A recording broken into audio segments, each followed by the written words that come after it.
Alrighty, y'all. Welcome back to the live stream here on the channel. Hopefully, everybody's having a great day so far. So far, we have it here: Michael, Chip, Haley, Indiana, Kevin. Let's see, Rain Maves, Tony, and Sam.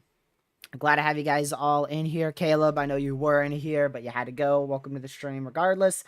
Phoenix, welcome to the stream, as well as everybody else who may just be watching and not chatting. Glad to have you here as well. Let's go ahead and dive right on into this. Let me just check. Are we at a severe? Okay, we are actually at a severe warning, so therefore I'm going to put it to this. Come on, load up SPC. There you go. Alrighty, so yeah, we're going to be talking about the potential for between 80 to 100 plus mile an hour winds as we go into very late tonight. The severe threats anticipated to really kick off towards 10, 11 o'clock tonight and then last throughout most of, if not the entirety of the night and into even tomorrow morning. So let me just go ahead and start with the SPC outlook. Always try to start with that, but most of the time I honestly fail and end up talking about something else. So here is the outlook for today. We've got a very, very large, ignore that, very large marginal risk for severe weather that encompasses almost the entirety of Nebraska, most of, if not all of Iowa, inside that level 2 or higher threat, northern Illinois, all of Wisconsin, all of Minnesota, parts of North Dakota, most of South Dakota as well, parts of Kansas, parts of Missouri, parts of Indiana, Michigan as well. So a very large risk today, not only in terms of the general size of the risk, but also in terms of the impact. So today's tornado threat, not anticipated to be too high. We are at a level 2 out of 5 for tornadoes. That is a 5% chance for tornadoes in and around that brown area. Outside of that, we have the 2% area. So the green is a level 1, brown is a level 2. That is a 2% chance for tornadoes in the green and a 5% chance for tornadoes in the brown every 25 miles of a given point. So that's where your main tornado threat is. Here's your hail threat. That should be at least a little bit of an issue, unfortunately. We're talking about the potential for 2 to potentially up to 3-inch hail. I do believe that the 3-inch hail side of things is going to be a bit difficult to reach today, so that's why I put 2-inch hail in the title. And the wind threat is the biggest of all. We have a very large 15 significant chance for damaging winds and even a 30 significant chance for damaging winds as well. This could be upgraded to a moderate risk late tonight towards about 9 9 o'clock. That is on the table. However, it's not anticipated at this moment.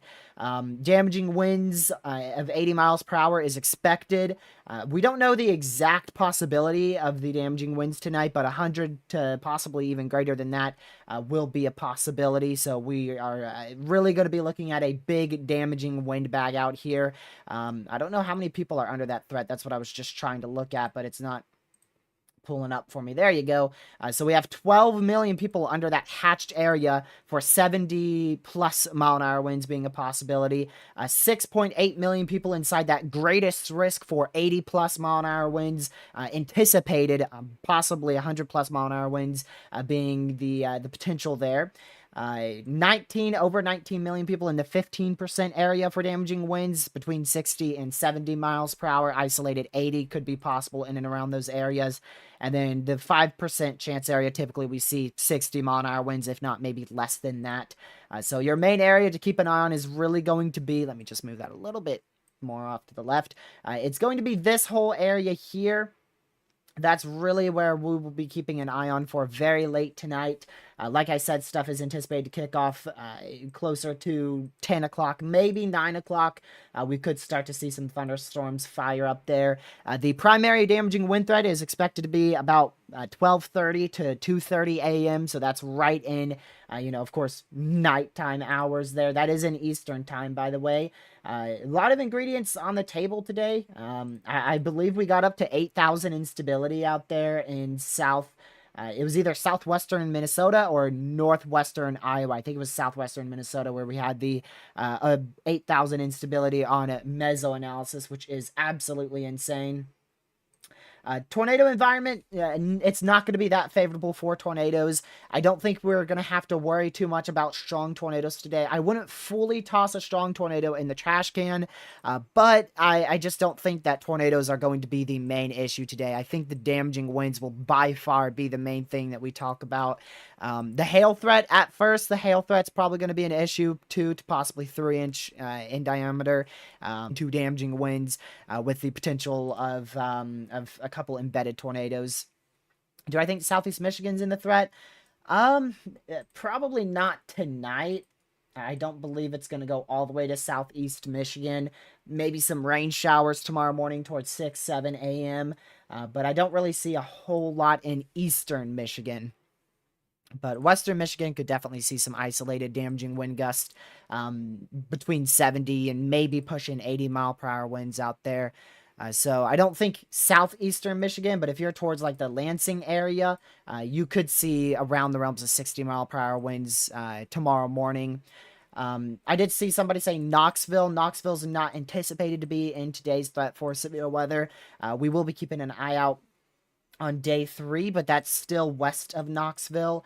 So I'll keep an eye on Wednesday for you. But at the moment, Knoxville's not inside the primary threat for severe weather on any given day. However, that could change. Outlooks do change very, very frequently. So again, if you're just tuning in, this is today's outlook for severe weather. We have a level 1 in that dark green, a level 2 in the yellow, and a level 3 in the orange. So we have 3 levels of severe weather today. The severe weather scale goes up to a 5. So we don't have a level 4 yet. It is on the table, but is not anticipated, and we won't see a level 5. That is just not going to happen today. The tornado threat is going to be a level 1 and a level 2. In that green area, every 25 miles of a given point, you have a 2% chance for a tornado. And inside the brown area, every 25 miles of a given point, you have a 5% chance for tornadoes. This outlook will potentially change tonight towards 9 o'clock. I don't think we'll see that many changes, but they may shift around that wind outlook. It may go a little bit more north. It may stay exactly where it is. It may be upgraded. There's the wind outlook. This is the primary reason for the level 3 threat. We have a level 1, level 2, and a level 3 for damaging winds. If you're in that brown area, this gets a bit complicated, so bear with me here. If you're in that brown area, you have a 5% chance every 25 miles of a given point for 58 mile an hour winds. If you're in this yellow area, just the yellow area, you have a 15% chance every 25 miles of a given point for 58-mile-an-hour winds. If you're in the yellow hatched area, so let me just give you an example here. Say you're in Buffalo, southeast Minnesota, you have a 15% chance for significant damaging winds, 70 miles per hour every 25 miles of a given point. And then if you're in the red area, you have a 30% chance for 70-mile-an-hour winds every 25 miles of a given point. So it gets a little bit complicated once you go into that hatched area. But long story short, if you're in the hatched area, significant winds on the table. If you're not in the hatched area, we're not anticipating significant damaging winds, but you could still see that. So the primary area to watch, again, is going to be in and around that hatched area. So we may see 70-mile-an-hour winds a bit north of the hatched area. We may see it maybe even southeast of it, maybe to the west, which is why we say in and around that hatched area. And again, it could still shift. This outlook could still shift north in about 3-ish hours or so once they issue the new outlook at 9 o'clock Eastern. Do you think a conditional strong tornado or two is possible? Personally, no. I think you can't fully toss a strong tornado in the trash can, but I don't see strong tornadoes being much of an issue today. Again, you can't fully rule them out, but I don't see it being much of an issue. The primary tornado threat, in terms of if we manage to see a strong tornado, would probably be when those storms first fire anywhere between 9-ish Eastern and 10 p.m. Eastern, right around there. So that would probably be your best bet at a strong tornado, but I highly doubt we will see that. Here's the new HRRR model run for 1 a.m. tonight. This is just a model run, but you can see it does have a line of significant damaging winds. This line is expected to be accompanied by 80-mile-an-hour winds, with the possibility of 90, 100, maybe even slightly greater than that mile-an-hour winds being a possibility. This model run only has a few more frames, but if we just look at this as it progresses, there is 2 a.m. and then 3 a.m., and then it doesn't go out any further than that. So you can see we are anticipating a very significant line of damaging winds. We're either talking about a significant MCS, which is a line of damaging winds, or we're talking about a Derecho, which is a long-lived line of significant damaging winds. I think we're more likely to see an MCS tonight, but I have a feeling we're going to see a Derecho. But again, we're more likely to see that MCS. We'll go ahead and look at the SPC's discussion. I haven't read their new discussion at 4 p.m. just yet. Let's see. Overall, the forecast scenario remains valid for the potential of an intense Boeing MCS this evening into tonight, with continued, man, that's too big of a word for me, supercell development. Confidence is below average for further increase in severe weather probabilities. Oh, they do mention a moderate risk, but the confidence is a little bit too low. So there you go, people. I, again, didn't read the 4 p.m. update because I was away from home, but I did read the 12:30 p.m. update. So they do mention an upgrade to a moderate risk. However, at this point, there's not enough predictability to introduce that moderate risk level 4 out of 5 for severe weather. So it is 100% on the table for a potential moderate tonight. And then again, potentially destructive wind gust. Let's see if we go back up in here. I'm just going to kind of skim through this. Again, a few tornadoes possible. So we'll be keeping an eye on that. And again, here you go. Potentially widespread destructive wind gusts could develop over parts of Minnesota into Wisconsin. So destructive, significant, intense. Those are all very strong wording from the Storm Prediction Center, and you can find them all in here. Again, just to point it out for you. Destructive, intense, and if I go down a little bit, I'm sure, well, there's more destructive again. I swear I just saw significant. Maybe I did see significant. I'm not saying it now. Look at that volatile air mass as well, so that means very, very favorable. Let me see. Oh, there you go. Significant mile-an-hour wind gust. Do they mention a derecho? They mentioned it early this morning, late last night. I don't know if they mentioned it in this discussion here. I don't see it, but it's definitely on the table. They just don't mention it at this moment. Twin Cities, Grace, you definitely need to be weather aware, 100%. It seems like models have trended more off to your east, northeast, so closer to this area here being the main threat for significant damaging winds just outside of the Twin Cities. But I mean, it's still a very real possibility that the Twin Cities get in on 80-mile-an-hour winds tonight. Earlier model runs this morning were showing 80, 90-mile-an-hour winds in the Twin Cities, so that's what warranted the Twin Cities to get inside of that enhanced risk for severe weather. So it is 100% on the table for the potential of damaging winds out there in Minneapolis. Your most likely scenario is 60-mile-an-hour winds, but we could see 80, 90-mile-an-hour winds out there, depending on when those storms really get going. Just depends on that. All right, we're going to go through everything slightly more in depth here in just a second. But before I do that, make sure you guys hit that like button so that way this can reach more people with the word of severe weather, and share this live stream with your family, friends, social media, especially anybody you know in and around the risk area.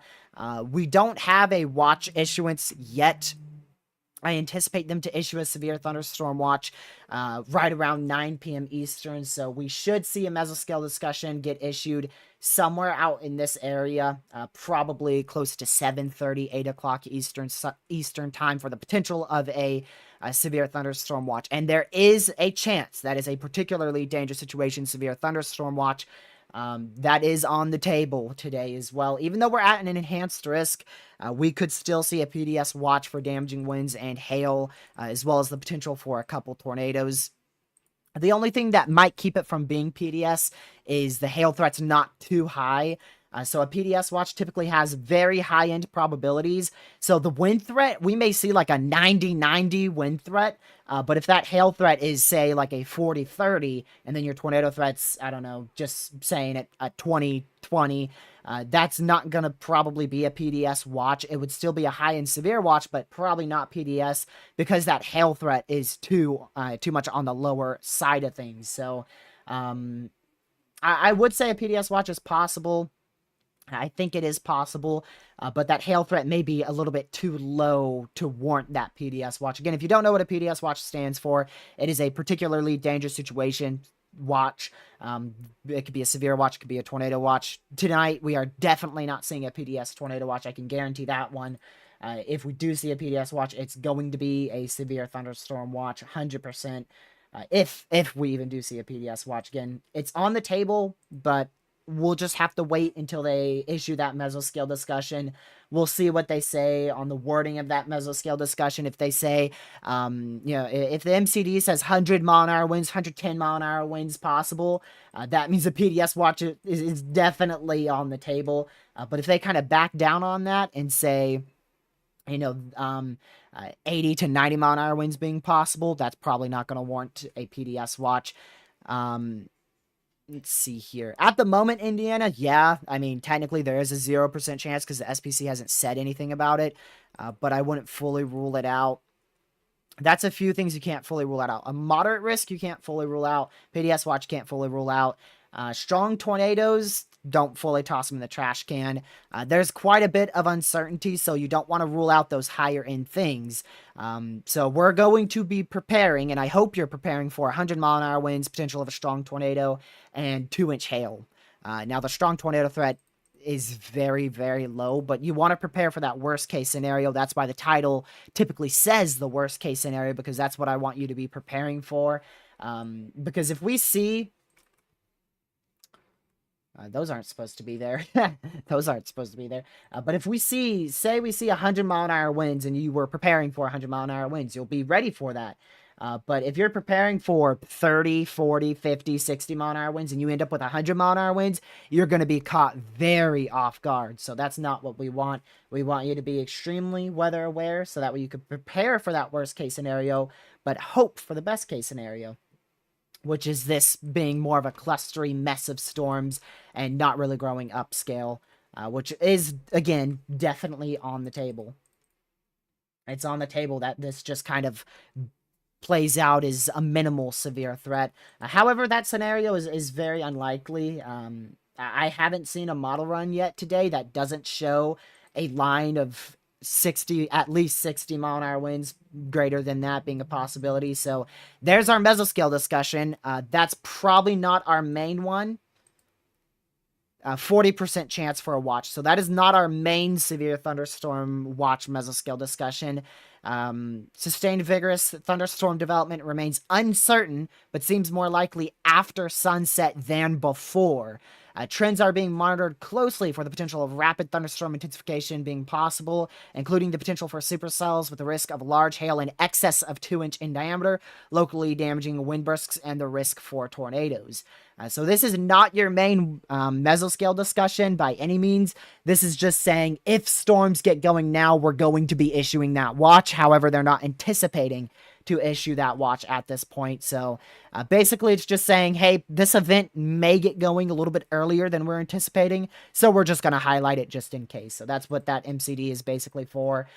If storms get going, they're going to issue that watch. If they don't get going, then we'll see another MCD get issued. This is valid until, if I can read that correctly, I think that's 8:15 Eastern time. So that's a little under 2 hours rather. So that will expire at 8:15. So most likely we'll see another MCD just after that if they don't issue the watch before 8:15 Eastern. So we'll definitely keep an eye on that one. The main area to keep an eye on for development is probably out of these rain showers here to see if they really grow upscale. If they grow upscale rapidly, then they will issue that watch. If they don't, then they just won't. They won't issue the watch. Easy as that. I don't know what this watch is for. I haven't seen it. It may be a tornado watch. It may be for the potential of a severe watch. It may be for the potential of both. So once I see the color of the MCD, I'll let y'all know. If it's purple, that means a severe watch or a tornado watch could be issued. If it's blue, that means a severe watch could be issued. If it's red, that means a tornado watch could be issued. Which this program just pretty much shows yellow for just about anything. So that's why I'm going to wait for this MCD. It should be in very, very shortly on the SPC page. We just had 6 tornadoes. You sure did. So at least one of those were strong. I saw it got rated EF2 out there in the Janesville area. We shouldn't have a repeat of that day in terms of the intensity of tornadoes. Again, I wouldn't fully toss a strong tornado in the trash can, but I'm not anticipating a strong tornado threat tonight. And I don't believe anybody really is. I haven't seen anyone mention a strong tornado threat tonight on Twitter or, of course, SPC or National Weather Service. I haven't seen them mention that strong tornado threat potential, so I don't think it will be an issue. But we'll be keeping an eye out just in case. You never know. So again, here's your risk area. If you know anybody who lives in that yellow level 2 threat and especially that orange level 3 threat, make sure they are hyper weather aware. If they're in the marginal risk, just let them know that they have the potential for isolated severe storms, but it shouldn't be anything too big at all. If you're in that green area, potential for up to 60 mile-an-hour winds and up to 1-inch hail will be possible. Seems to me that it'll be more like a derecho, or more derecho-like, but I ain't super smart on weather. I agree with that. It just depends on the upscale growth of the thunderstorms. It depends on how long it tracks, too. So, I believe a derecho has to, in order to be classified as a derecho, it has to track 240 plus miles. So, it's going to have to stay severe through pretty much the entirety of that enhanced risk. And if it doesn't, then it really won't be on the classification of a potential derecho. That's up to the SPC to decide if it gets classified as a derecho. We'll just see. We will see. But that's very difficult to say when the storms aren't even forming. Again, they mention the uncertainty on the upscale growth. Sustained vigorous supercell development remains uncertain. So we could go from absolutely nothing right now to a full explosion of destructive severes in the matter of an hour. Or this could take a lot of time. We could be sitting here with absolutely nothing for the next 3 hours. And then once we hit that 10 o'clock mark, storms start to explode. But eventually they should explode. That's really the key takeaways. Eventually these storms should explode in intensity. We're anticipating them to start out as these weak rain showers, and most models have them growing upscale around 10 o'clock tonight. Some models, like the NAM model, have them really starting to explode closer to 9, 10 o'clock, which I'm pretty sure that's the same time frame. So it seems like 9, 10 o'clock is really when these storms should start going. Although I feel like the NAM model's inaccurate all the time. Let me see if that mesoscale discussion's out yet. Not yet. They're taking a hot minute to get that on their site. Let me just double check. Yeah, it's not out just yet. We got that so early, my word. All I know is that I'll be chasing trash cans. Yeah. Is there still disparity in the path of the NAM and the HRRR for severe weather tonight? Yeah, definitely. The NAM model has it way larger. So the NAM, it has a... Why not just show you? Here's the NAM model. And it has this big line of damaging winds being a possibility with a little bit of a intensity gap in the middle towards the enhanced risk. And the HRRR has the... this is the old model run. The HRRR has more of a confined line of damaging winds tracking across Wisconsin. So the NAM has it being more widespread pretty much across the entire risk area. I mean, that thing's from Michigan all the way to central Iowa for the potential of damaging winds. Whereas the HRRR, again, really just has a more specified corridor of damaging wind potential. So that's why they didn't upgrade to a moderate risk at 4 p.m. Models are a little bit uncertain on the exact placement of the damaging wind threat. So that's why they didn't upgrade to a level 4 out of 5 for severe weather out in this area. But again, it is on the table. It is on the table to see a moderate today if confidence increases in a derecho occurring.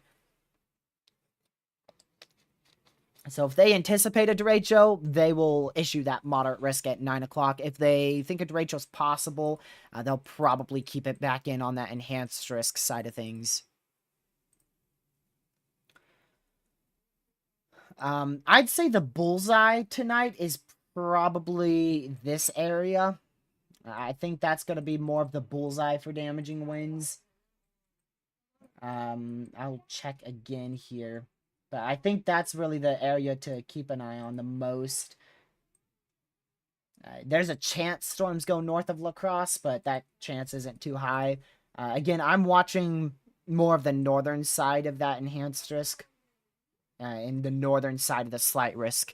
That's where I'm really watching, so I wouldn't be shocked if they don't upgrade it to a moderate risk.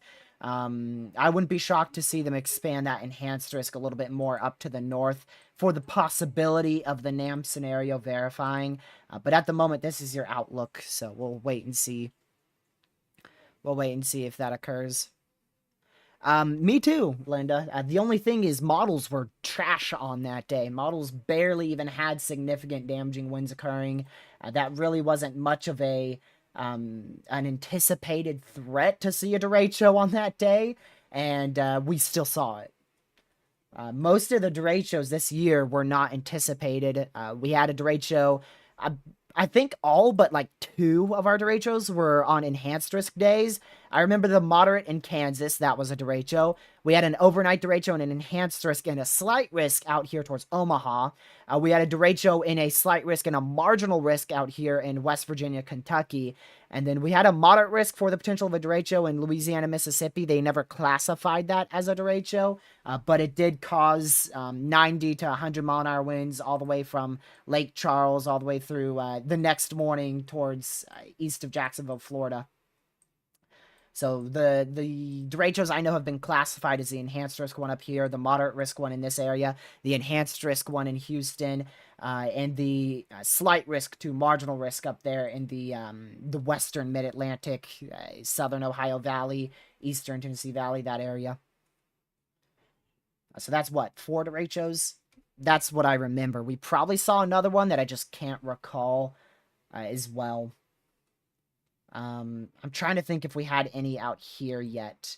I don't think we've had any out there in the western side of the Midwest. But most of our derechos actually occur on enhanced risk days. But yeah.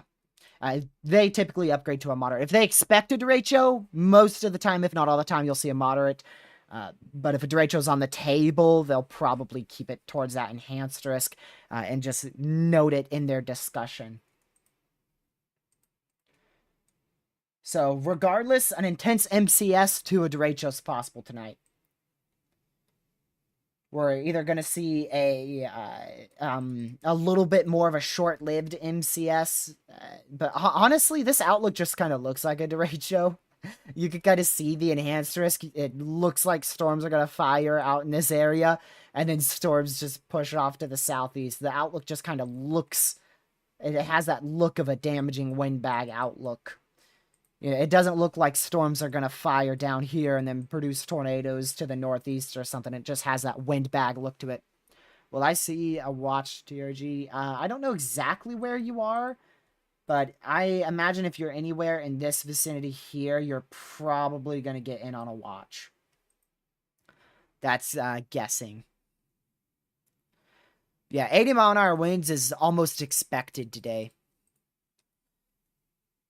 We're really anticipating 80-mile-an-hour winds. It just depends on where storms fire, Cole. You are in the main risk for severe weather today in the Twin Cities. There's uncertainty on exactly where storms will fire. So you may just barely get clipped, or you could get hit pretty hard. At this moment, it seems like it's more likely you won't get hit as intensely as what we were initially anticipating. So I'd still prepare for 80+ mile-an-hour winds just in case. But it seems like the threat's trending more to the north of the Twin Cities. Over the last couple hours, we've slowly trended from Twin Cities being the main threat into more of I should say, dead central Wisconsin being the main threat. But again, it's definitely possible you see 80+ mile-an-hour winds. It's just a matter of where storms fire. If they fire back out in here, we're in trouble. I hope they don't fire back out in here. Currently, those are just rain showers. If they get going, we will be in trouble because that means we're going to have more widespread of a severe threat today. I do want to see the mesoscale discussion again. It's just not coming in on my end. We just got another mesoscale discussion. Oh, we are going to see a severe thunderstorm watch for the potential of 2.5-inch hail, 70-mile-an-hour winds. There's no mention for a tornado threat with this. A severe thunderstorm watch will be needed soon. So we are seeing, look at that. Those are already big-time thunderstorms firing up there. Let's go see if any of those are interesting. Yeah, those are already some decent thunderstorms firing up in this area, so we'll keep an eye on that, but I'm not going to track those too much unless they start really exploding. Again, I haven't seen what watch they're considering out there for the Twin Cities. I imagine it's a severe watch.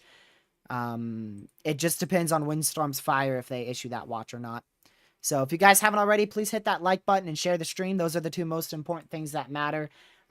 I attempted to go live before these storms got going, but it seems like they're starting to get going here. So, yeah, just if you have any friends or family in this area, in the yellow and especially that orange area, let them know that a severe threat is going to be a possibility in and around their region. And, yeah, if we go live again tonight or if we just stay live, I'm unsure on that. But at this point, I don't plan on ending the live stream anytime soon. Tomorrow's severe threat shouldn't be nearly as bad. It's a little bit... There's a bit of uncertainty for tomorrow because we're going to have to wait to see what today plays out. Or how today plays out, I should say. Also, if you're new to the channel, you can hit that subscribe button like that person just did. I missed the name. My apologies. Thank you for subscribing. So again, this is our risk area today. If you're just tuning in, we have a big risk for severe storms today. We have a marginal risk level 1 and a slight risk level 2, as well as an enhanced risk level 3 out of 5 for severe weather. And we could even see a level 4 get introduced here, potentially see a moderate risk out and around that orange area. I would imagine it'd be hard to stream in the event of high winds or nocturnal tornadoes.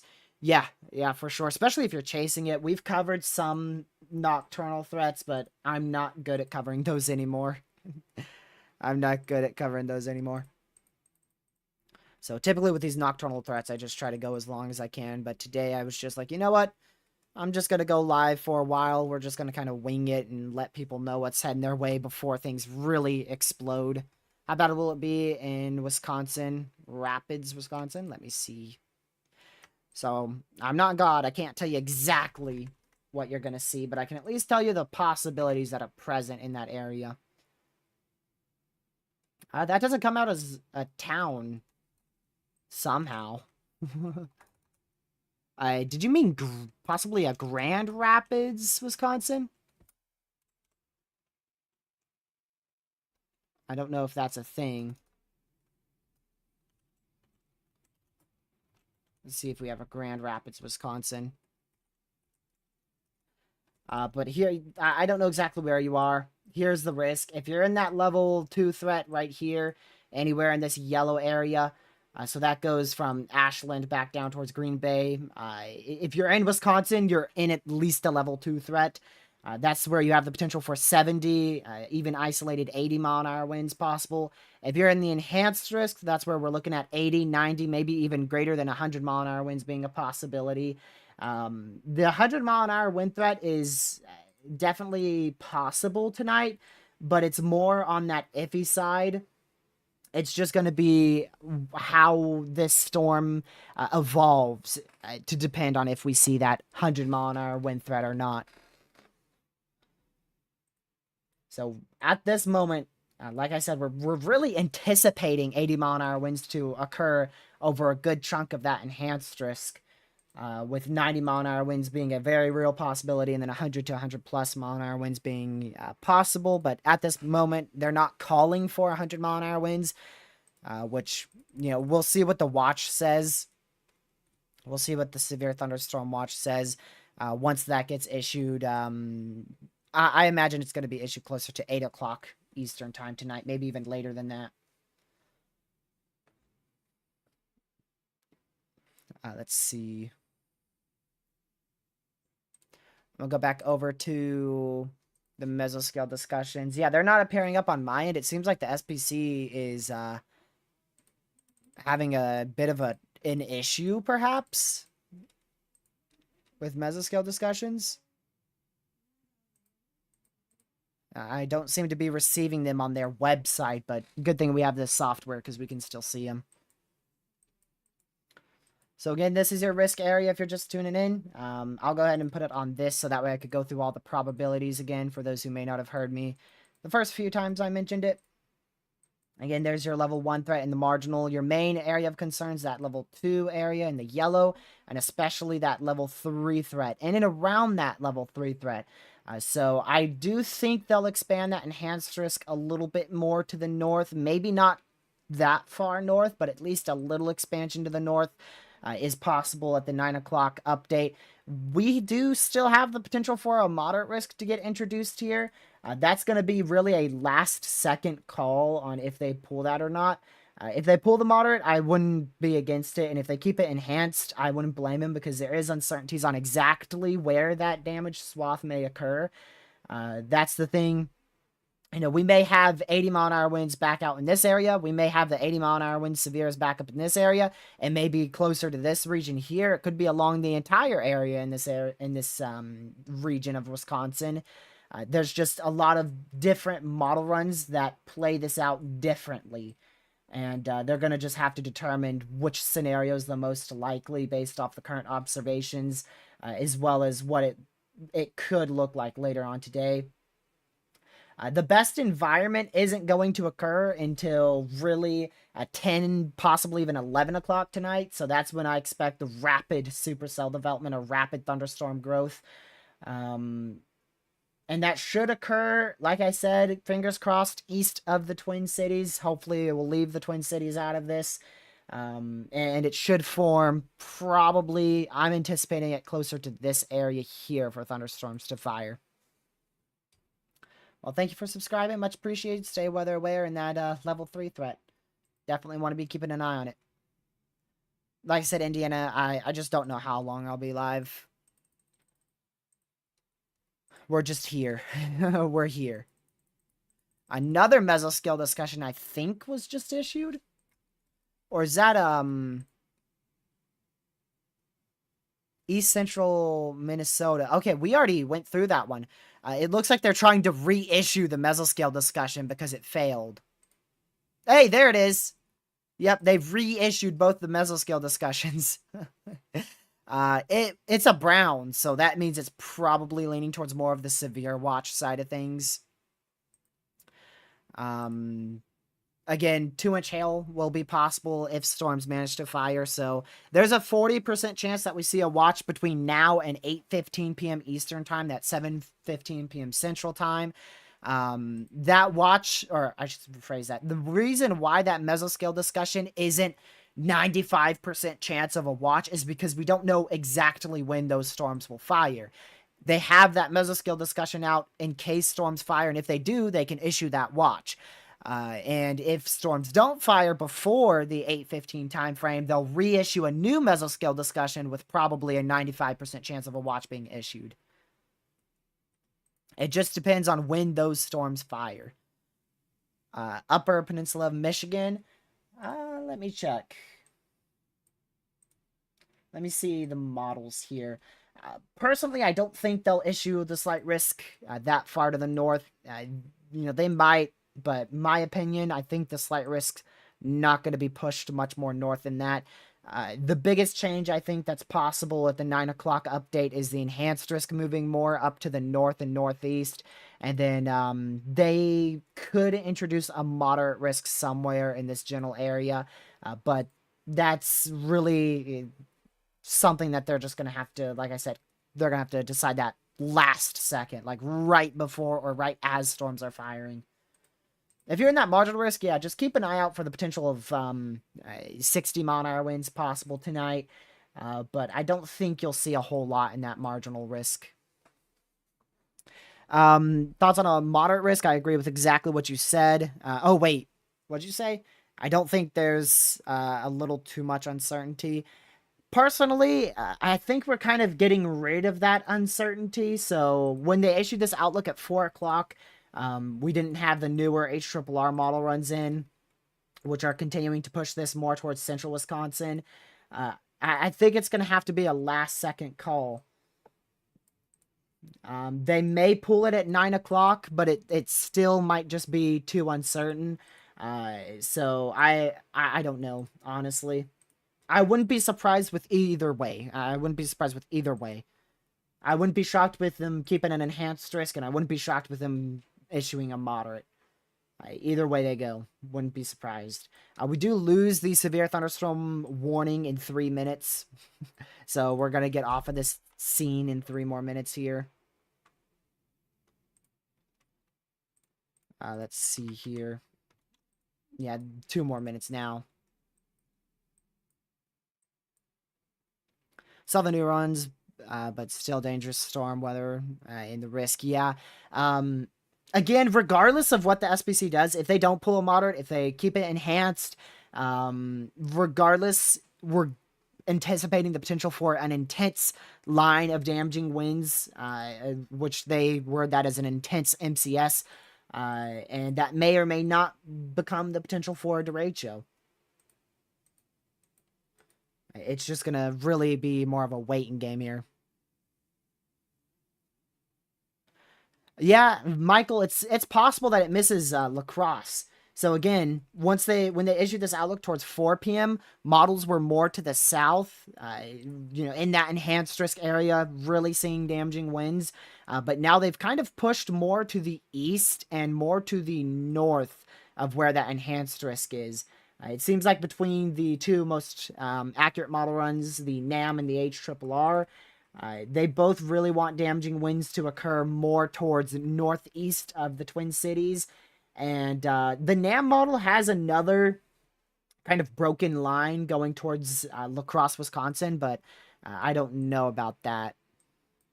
Zoom into Minnesota. I mean, most of Minnesota's under that level 3 threat. It just depends on where you are here. Just a very small portion of northwest Minnesota's not in that level 2 threat here. I think I might have said 3. I'll call out some areas. So if you're in Red Wing, the Twin Cities, out here in Minnesota, you're in that level 3 threat. Around that towards St. Cloud's, all the way back up towards International Falls, that's in the level 2 threat here. Milwaukee? Oh, sure. Isn't that out here? Yeah. I could actually get even more zoomed in for you. There's Milwaukee. And if you want me to overlay the risk area, there's the enhanced risk. All of Milwaukee's under that enhanced risk level 3. So you're definitely under that risk for severe storms out there in Milwaukee. You're in the main risk. You are in the main risk. Hopefully storms will be weakening by the time it gets to you. Which is, a possibility. You're on the edge of the enhanced. The enhanced risk ends at Milwaukee. Unless you want to count the fishies out here in Lake Michigan. But it pretty much ends at Milwaukee, so storms should be on a weakening trend by the time they get to you. Thank you for the $5 donation, Girl Dev. Do you think I will have to worry about tornadoes in my area tomorrow? No. You are already under that level. I think you're under that level 1 threat. I just want to double check. Okay, you're under that level 1 threat. So you're in that marginal risk. Damaging winds and small hail look to be a possibility. Let's see here. So you're in, that's for tomorrow. Ignore that. That's tomorrow's outlook. Here you go. You're in the enhanced risk. So definitely the risk for possibly up to 100-mile-an-hour winds out there. Now, you are, once again, more on that edge of the enhanced risk. The area where I'm anticipating the potential for 100-mile-an-hour winds is really back out in this region here, even a little bit north of the current enhanced risk. So I do think storms will be weakening by the time they get to you, but it is a very real possibility that you see 80, 90-mile-an-hour winds tonight. So you definitely want to be hyper weather aware. You could... Really, it could go both ways. The storms could completely miss you and you end up with nothing, or they directly impact you and you end up with 80-mile-an-hour winds. Like I said, I prefer to just tell you the worst case scenario, so that way you're ready for that. The most likely case scenario is storms impact you with 70, pushing 80-mile-an-hour winds. Worst case scenario, 100-mile-an-hour winds. Best case scenario, they miss you to the north. So I would 100% prepare for 70 to 80-mile-an-hour winds because that's pretty much anticipated. But I recommend preparing for 100 just in case you manage to be one of the unfortunate people tonight. You observed sounding, slight capping left with very strong wind shear. I pray that's not over Wisconsin. Wisconsin should not have ingredients really at all in place. Okay, this is over the Twin Cities. Yeah, you're not supposed to have that much instability, buddy. So, currently, based off mesoanalysis, in the Twin Cities, we're supposed to have about 2,500 CAPE currently. 4,200. Let me just summarize this. Storms are going to explode if they get into this environment. Now, the thing that's probably going to inhibit that is the capping. That's your basically lid over the atmosphere. That's what should help these storms hopefully fire more to the east of the Twin Cities. So if that capping gets a little bit too low, if pretty much I consider a light capping below 50, storms typically can fire anywhere between a 0 to a -20 capping. If you go over 25, especially if you're near 50, that's when storms start to struggle firing. So right now you're at -89 Sen. Storms should hopefully not fire in that.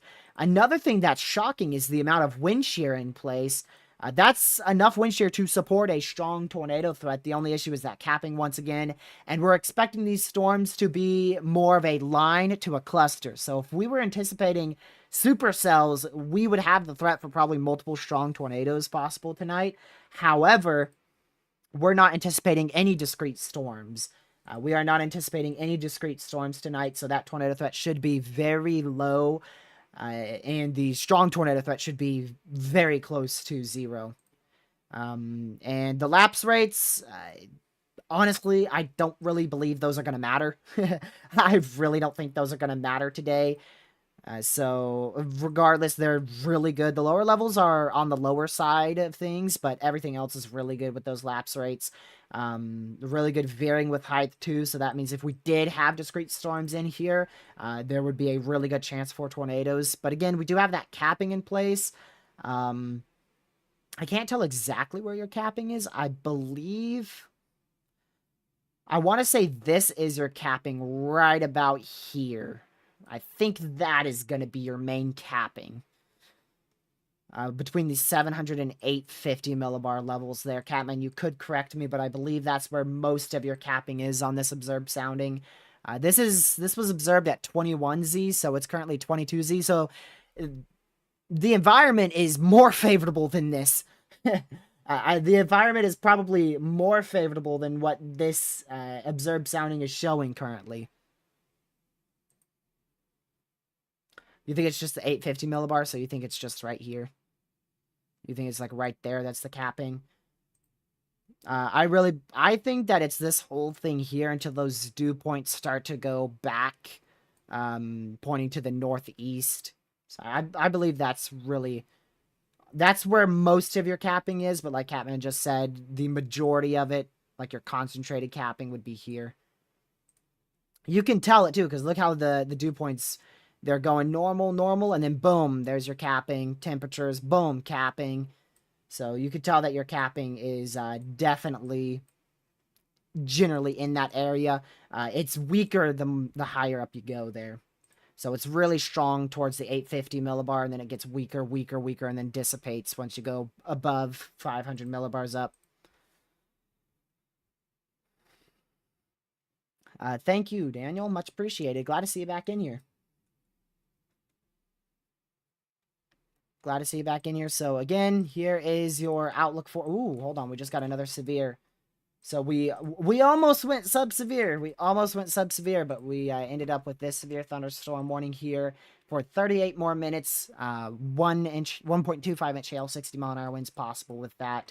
So if you're in that warned area, this is in north central, more of northwestern Minnesota. Make sure you are indoors, away from doors and windows in the Roosevelt area, Williams. Is that War Road? Yeah, War Road as well, out there in northwestern Minnesota. They did just issue that severe thunderstorm watch for the northern side of the risk. 70 mile an hour winds possible, 3-inch hail possible, and a tornado or two possible. So the hail threat seems to be the biggest issue up here in northwestern Minnesota. This is not our main watch for the day. Up in this area, it is the main watch, but this shouldn't be the highest watch probabilities we see. These watch probabilities are going to be 20, 10, 50, 20, and 60, 40. So basically, hail threat is a big issue. Damaging winds is the second biggest issue, and you can't fully rule out a brief tornado or two.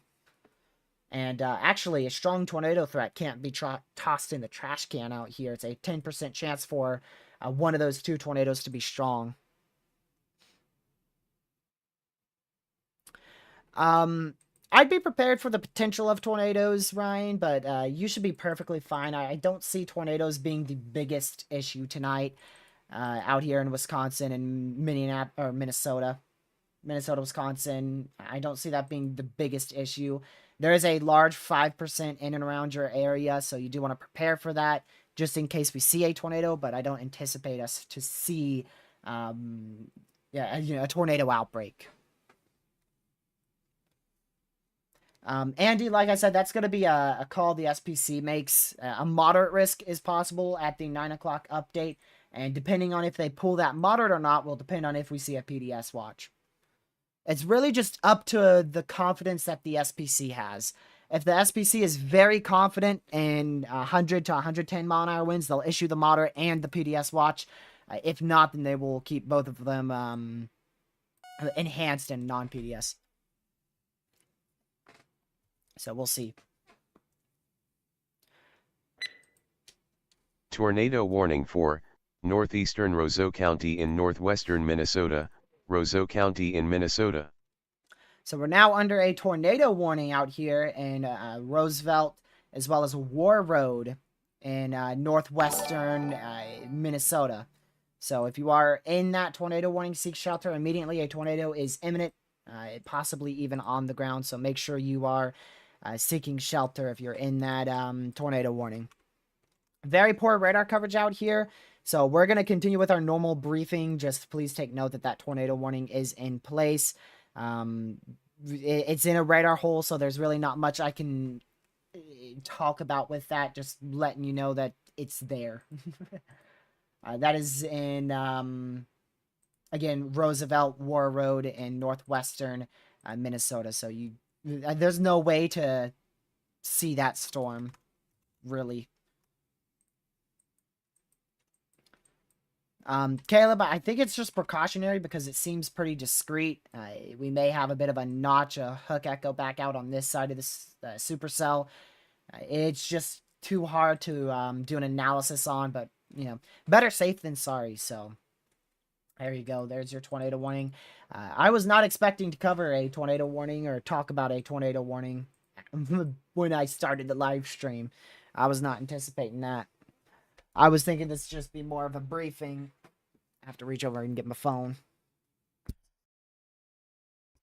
Okay. I wanted to see really quick.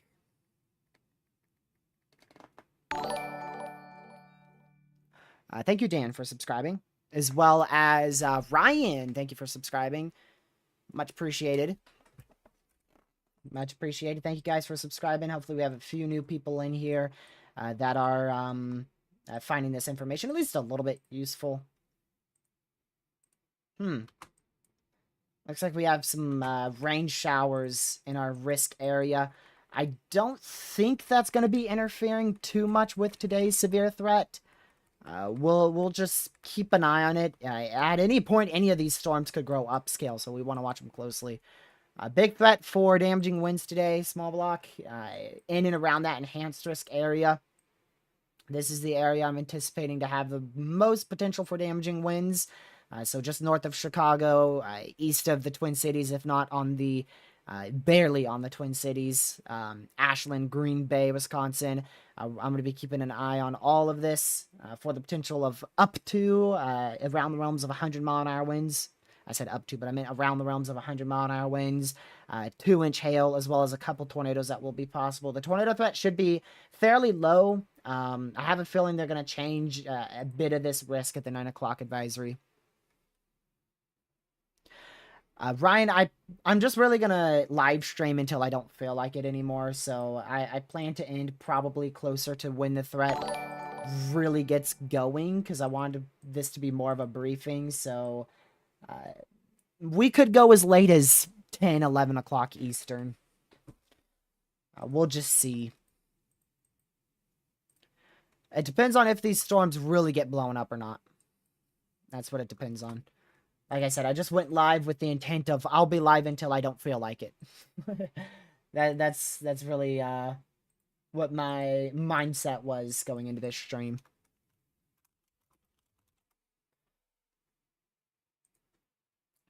Like I said, Indiana, I'm not going to do coverage on the tornado warning. Now, if these storms get going like now out in Minnesota, we'll stay live a bit longer to cover them. But I don't really anticipate storms to get going till, like I said, 9, 10 o'clock tonight.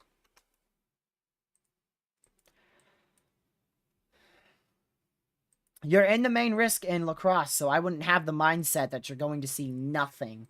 I would still be preparing for 80+ mile an hour winds. Like I said, you always want to prepare for that worst case scenario, so that way nothing will catch you off guard there.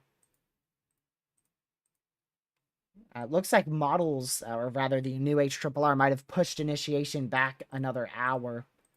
Storms may be firing up closer to 10:30, 11. But if this is a nothing burger, we will be blessed. That is for sure. And that is a possibility, that the capping just holds and we see absolutely nothing. That possibility at this point is extremely low, but it's there. Every single event that we experience has a chance to be a nothing burger. Even if it's a level 5 out of 5 for all hazards, there's still a chance it's a nothing burger. It's just the higher up on that scale you go, the lower chance we have to see absolutely nothing. Something that would be a key takeaway here is where the low pressure is located. Let me look at the current satellite imagery. So from what I can tell, I believe the low pressure is in the main low pressure is probably in west northwestern Minnesota, I believe. I believe it's in west northwestern Minnesota. Somewhere around, I think, in here.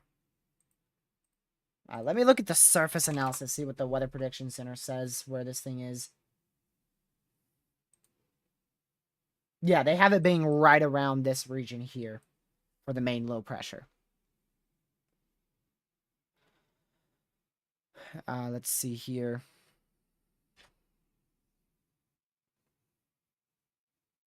Yeah, like I said, Michael, it's best just to prepare for the worst case scenario because, you know, if you somehow manage to see 110 mile an hour winds tonight, then you're already prepared for it. And if you see nothing, then hey, at least you're prepared for the worst case scenario and you ended up with absolutely nothing. So, you always want to prepare for that worst case scenario, but hope, of course, for the best case scenario there. Let's go back up to that tornado warning for those who may just be joining in. We do have a active tornado warning up here in the War Road area in Roosevelt and north central Minnesota. If you're in that red polygon, make sure you are in your safe spot because a tornado could drop at any given second. Tornado warning means a tornado is imminent or possibly even on the ground. So you do want to take that very, very seriously. We should be getting a new meso analysis, which is kind of like current observations based off the RAP model, I believe. So it is one of the more accurate things we can use when nowcasting.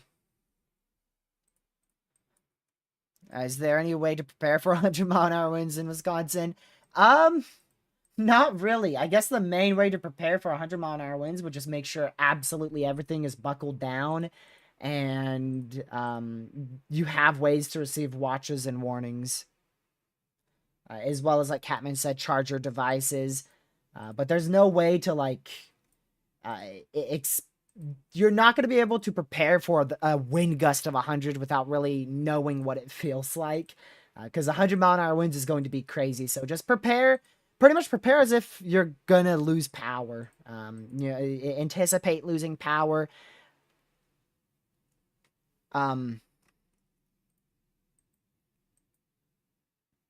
Oh, okay. I kind of thought that severe was in Canada, issued by the U.S. That really confused me for a second. That really confused me. But like I said, just charge devices. Make sure you have weather radios. Make sure you have a way to wake up to emergency alerts. You know, if you manage to get in a severe and you're asleep during the severe, make sure your phone's going to go off and wake you up. Like, the main thing, charge all your devices and charge them now. If you're anywhere in this risk area, charge your devices now before the lightning activity starts kicking up and you're going to have issues with charging and could lose power. Devices could get zapped by lightning.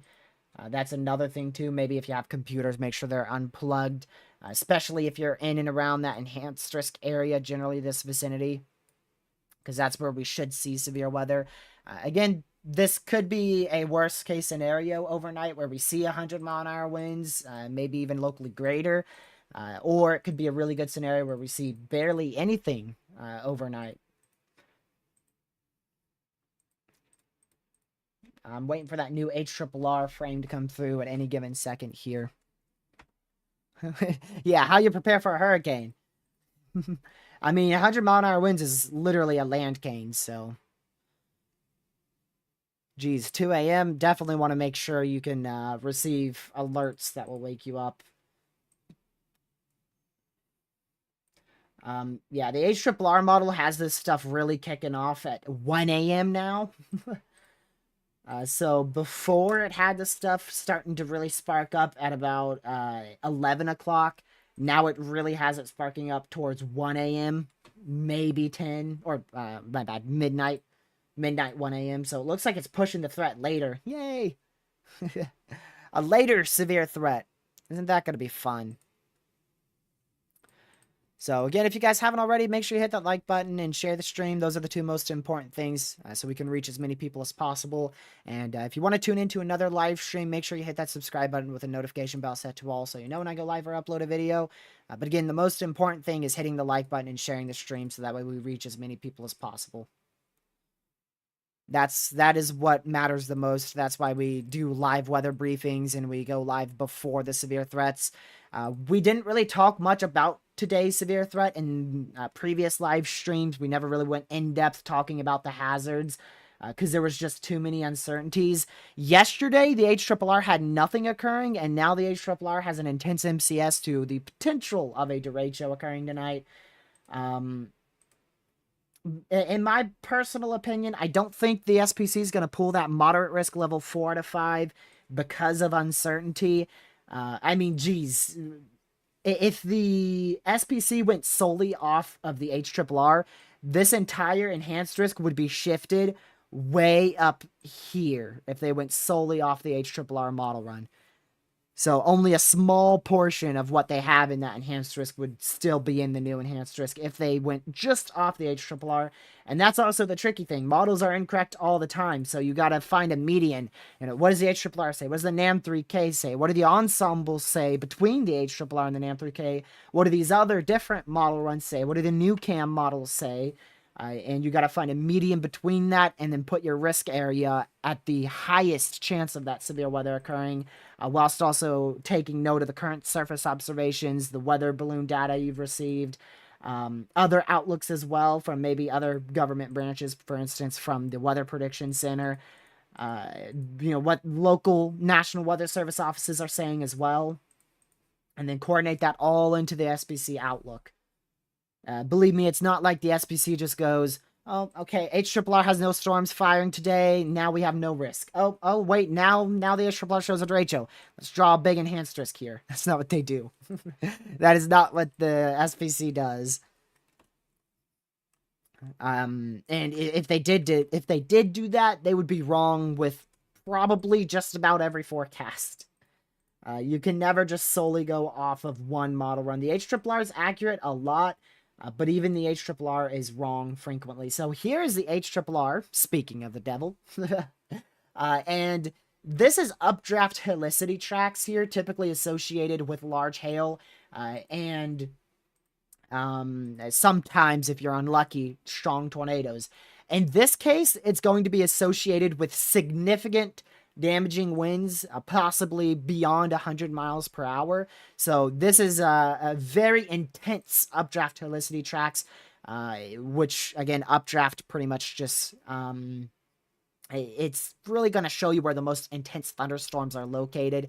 And I kind of want to just go through this. So this is until 07Z. That is what, 2 a.m. Eastern, I believe. Let's see, 04. So let me just make sure. Midnight, 1 a.m., 2 a.m., 3 a.m. Eastern for 07Z. So here it is at 07Z, the newest model run, older model run, 2 hours ago model run, 3 hours ago, 4 hours ago, 5 hours ago. Look, see how far south that just shifted? 6 hours ago, right around that. 7, 8, 9, I kind of lost count. A lot of hours ago, a lot of hours ago, a lot of hours ago, and then eventually barely any updraft at all on the model runs earlier this morning.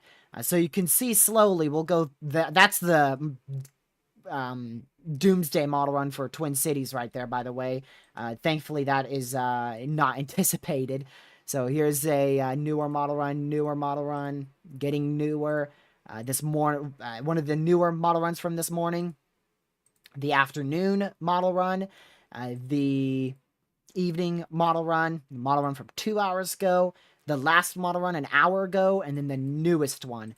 So the newest one and the one from about an hour or two ago seem to still keep that significant threat for all hazards. And look at that. My goodness, y'all.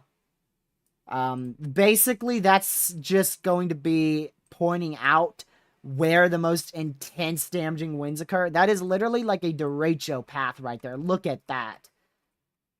My word, y'all. This is the newest model run again. Those updraft tracks pretty much just paint a derecho. Here's the NAM updraft tracks. Yep, that's the NAM for you, man. That's the NAM for you.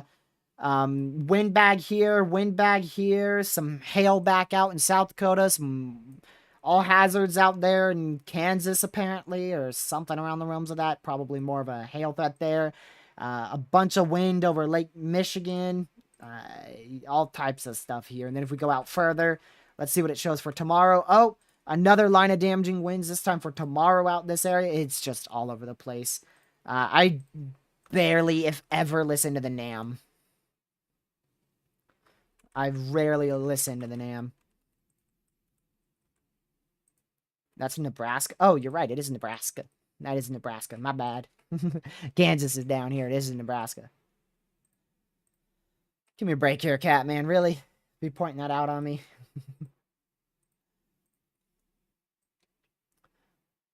Man, that is just really impressive. Those are some crazy updraft Elicity tracks there.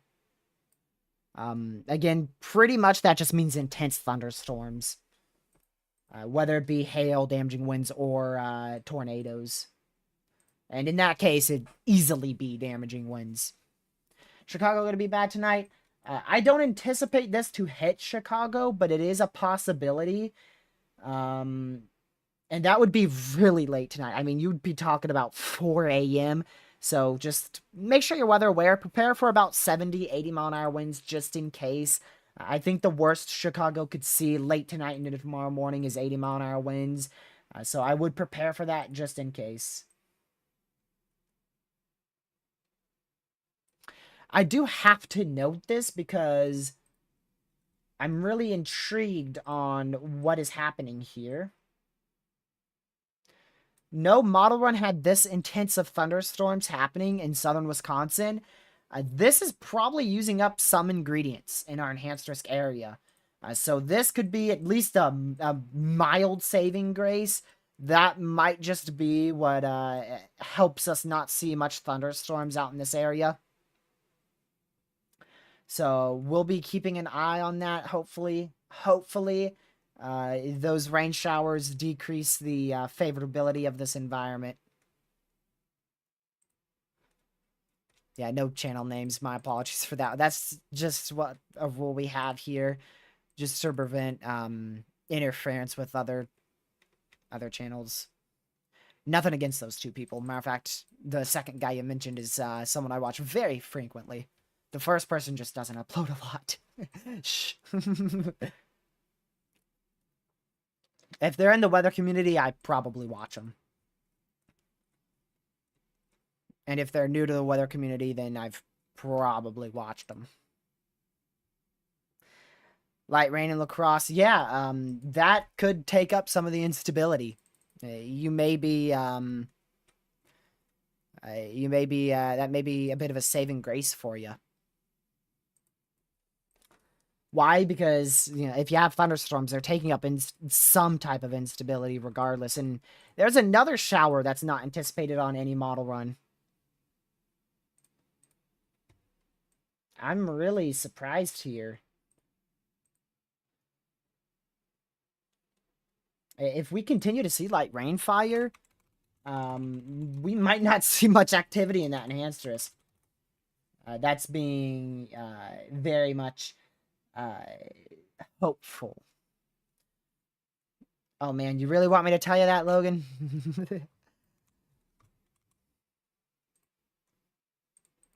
Yeah, again, no offense to those other channels. It's just a rule we've always had. They're both great channels. My goal is to never try to start drama with anybody. The worst you could see out in this area.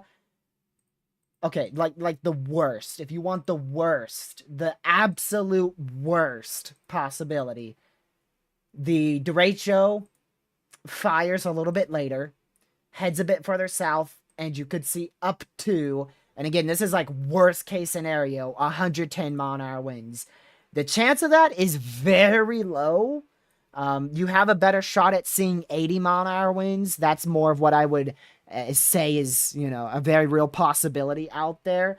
But at the worst case scenario, 110-mile-an-hour winds could occur. But again, that's like worst case scenario. That would be a very rare case if you manage to see that. So I would prepare for 90-mile-an-hour winds, maybe 100-mile-an-hour winds. And I would be blown away if we see 110-mile-an-hour winds anywhere inside the risk area. However, I wouldn't fully toss it in the trash can. I wouldn't fully toss 110-mile-an-hour winds in the trash can anywhere in this area here, even if you're barely outside that enhanced risk as well. It's not likely, and it's not really on the table of a possibility, but I wouldn't fully, throw that in the garbage can just yet. Buddy, 110-mile-an-hour winds is pretty much a tornado. But yeah, there is a chance for a spin up tornado. It's just not that big of a concern. Really, I think the highest tornado threat is going to be where storms first fire in and around this area. So I think that tornado threat will tamper off towards this region here. So yes, it's possible that you see a tornado. A weak, brief spin up tornado can't be fully ruled out.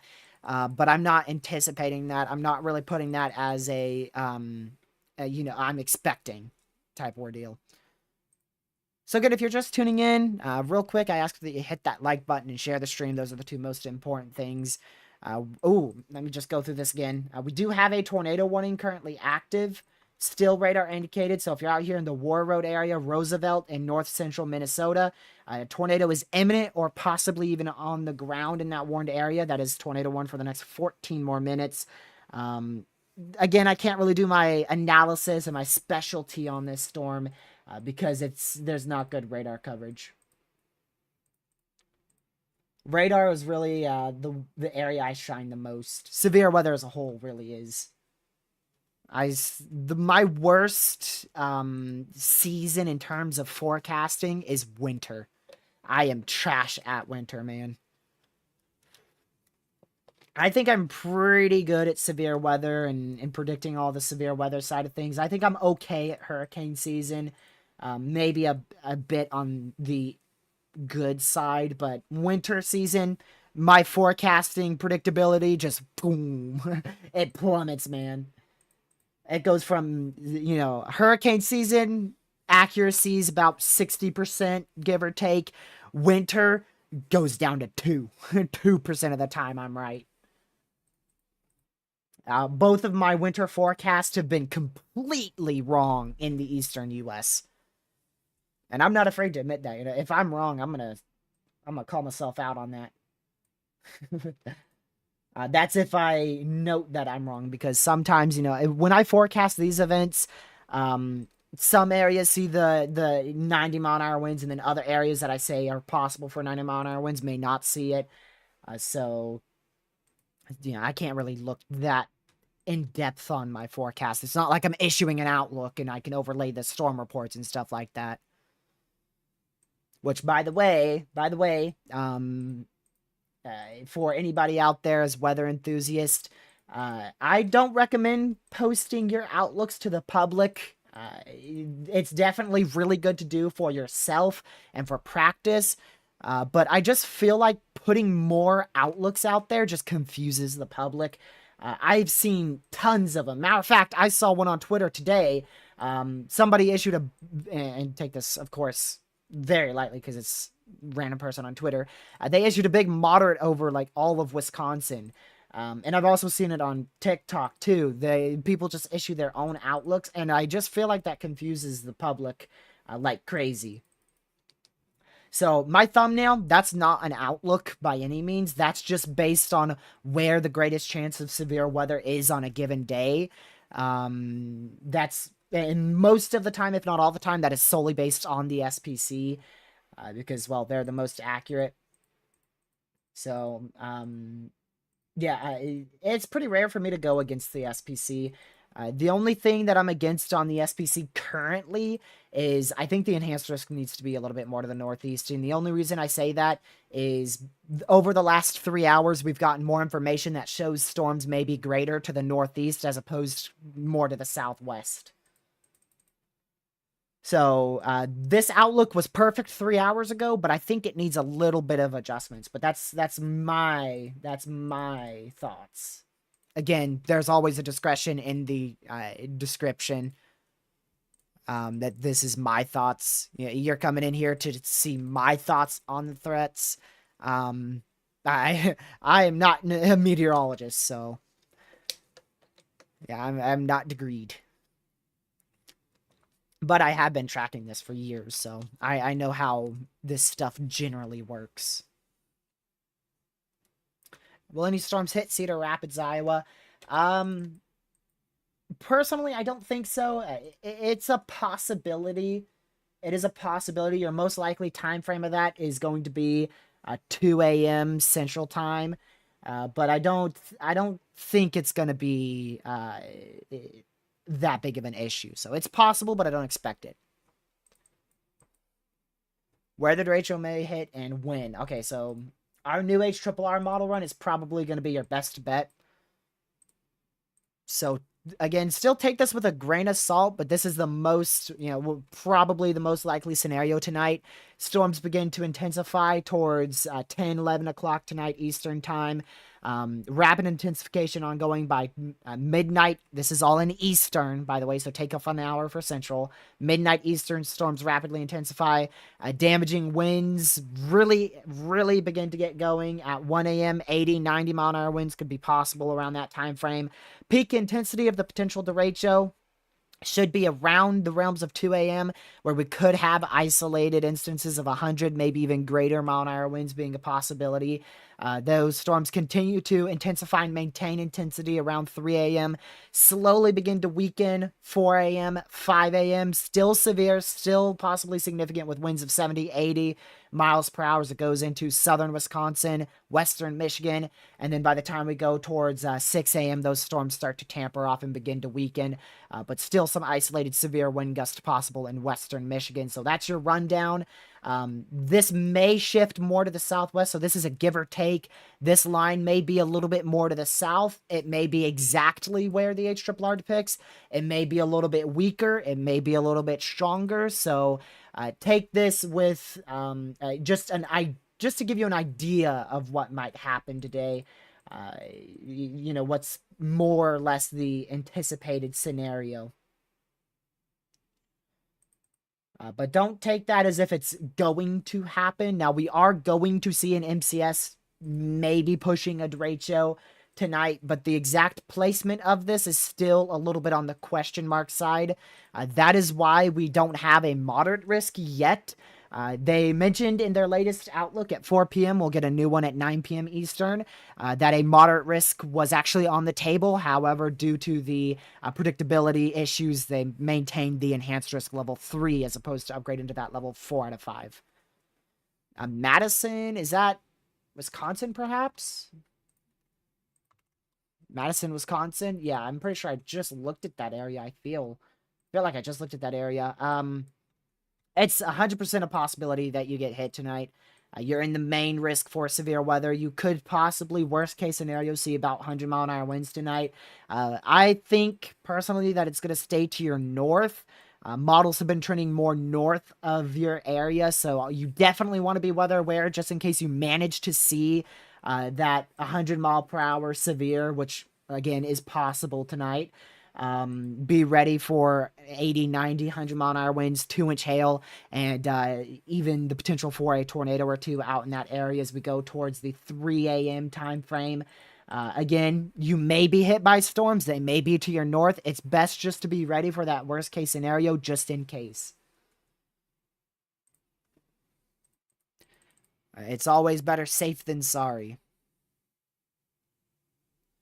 So again, we're unsure exactly where the derecho is going to potential derecho is going to track tonight. This is your enhanced risk as of the 4 p.m. Eastern update, which is 20Z. It's currently 23Z.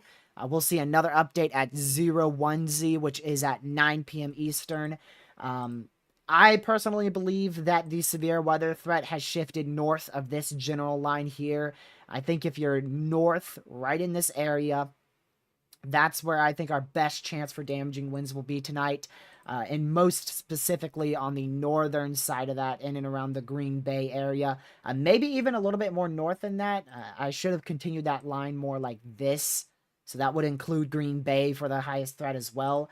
Definitely want to be weather aware again in and around the enhanced risk area. So if you're anywhere in this area here, you really want to be weather aware. Again, it could track anywhere.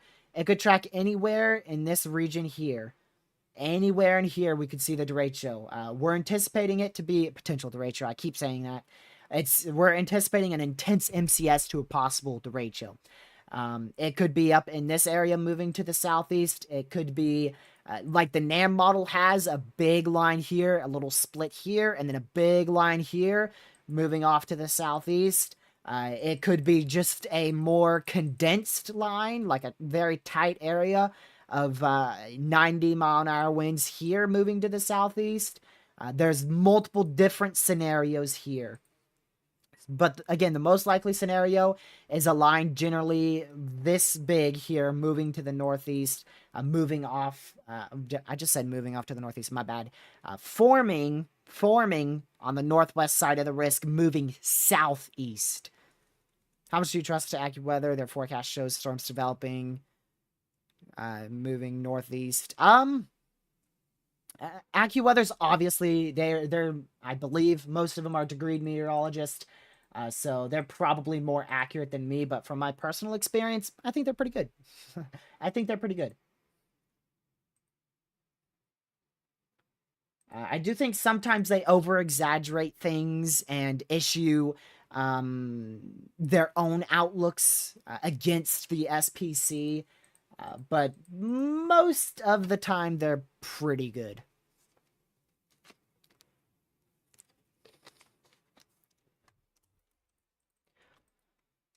But that's just my experience. We did just get that tornado warning canceled, by the way. So we're down to a normal severe. You can see they just canceled that tornado warning. Michael, you're local meteorologist. So out here in northern North Carolina, southern Virginia, for us, it's a weather station that's set in Greensboro. That's the most accurate. Typically, it's your local stations that are going to be the most accurate. The SPC forecast the entire nation. So your local meteorologists are going to know the terrain out here. They're going to know all the little details here and there that may help intensify storms or break them up. They're going to know what's most likely in your area based on previous climatology. So I believe that your local meteorologists are going to know better than, honestly, anyone. I would trust them the most. And I mean, you can put on layers too. You could average what AccuWeather has, the Weather Channel, what the SPC has, and what your local meteorologist has. You can average all of those together to get your most likely scenario, which sounds like a lot of work, and it is. When I forecast for my area, normally what I look at is I look at my forecast on my phone. I look at the Weather Channel, AccuWeather. I look at the HRRR, the NAM3K, the current surface observations, the satellite imagery, the SPC outlook, what previous models had, what the trends are, the ensembles. I put a lot of effort into the forecast. For my area. Now, when I forecast these risks, I look at different models before I go live and then determine what I believe is the most likely scenario, and then also see what the SPC has, make the thumbnail off of what the SPC is saying and what models are saying, and then put the title on what the SPC says and what models are showing. I averaged both of the models and the SPC together to give you the high end. Pretty much all my titles, if not all of them, are the high end of a given day. So if you guys are new to the channel, make sure you hit that subscribe button with the notification bell set to all. I appreciate you guys tuning in. We're still staying live here. I don't plan on ending anytime soon at the moment. Again, the most important thing is hitting that like button and sharing the stream so we reach more people. The more likes we have, pretty much the more people we reach. You guys got this stream very quickly to 100 likes, so because of that, we've reached well over 4,000 people already in today's live stream with the word of severe weather, so I highly and greatly appreciate that. It is greatly, greatly appreciated. Let's see here.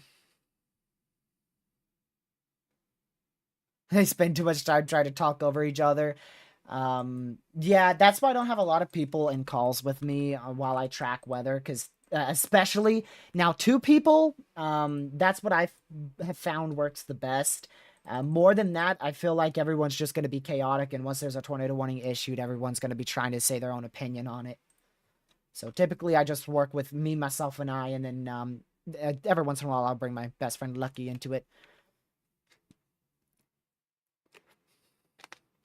I am in Southern Virginia. I am very close to Martinsville, Virginia. That is where I'm located. A little bit off to the south of Martinsville. It is still on the table for a potential chase in anywhere in this area on Wednesday. Right now, models are on the iffier side of things, so I'm waiting for the models to figure out their differences, which probably won't happen until the morning of Wednesday. But I am monitoring for a chase at some time on Wednesday. Maybe a local chase. It may be more towards Pennsylvania. You never know. Most of these are normal severes, and if they aren't, they're a little bit on the higher side for hail, 1.25 inch in diameter there. So not that big of a threat currently happening in that watch area. Again, our main mesoscale, or I should say our main mesoscale before the main mesoscale expires at 8:15 Eastern time. We will be live beyond that. I at least want to stay live until that watch comes out, if not a little later. So we'll be keeping a very close eye on this outlook. Again, if you're just joining, here's today's outlook. We're looking at the potential for a intense MCS, which is a line of damaging winds, or a derecho, which is a long tracked line of intense damaging winds in and around the orange and yellow risk area. So if you are anywhere from the Twin Cities and Minneapolis all the way down to Chicago, somehow Caleb in Peoria, Illinois, is inside that slight risk, and also near and around the Grand Rapids, Michigan area. Make sure you are weather aware for the potential of damaging winds, depending on where your location is, ranging all the way from 50-mile-an-hour winds to possibly 100-plus-mile-an-hour winds.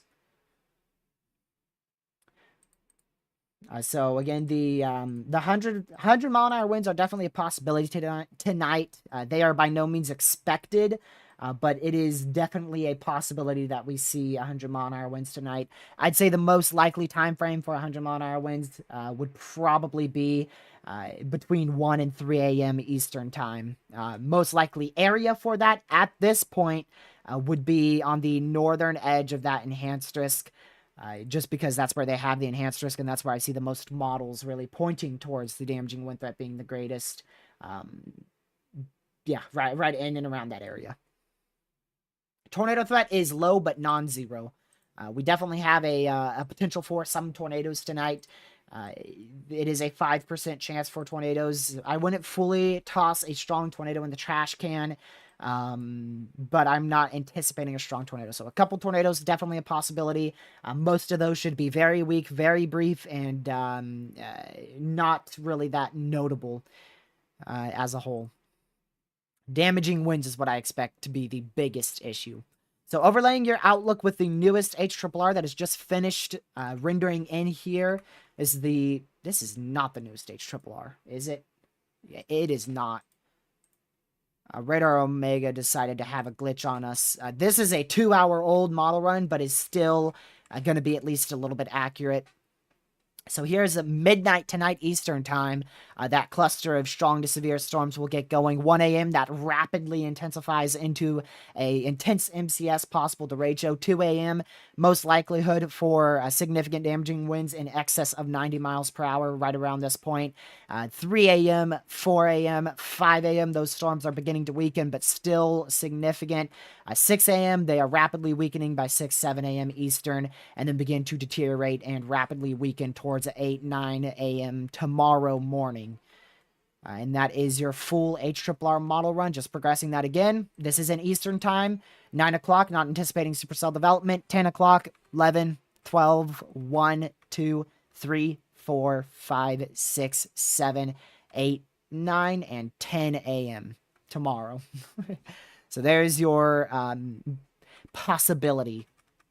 Again, this area, it could be a bit more south, could be a bit more north, but honestly, I do believe the HRRR is displaying this threat pretty well, with this region here having that highest chance of significant damaging winds. And like I said, the northern edge of that enhanced risk probably has the highest chance at this point, just because that's where the SPC has it. So again, I think central Wisconsin is going to be the main area to watch. Maybe into far northern Wisconsin. We'll just see. It's really going to be a waiting game here. But I mean, you can already tell where our development should occur here, generally in this vicinity here. So I personally believe most of that enhanced risk needs to be shifted north. We'll see what the SPC says. I'm really interested to see what the SPC does with this upcoming outlook. It's not a guarantee that we see the derecho, or I should say intense MCS possible derecho, more to the north. We will just see what happens. It is not a guarantee at all. So take that, take note of that. The exact placement of the intense MCS to possible derecho is not fully set in stone yet. Keyword yet. Because it will eventually be set in stone. It's just going to take a while. Yes, there's one more outlook at 9 p.m., which should be right when storms start to show signs of firing. We should start seeing like bubblers and a CU field and things really trying to intensify at 9:30. And then that big intensification phase should be 10, 11 p.m. tonight. Again, that MCD expires at 8:15 Eastern. I don't anticipate them to issue a watch before that. I think they're going to let that MCD, which is a mesoscale discussion, I think they're going to let that expire, and we'll see a new MCD that has a 95% chance of a watch. And pending on what the wording is on that, we'll see. That may come with a special good old solid pink highlighted area saying upgrade to moderate risk at 01Z. Who knows? It just depends solely on what the SPC believes. If they think that the model runs are overdoing the intensity, if they think that the model runs are wrong, they could just keep the enhanced risk and not even move it. It just solely depends on what they believe is the most likely scenario. When do we see first storms fire off? 8, 9 p.m. time. Where? I just realized what you asked there. It should be west central Wisconsin. I'm expecting it to be in this area here. That's where I'm expecting it to be.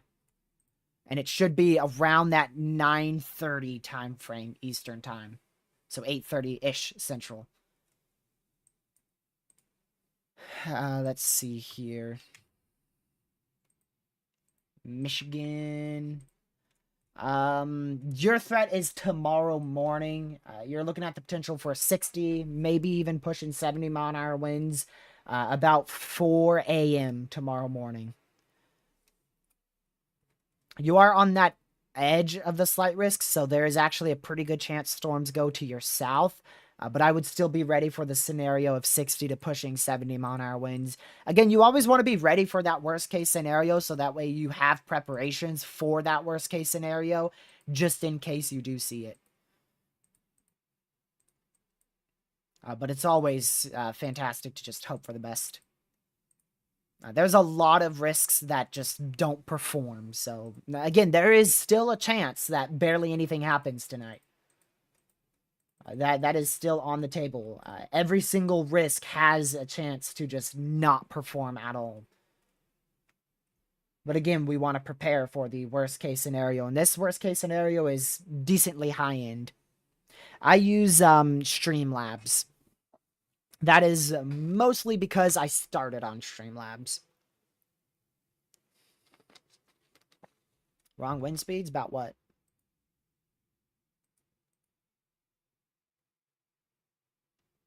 I don't know. I don't know who you're talking about there. Let's see. Hello, Curtis, if that's how you say your name. I'm terrible at pronunciations, not only with names, but with every single town name. You name it, I've butchered it. That's how it is over here. Let's see. This is in Illinois. That's a bit of an uncertain area. The SPC has you in that potential for 80 to 90-mile-an-hour winds. Upwards of 100-mile-an-hour winds could occur. Personally, I believe, this is my personal opinion, that storms will be far more to the north of you. But I would still be ready for 90 to 100-mile-an-hour winds in that area, just in case just in case it does occur. Just in case it does occur. So you definitely want to prepare. Again, prepare for the worst case scenario, hope for the best. And again, like I said, I'm typically going to give you the worst case scenario, and then we'll break it down and go through the most likely scenario. Let's see here. What do you think are the odds that the derecho happens over a significant tour? You mean like a significant tornado inside the derecho if the derecho occurs? Low. And personally, I don't see much of a significant tornado threat tonight. Again, you can't fully toss it in the trash can, but I don't see much of a significant tornado threat for today. Really anywhere, I guess if we manage to see one, it would be when the storms really first start to fire off. But even then, they're expected to be clustery and messy and then rapidly grow upscale into a line. So we shouldn't have a phase where these storms are semi-discrete in a good environment for tornadoes.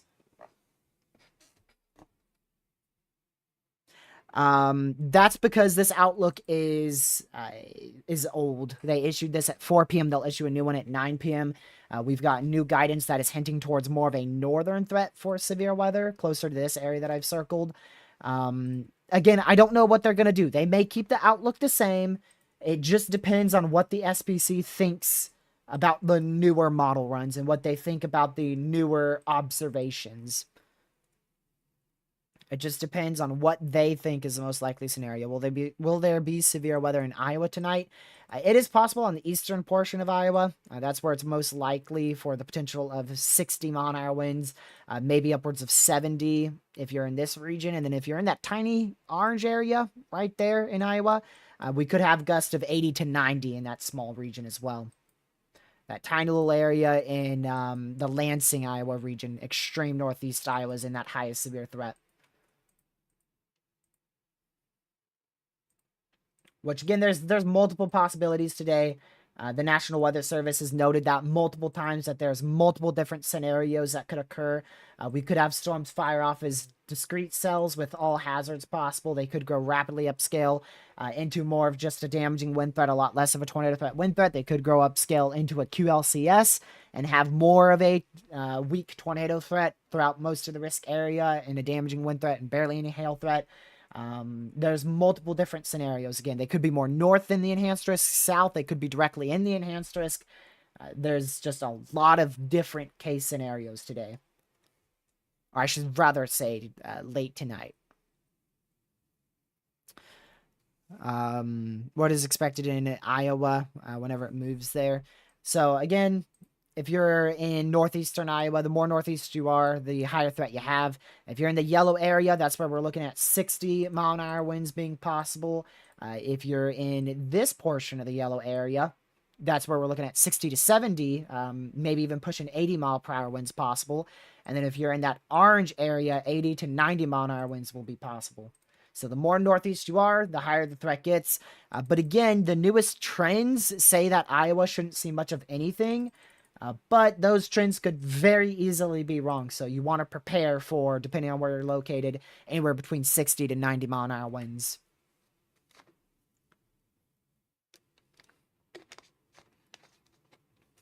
Let's see, 81 Fahrenheit in southeast Wisconsin. It's still 90 out here in southern Virginia, and it's 744, 745.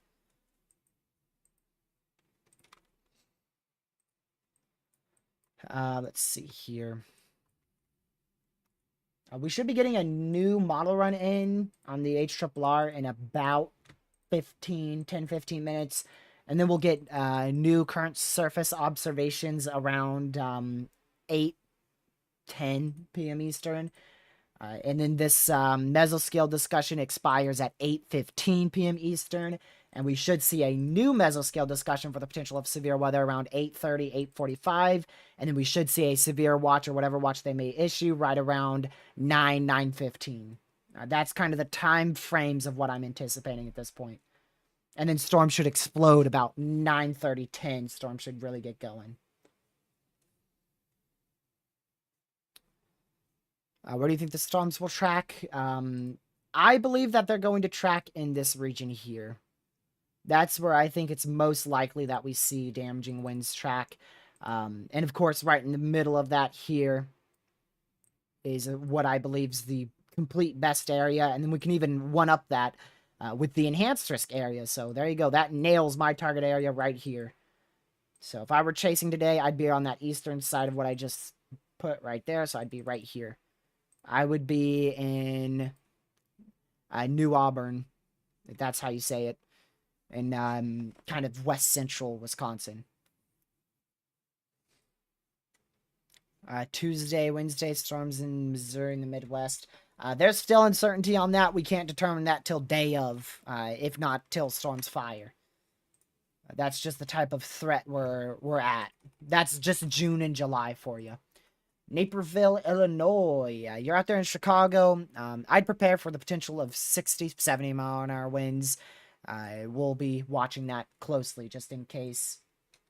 But I do believe the main winds will stay to your north. But again, prepare for 60, 70-mile-an-hour winds just in case. So once again, if you haven't already, make sure you hit that like button. We're going to try to get to 200 likes on this live stream. We're like 44, I think, away from that. Or no, 34 away from that. So if you haven't already, hit that like button as well as share the stream. Again, those are the two most important things. I know it gets annoying me saying that. But I do want to say that because every once in a while, because we have new people coming in here. We do have a tornado warning in Canada for this supercell here.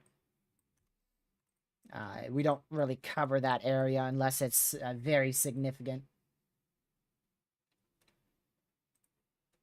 Let's see. So again, I'll just tell you the most likely scenario. So Dodgeville, you have the potential for 90, even 100-mile-an-hour winds out in that area. I do believe that storms will be more to your north, but there's a very real possibility that you end up with 70, 80, and again, your upper echelon is 90 to possibly 100-mile-an-hour winds. So I prepare for 90-mile-an-hour winds if I'm in that area, but again, there is a pretty good chance that these storms are closer to 60-mile-an-hour winds, 70-mile-an-hour winds by the time they get to you, if not more to your north. Again, there's multiple scenarios, so I really can't tell you what exactly you're going to see. You could see 60 mile an hour winds, you could see 80, you could see 100, you could see not even rain. That's how much variety we have in between the forecasts here.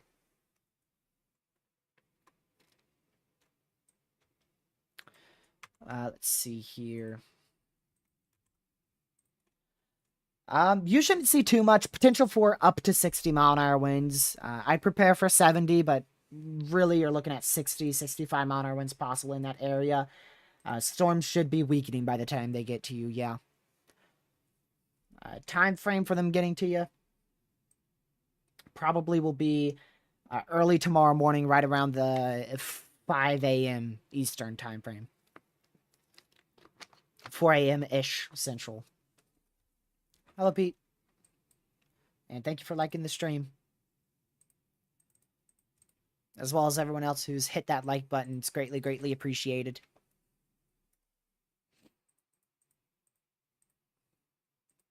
Let's see here. So we'll continue to watch these storms. The few cells that are severe here, they're not anything that's impressive at this moment. So we'll just keep an eye on them, and I'll update you all anytime we see new development. So the next big change will be at 9 p.m. Eastern, where the SPC is going to consider the potential for a moderate risk to be issued. Again, it's really just going to be how they take things. If they believe the models are dead right on the potential for Derecho, they just might issue that moderate risk in and around this general vicinity. If they think models are wrong, they might just keep the outlook the same. Because there's a lot of uncertainties. There's going to be a lot of uncertainties until those storms get going. Once those storms get going, we'll start to know more details. Again, they even note that here. We are like 2 hours off from initiation, and they legit say the thunderstorm development remains uncertain. So there is uncertainty on when these storms will get going. But again, I think it will be most likely time frame 9:30. Between 9 and 10 p.m. Eastern, I think we'll see those storms fire. I'm going to go look at satellite imagery really quick. Just to see if it has anything going boom boom out there. Nope, not yet. Yeah, so let me show you the satellite on this program. See these cells down here? I really think it's going to be in between these cells here and this kind of line here. I think that's going to be the most likely area for these storms to track. And again, I think it's going to be on the northern edge of that where we see the greatest potential. I kind of feel like this is further south than anticipated on the model runs. So I feel like I don't know, we'll just have to see. That's just the entertaining thing about weather is the amount of uncertainty and predictability issues that you see, and then if you nail that forecast, then you know, that was a hard forecast and I nailed it. I'm pretty good. So that's why weather never gets boring to me, because there's always different scenarios. There's never the exact same setup, and never the exact same setup in the exact same area. There's always something different with every single setup that you see. There's sometimes similarities between the two, but barely, if ever, you'll ever see a same storm scenario produce the same storm outcomes. I don't think that's actually ever happened before. Green Bay, I recognize that. Does that happen to be in Wisconsin? Or, let's see. Illinois? Okay, you didn't give me a state, so I can't give a forecast. Okay, Wisconsin, thank you. I thought it was Wisconsin, but it wasn't popping up. Wisconsin. Perhaps is there a... Oh, there's a space. No, you're all good, man. There's a space. That's what it is. That's what it was. I was like, it's not popping up. Um, Definitely want to be weather aware. You could be introduced to that level 3 threat. I think Green Bay has a good chance to be introduced to that enhanced risk at the new update in about an hour and 7 minutes, 9 p.m. Eastern. So I would be weather aware for the potential of up to 90-mile-an-hour winds. We could see winds exceed 100-mile-an-hour winds out there. That would be a rare scenario, but it's not impossible. So I'd prepare for 90-mile-an-hour winds just in case. Again, the scenarios are very far and few between. You may end up with 60-mile-an-hour winds. You could end up with a 90-mile-an-hour wind. Storms may track off to your south, and you may end up with a light rain. So there's a lot of different scenarios, but I would just prepare for that worst case scenario of 90-mile-an-hour winds just in case. Time frame for that would be, let me just check real quick. Midnight 1, 2, 3, about 3, 4 a.m. 3, 4 a.m. your time. Yeah, I might want to bring that outdoor furniture in, or at minimum, tie it down with bungee cords or something. Because that's going to be the type of ordeal to make this situation worse, is outdoor stuff flying around.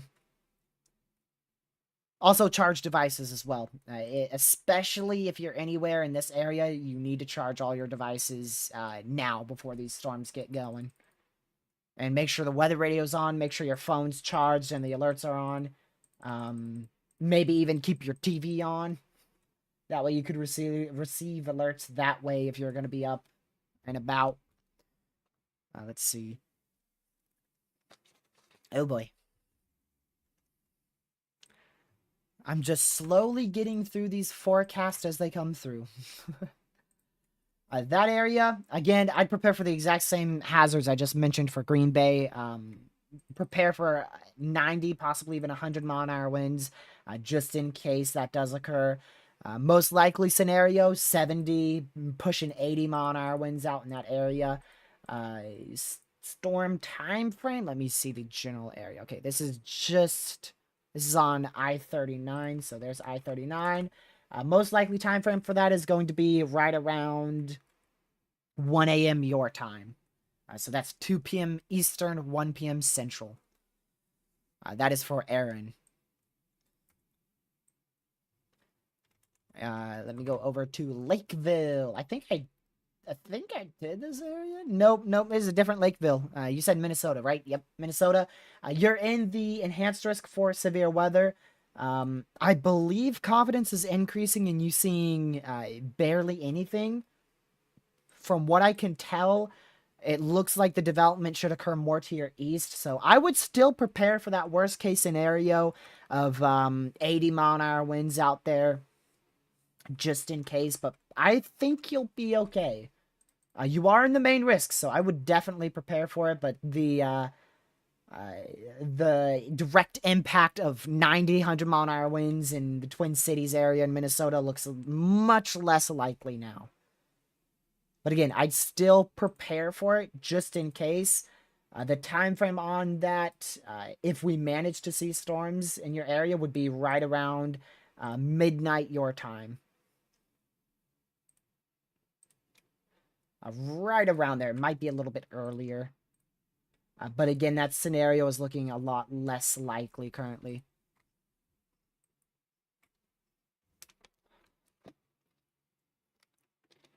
I think I missed one area, Milwaukee. Again, it's pretty much the same hazards. Up to 90, maybe even pushing 100-mile-an-hour winds possible. Time frame for your area. You're going to be looking at, if storms get to you, it should be right around 2, 3 a.m., probably pushing 3 a.m. your time. Main hazards, 2-inch hail, a couple brief tornadoes will be possible. And the biggest hazard would be the 90 to possibly 100-mile-an-hour winds there. Again, there's multiple different scenarios. I would prepare for that worst case scenario of 90-mile-an-hour winds, but there is a chance you see absolutely nothing tonight. And there is a chance you see 80, 90, and there is a chance you see, closer to 60-mile-an-hour winds. There's multiple different scenarios.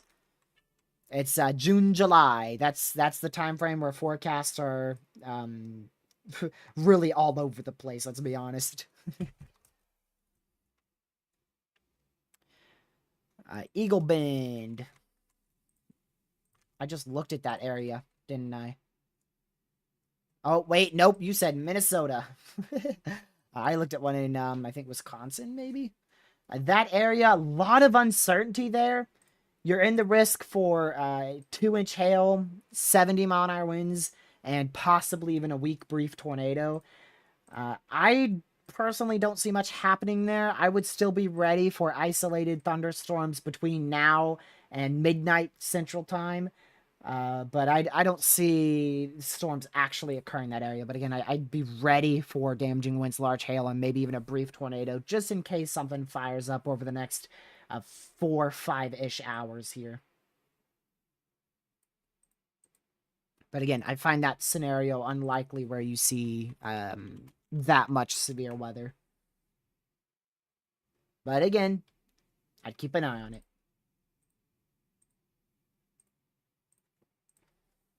Let's see here.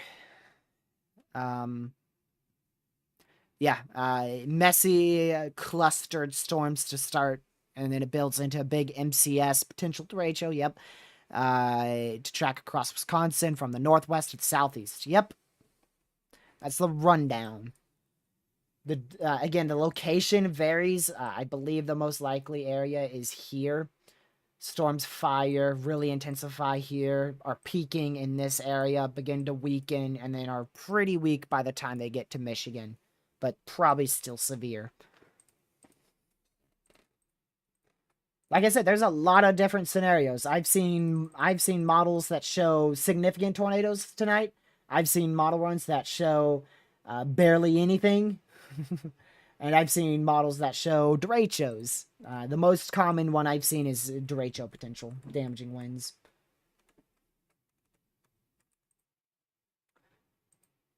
Really, regardless of what happens tonight, damaging winds are going to occur. I don't see a way that we don't see at minimum 70 to 80 mile an hour winds tonight.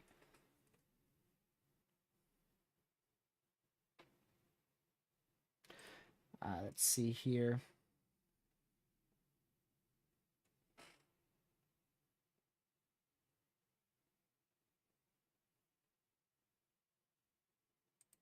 Okay. I'm waiting for the new model run to come in here.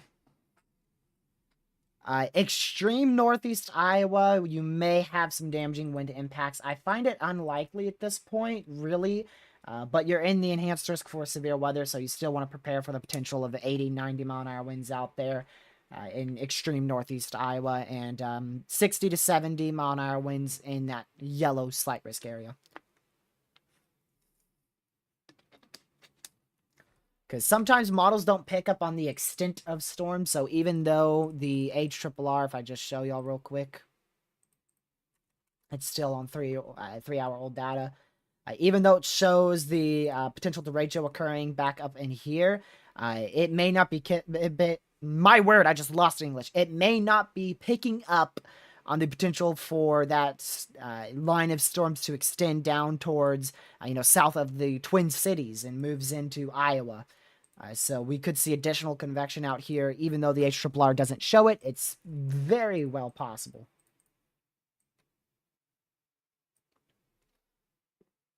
Is there a chance that Dodgeville's Wisconsin get tornadoes, or is it just wind and hail? Let me see. All hazards. Damaging winds, large hail, and the potential for a brief tornado or two will be possible. Currently, the storm going to your north is mainly damaging winds with the potential of isolated small hail, but that's not the main. That's not the main event. So that MCD is about to expire in about 12 minutes. 8:15 Eastern, I believe, is when that's set to expire. I'll double check because I actually never checked on the SPC page. Yes, 8:15. They did just issue an MCD, that stands for mesoscale discussion. That's out here in southern, southwestern South Dakota, northwestern Nebraska. Strengthening storms for the next 1 to 2 hours. Severe hail and damaging winds will be possible. A severe watch remains unlikely. Things should really kick off generally in this area, I think the most likely area for initiation is right here, right around the time frame of 9:30, 10 o'clock tonight. Things should start to really fire up.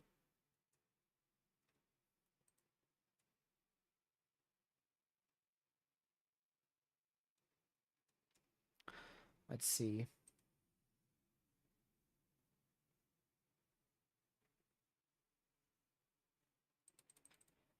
Would it be easier to say all of Wisconsin has a risk for possible all risk possible tag? I mean, yeah, really all of Wisconsin does. Let me show you. So this is the tornado threat. Northeast Wisconsin's left out of that. They may push that 2% more to the northeast. The hail threat's there and the wind threat is there, both of which are possible to be significant, possibly to be significant. So the tornado threat is minimal in northeast Wisconsin, but it's still there. It's just less than 2%. Now back out towards like La Crosse, Madison, this area here in the brown, that's a 5% tornado risk. Tomorrow night, Haley, it looks like you'll have the chance for some severe storms. However, we're going to have to wait until tomorrow to figure out what will happen. We have to wait until today's threat, which lingers in possibly all the way until noon tomorrow, is over to figure out what's going to happen tomorrow night. Tomorrow looks like another nocturnal severe threat, by the way. At least for now. We'll see if that changes. So that new HRRR is coming in, like I said. It still shows. Actually, it might even have it a bit stronger, if not same intensity, on that new model run that we just got.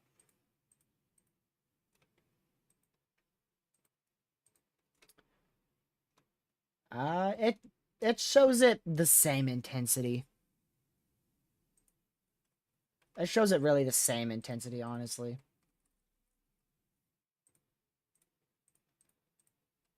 We'll just wait and see what ends up happening here on the last few frames of the HRRR. Yeah, chats aren't really too talkative here on this channel. Unless the mods are arguing. But hey, I don't mind. Let's see here. Well, if he's in Wisconsin, just let him know a few severe storms will be possible tonight. Just send him a quick text. If you manage to get a location out of him, then just let me know. It doesn't have to be an exact location. You could just get a radius of it, and I could still do a good forecast.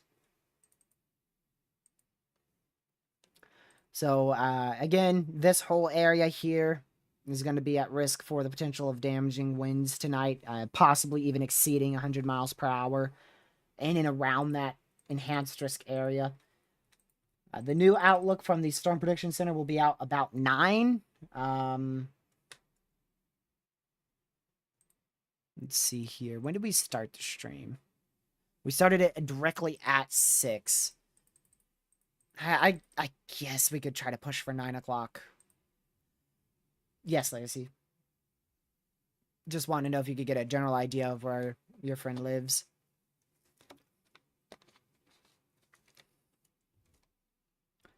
Yeah, in and around the orange area. So if you're in or around that, which means in the yellow too, you could see the potential of winds exceeding 100 miles per hour. So we probably won't do too much coverage on this. This was really just expected to be a briefing to let y'all know about the threat. We're still going to stay live watching this for a while longer. Probably a little over an hour we'll still stay live. I'm starting to lose my voice. I'm starting to lose my voice. On these briefings, I try to be a lot more energetic and talkative. And then once I know we're in coverages, I'll be more laid back. So that way I don't lose my voice like this.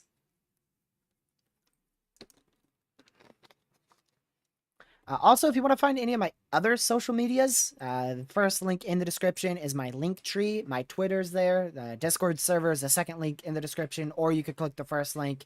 It's also in Linktree. So Linktree has my Twitter, Discord, this YouTube channel you're watching here, the TikTok that I never post on anymore because I got rid of the app, and WeatherX Social, which I'm not even logged into currently.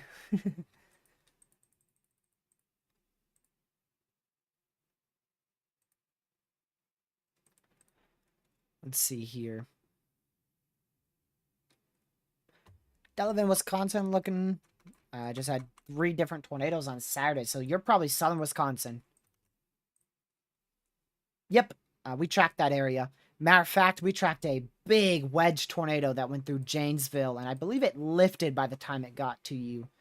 But Delavan was an area I called out for the potential of tornadoes. So, yep, I recognize that area. Tonight, it shouldn't be nearly as bad. I hope. I hope. Most models have the biggest threat being farther north, but I would still prepare. Worst case scenario, 100-mile-an-hour winds tonight. I'd still prepare for that just in case. So again, worst case scenario, 2-inch hail, 100-mile-an-hour winds, and a couple tornadoes will be possible. That's your high-end threat. Most likely scenario, I think your most likely scenario is storms stay off to your north. Time frame for this will be about middle of the night. Let me see exactly when midnight. 1, 2, 3, 4, 5. About 5, 6 a.m. Your time. Once again, there's a lot of different possibilities. Storms could go to your north. They could go to your south. They could weaken over you. They could be really, really strong over you, produce up to 100-mile-an-hour winds. So it just depends. There's a lot of different scenarios. I've tried to make that very clear in this stream.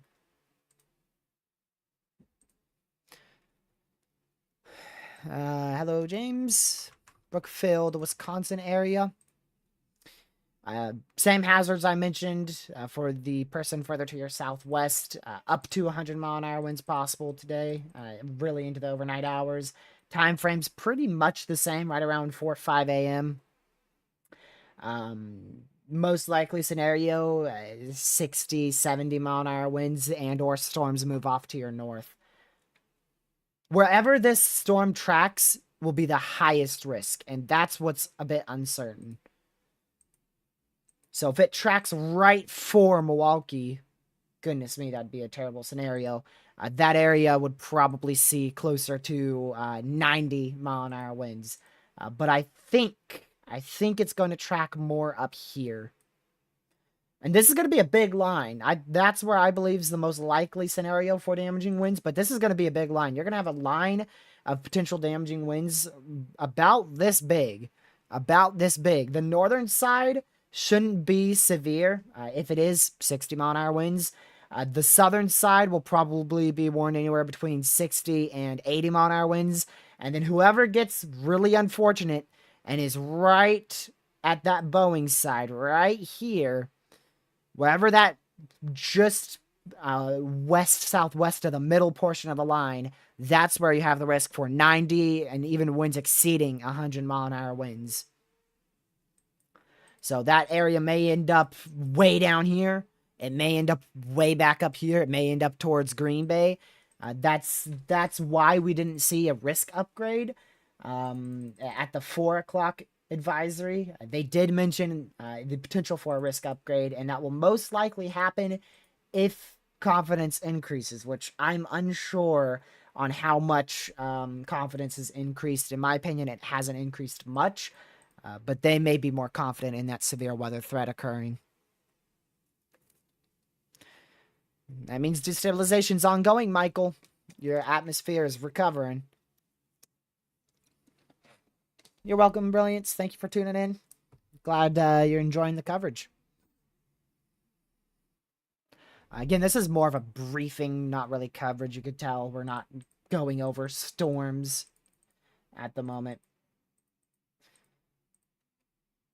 I'm surprised the sun's out in La Crosse. It doesn't look too sunny on the satellite imagery out there. Looks more like stratusy clouds out there.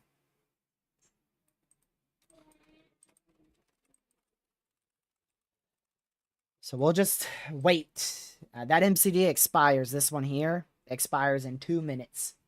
Let me go look at the current observations. That should have updated. It is 00Z. They have.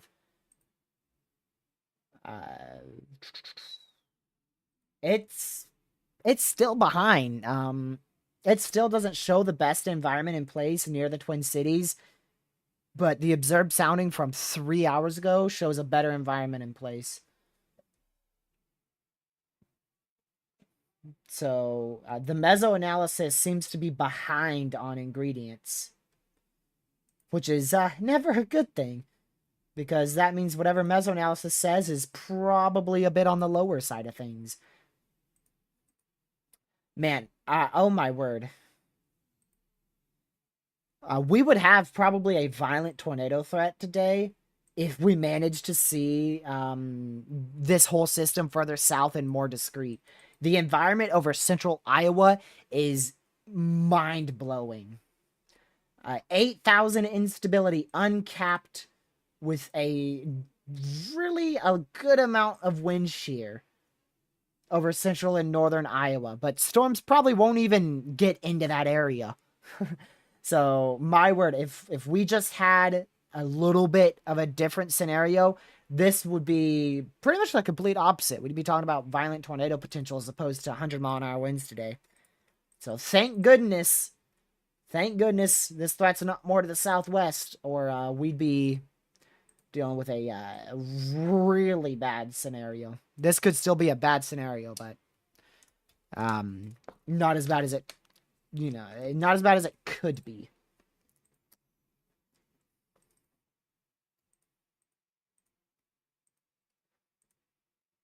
So I don't know if you know how to read anything like this. I'll just show it to you. This is mesoanalysis. 7,922 surface-based instability with 0 to 6 kilometer shear at 38 knots and 0 to 1 effective shear at 22 knots. Helicity in the lower levels at 185, with the upper levels being 415. 415. Your photographs out here are really absurd. Look at that. In southern Minneapolis, southern Minnesota, even in Minneapolis as well. Crazy photographs. I mean, if we just had a discrete motion in this area, discrete storm mode, we'd be in trouble. There's our supercell composite at 50 out there in Iowa. So crazy environment for tornadoes. However, we're not anticipating any storm development in that area. So we shouldn't see any hazards in north central Iowa. If we do, it should be just damaging winds from the upcoming potential derecho or MCS. The smaller front blowing up so early. What smaller front? If you're talking about this area, that's really just rain showers. I don't think that's going to do too much. That might be a focal point for initiation of storms later today and into the night hours.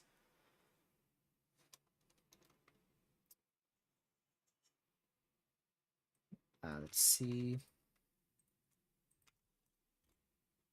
So the area, Eric, yeah, that area, again, pretty much the same hazards I've been talking about, honestly. 80, 90-mile-an-hour winds, potentially up to 100-mile-an-hour winds possible there. And we'll be keeping a very close eye on that. Make sure you're ready for the worst case scenario. Hope for the best. Storm should be in that area around the time frame of 1 a.m. Central. It's going to be an overnight threat. Storms really start to get going towards 8:30 Central and explode in intensity towards 10:30 Central, and the peak activity should be closer to 12:30, 1:30, and even 2:30 a.m. Central Time.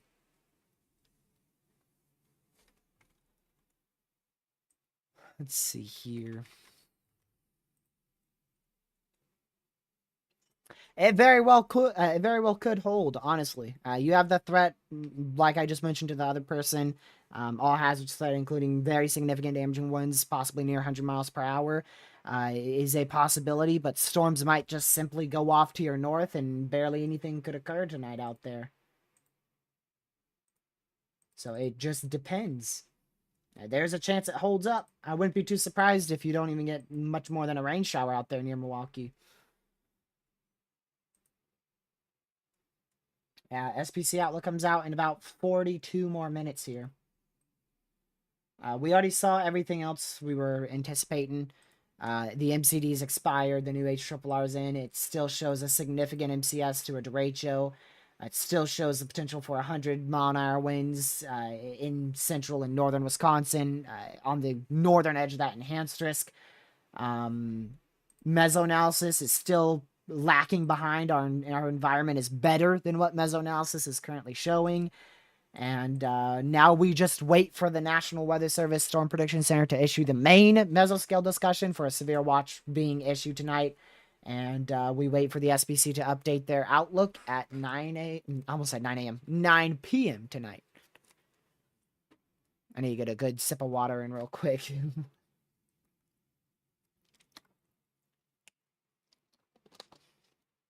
Let's see here.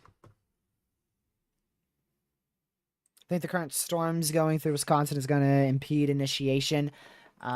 This will probably help storms fire.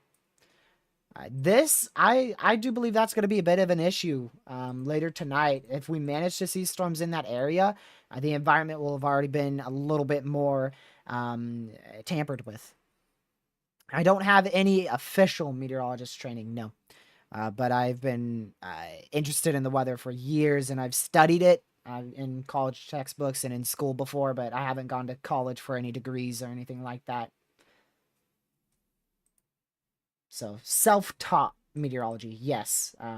Meteorological degrees, no. Oh my word, I can't even tell you Iowa weather. Oh man. I use GR Earth, I use Radar Omega, I use Radar Scope, I use GR2, I use GR3, I use College Dew Page, I use Pivotal Weather, I use Weather Nerds, I use the Weather Channel, AccuWeather, WeatherBug, what else do I use out there? Other model run sources that I can't even remember the name of, more off-brand SPC model runs, the experimental model runs on other sites as well. So many. I've used WSV3 before as well. There's a lot of softwares.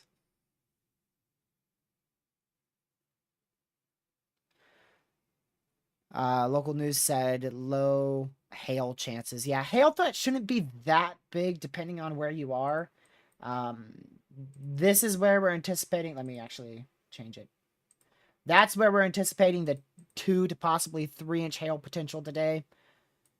Outside of that, out in this area where the remainder of the risk is, you're looking at closer to, 1.5 to 2-inch hail possible.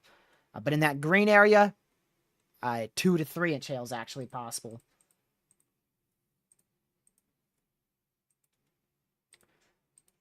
The new HRRR had a bit of a downtrend. It looks like that swath of damaging winds became more confined. So here's your updraft helicity tracks where the most intense thunderstorms could track tonight.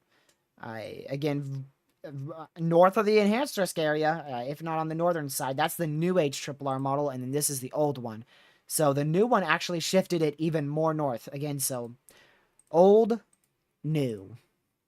Old, new. So the new one shifted it a little bit more north, and it actually did weaken it a bit, but this would still be a significant MCS to a derecho. You can still see that line of significant damaging winds there.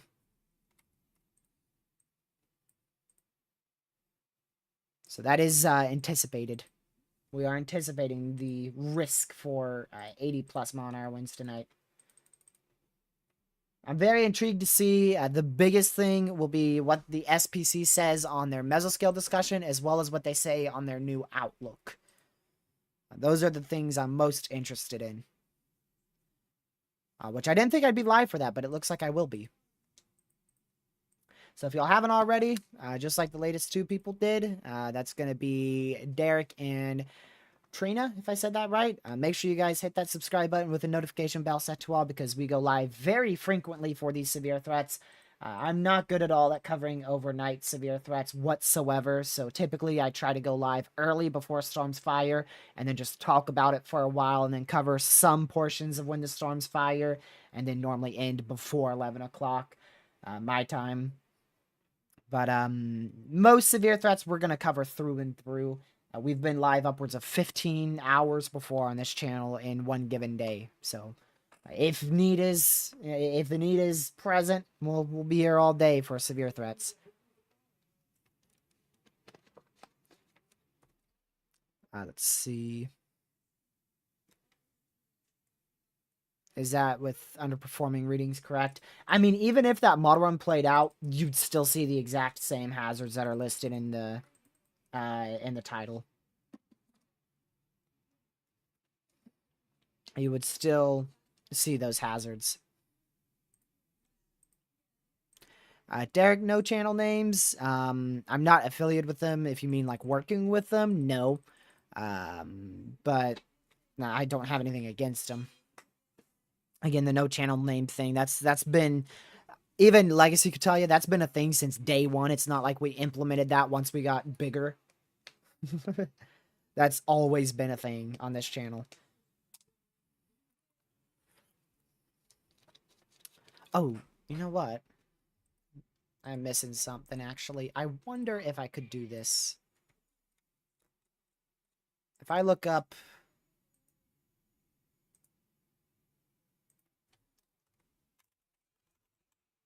Nope, it's not that channel. Ooh, I could. We'll see about that. Yep, just waiting on the SPC. You're good, Derek. It's not really that big of a deal. You know, I always prefer you not to mention them. It is a rule. But, you know, if you do it like 1, 2, maybe even 3 times, we're not really going to care that much. But if you continue to repeat it and try spamming stuff like that or self-promoting your channel, those are the things that will get you, like, timed out.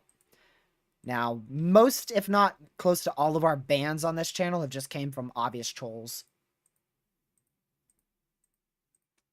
You know, people who spam random things. That's normally what gets you banned here.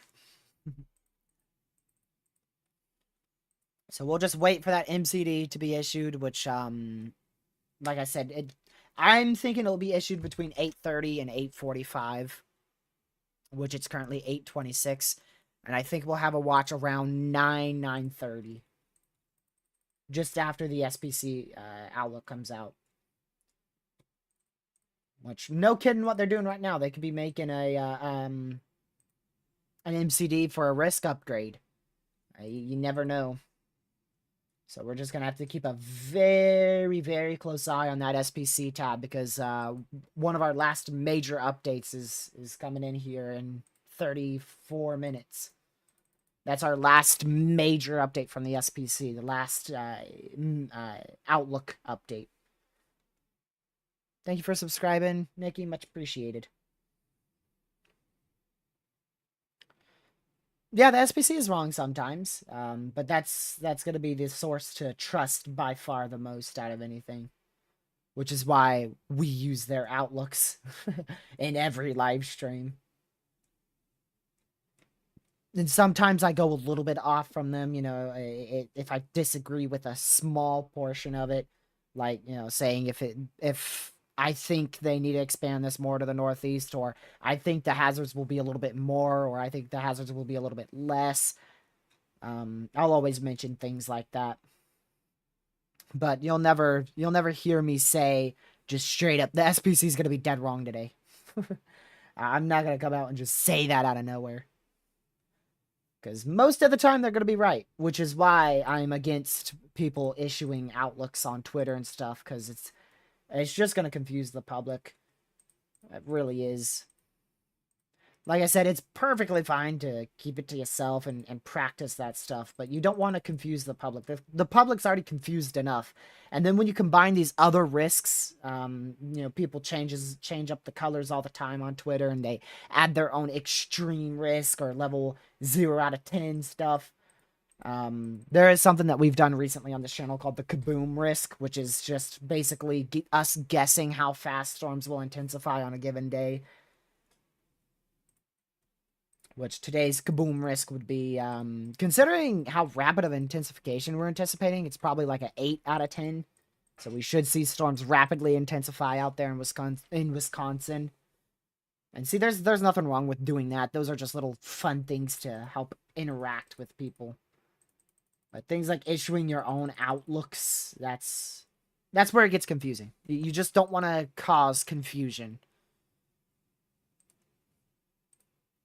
There's already enough confusion in the weather community with tornado ratings, watches, warnings, the difference between watches, warnings, the categorical risks, the enhanced and the moderate, the level 1 through 4s, the probabilities, how the SPC issues the outlooks, when they issue the outlooks, what mesoscale discussions mean and what they are.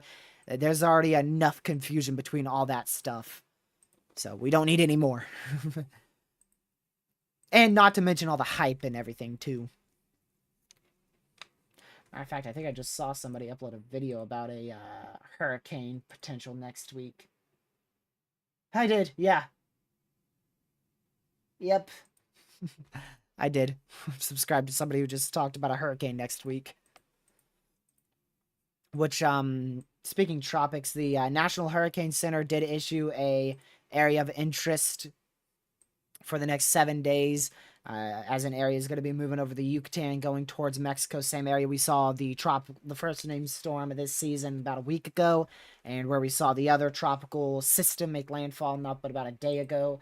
That was really not notable and not really anything to talk about. Moving up to the northwest here,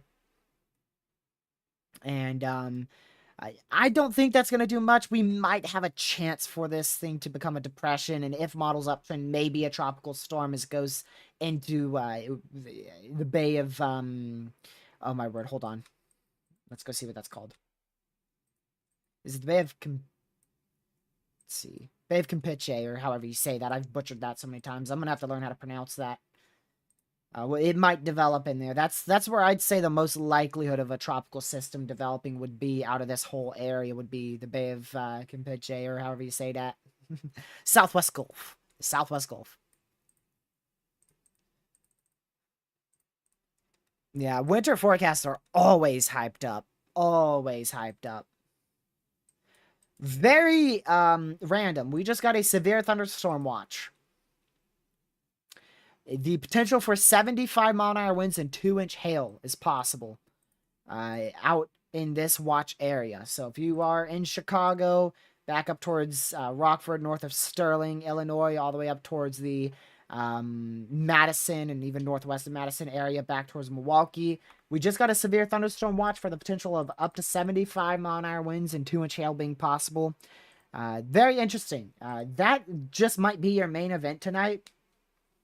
The reason why I say that is this might be taking up the environment out here in the enhanced risk.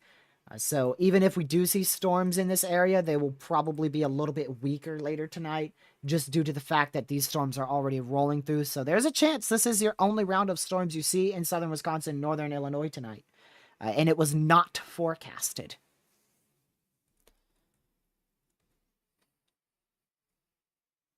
You mean this month, Rain Maves, because we've seen over 700 tornadoes this year. Pretty sure. Northern Michigan, you don't really have to watch out for much. If you're in western Michigan, watch out for the potential of 60-mile-an-hour winds. If you're anywhere in this area in northern Michigan, keep an eye out for the potential of isolated 40 to 50-mile-an-hour winds possible. Upwards of 60 will be possible there, but shouldn't really see 60-mile-an-hour winds in that green area.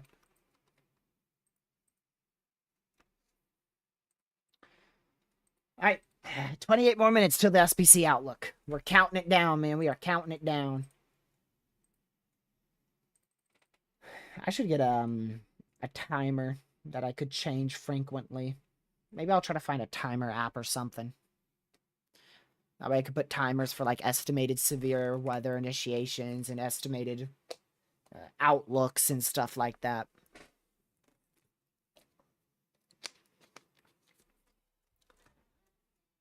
Let's see. So yeah, we'll just watch here again if you're just joining. We are on the tail end of our briefing today. We're approaching, actually, we've passed 2.5 hours. We're going to go probably just under an hour more here.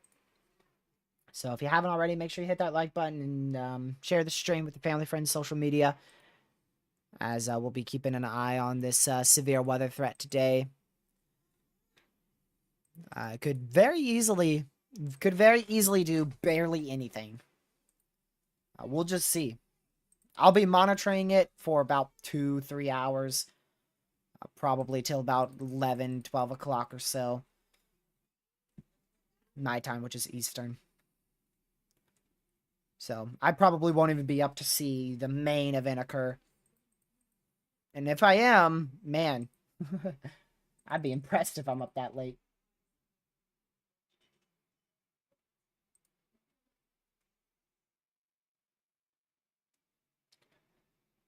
Yeah. Connor, our chaser, I think he's aiming to be live at 9. Yeah. He originally scheduled his stream for 7 and then pushed it all the way to 9.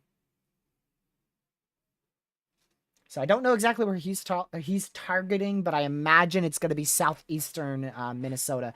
Our only major tornado threat was anticipated to be, if we even had a major tornado threat, it was actually anticipated to be a conditional tornado threat up here and a conditional tornado threat over here. That was really the two areas to keep an eye on, but neither one of them really performed at much of any tornado threat. Yes, Konokroff. He does work with us. Man.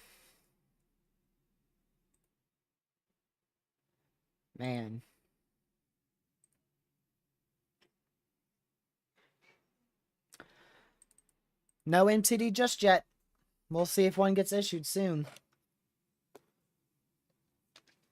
Like I said, I think it's going to be between 8:30 and 9. The only reason why I say that is because we should see storms fire about 9:30, 10.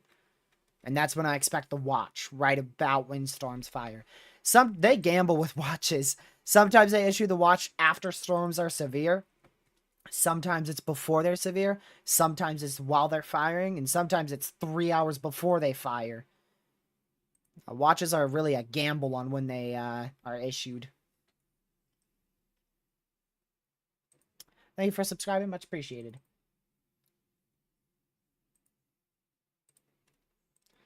Yeah, we're still on track to see a significant MCS to possible derecho. The forecast hasn't really changed in that sense. The main issue is the location of the MCS and or derecho. That's the main issue. We don't know exactly where that will be. Somewhere in Wisconsin. That's my forecast. We'll have damaging winds somewhere in Wisconsin at some point tonight, and they may exceed 60 miles per hour. That's what I'm confident in. We may see rain. We may see rain in Wisconsin at some point tonight. That's just a possibility. Yeah, the high end event with this is 110 mile/hour winds. That's really the high end. If we see anything more than that, I will be even if we see 110, I'll be very shocked, but we are anticipating the potential for 90, 100, and maybe even pushing 110 mile/hour winds tonight. Sure, Legacy. You can send it wherever you can. Discord server and my Discord DMs, wherever you can. The new HRRR starts rendering at about 8:55-ish Eastern. The 00Z. We'll see what the 00Z HRRR has and the 01Z HRRR have. And then comparing those two will probably give us our best scenario. And then comparing that with the SPC Outlook and whatever watches out. We will not be live to see the 01Z come out. We'll probably be live to see parts of the 00Z come out. But we won't be live for 01Z HRRR because that completes rendering at about gracious day. Let me think here. That's done at like 11:30 Eastern, I believe, right around 11:30 Eastern. we'll see what they do. Honestly, like I said, I wouldn't be surprised with any outlook unless they add a high risk. That's really the one thing that would surprise me with their new outlook. Everything else, I wouldn't be shocked with whatever they do. Downgrading the whole area to a slight would probably shock me too, honestly. If they downgrade it to a slight or upgrade it to a high risk, that would shock me. Keeping it enhanced won't shock me. Upgrading to moderate won't shock me. Moving the enhanced risk or increasing the enhanced risk wouldn't shock me at all in terms of increasing it to the north.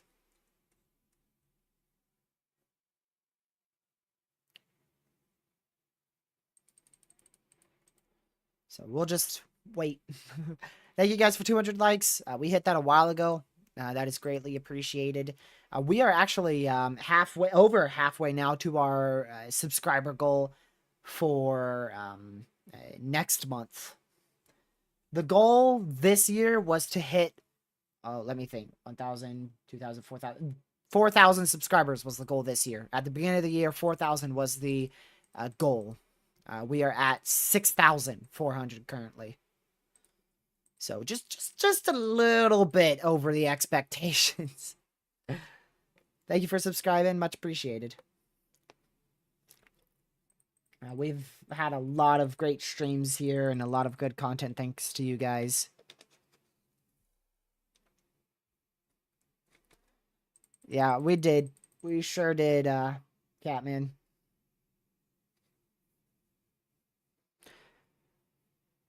Yeah, I think the H-R is pretty good, honestly.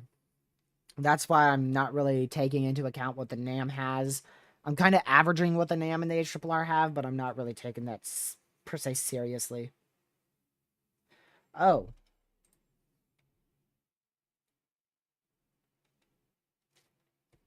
Tornado was just confirmed from yesterday's event that we covered for 4 hours in and around Winfield, New York. That is, yep, I know that one because that was the radar hole. I talked about that storm a lot, saying there could have been a tornado with that because it looked pretty strong. And there was. Classic supercell in Canada right now. Very classic Eagle Split supercell out here in Canada currently. Most likely a tornado is on the ground, if not very imminent with this storm. That is a very classic supercell capable of producing a strong tornado in Canada. That's what would happen if we saw storms explode in Iowa, if our low pressure was more to the south. We'd be seeing a lot of those. But thankfully, that scenario is actually impossible today. It's actually impossible. So, not impossible for Canada, unfortunately, but impossible for us over here. If you want me to break this down, so this is your hail core inflow notch right in here. This doesn't have ZDR, but you'd likely have a ZDR arc in this area. Your inflow notch is, again, very large in this region here. Intense area rotation, winds going towards the radar. Winds going away from the radar, so very strong area rotation, likely over 80 mile an hour winds with that. At least, I should say. Not much on the correlation coefficient or anything like that, but that's your rundown of this. So if we had more products, I could go a lot more in depth with that. But it's Canada, so we don't have much there in terms of products to go through.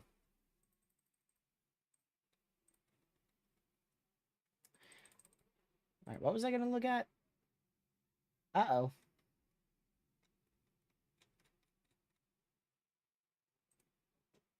Huh. Interesting. Thank you for subscribing, David. Much appreciated. Are you leaning towards the HRRR model and taking it across the Lake Michigan and missing Illinois? I am, but I still think like this area of Illinois will be clipped near Chicago. I'm pretty uncertain what it's going to do around that area. But I think Illinois is going to get something. It just might not be 90-mile-an-hour winds north of Chicago.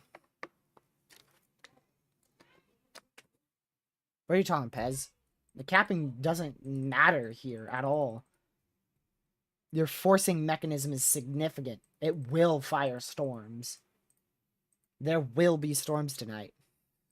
Dummy. Bro thinks he knows everything. I'm still on the old scan right now. Oops. That could have been bad. That scared me.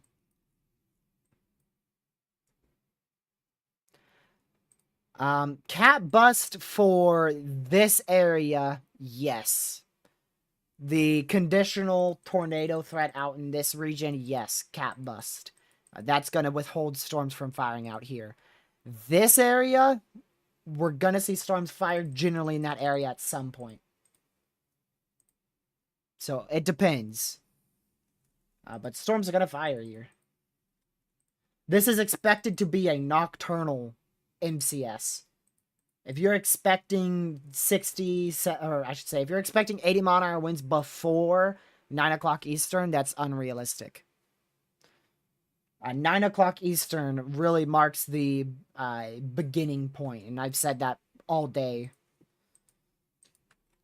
This is anticipated to be a nocturnal threat.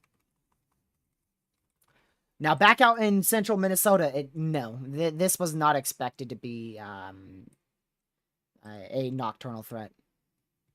Oh, he did say bust. Thank you for letting me know that. Oh, thank you. Thank you for letting me know that. That is multiple times he has said bust. That will give him a solid... Debating on doing a 10-minute timeout for him. We'll do 5 for now. Because he has said that multiple times. Thank you for pointing that out. I just realized that.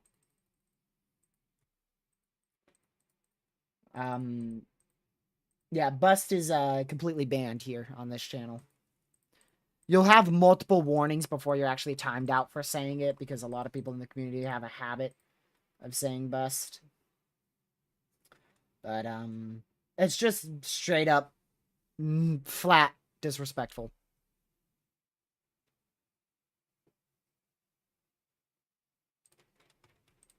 That's what it is. Even if storms, even if you think storms did nothing, a proper bust is not a single report in the entire risk area. So let me just show you. We have one wind report in Colorado that makes this threat not a bust right off the bat. And it hasn't even begun. There you go. So, not a bust. We also have a wind report in North Carolina and a hail report in North Carolina. Not a bust. Now, has the risk underperformed from what was anticipated so far? I'd say yes. I would say yes. This portion of the risk is most likely, generally, this portion of the risk is most likely going to underperform today. Most likely. But the enhanced risk, depending on where they put it, we'll see. I can't say if that's going to underperform, but I'd say probably not. We don't have an MCD yet, which is kind of surprising. That should be issued at any minute. Whenever there's signs of intensification beginning out there in northwest, west central Wisconsin, they'll issue that MCD.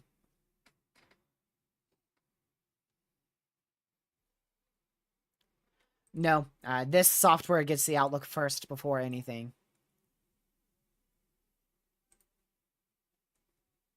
Fez texted me, I was saying the MCS is a bust. Dude, it's anticipated to get going. Have you not watched any of the stream? I've said for so many times, it's anticipated to really get going towards, what, 10:30, I think I've said? 10:30 Eastern, 9:30 Central. That is almost 2 hours away. That is almost 2 hours away. Apparently, dude did not learn a thing from the last 16 tornado outbreaks we've seen this year. and significant outbreaks we've seen this year. Because most of them start with a question mark on if storms even are going to fire.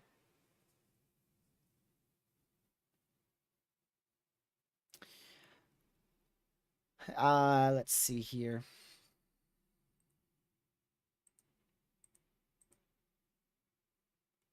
Heat dome going over the mid and southeastern U.S. Yeah, that's why we've had a big blocking pattern in here. That's what's made all your severe threats be up here for the last month or so. Right around a month. They've been all up here and even some in the northeast. And then you've had the occasional threat back out here, but it's really been the northern high plains into maybe the New England states. Monsoon moisture in California. I believe it's we're anticipating a lot of rainfall very soon. I think in the next week out there in Arizona. I'd have to wait for my thing to load. It's going to be slow on me. Yeah, it is being very slow on me. Hold on, let me get a different browser open. Always have backup browsers for when one's being slow. Alright, let's see if this one's being slow. Yep. Well, I can't really tell you what we're anticipating out there. I'll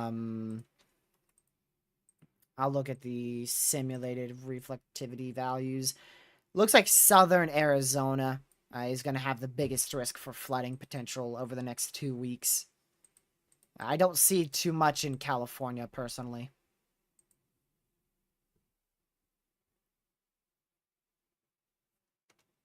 From Madison, let me see. No, that is not going to be the main event whatsoever. Not at all. Not at all. That wasn't even in the forecast. That was not even in... I don't think any model run at all had that. So, nope. Not the main event. Just a random surprise storm. Alright, our outlook should be out in about 9 minutes, y'all.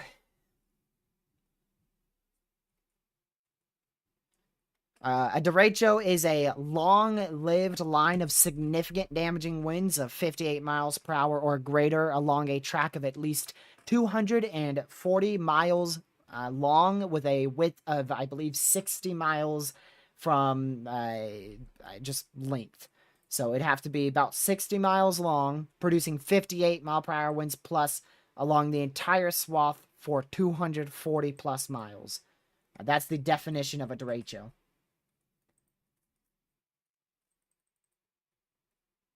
At least from what I know.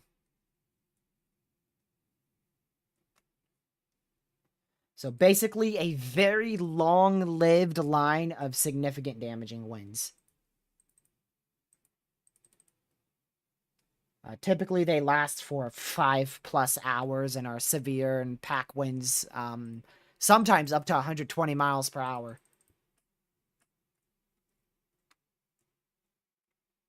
A typical derecho, from what I've seen, typically 100-mile-an-hour winds is really what they pack normally. Normally, you see severes, multiple severes of 90 to 100 inside derechos.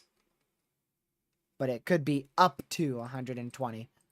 The maximum severe warning I have seen is 110 mile per hour winds, but I have seen reports greater than 110 from derechos. Matter of fact, I think I know the greatest report from what I've seen. Let me go back to this specific day.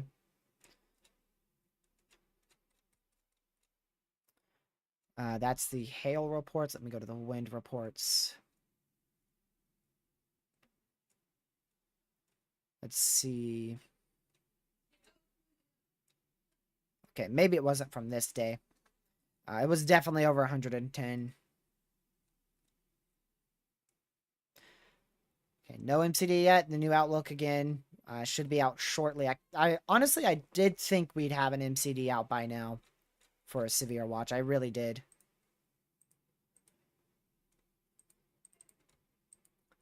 So these storms may be a little bit slower than anticipated.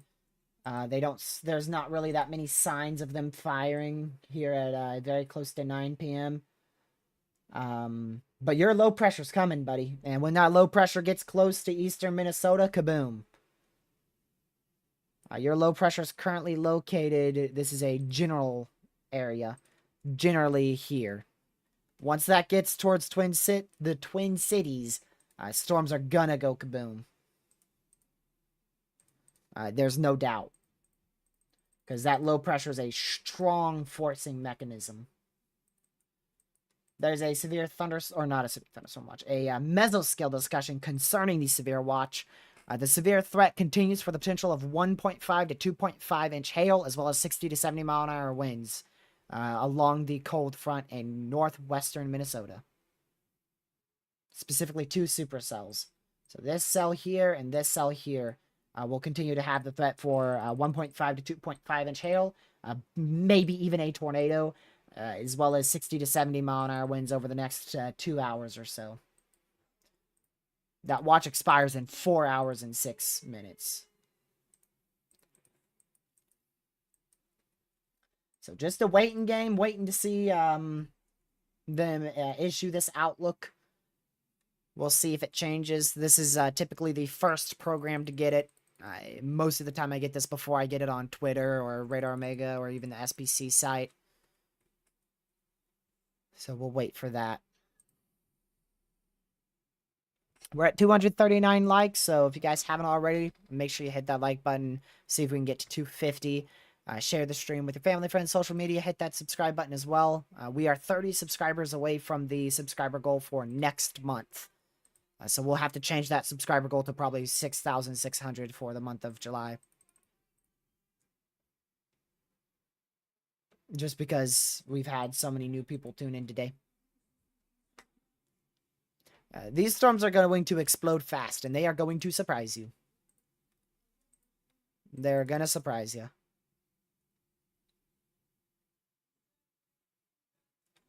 Let's see here. According to the Twin Cities National Weather Service, they're seeing signs of development towards the Hutchinson area.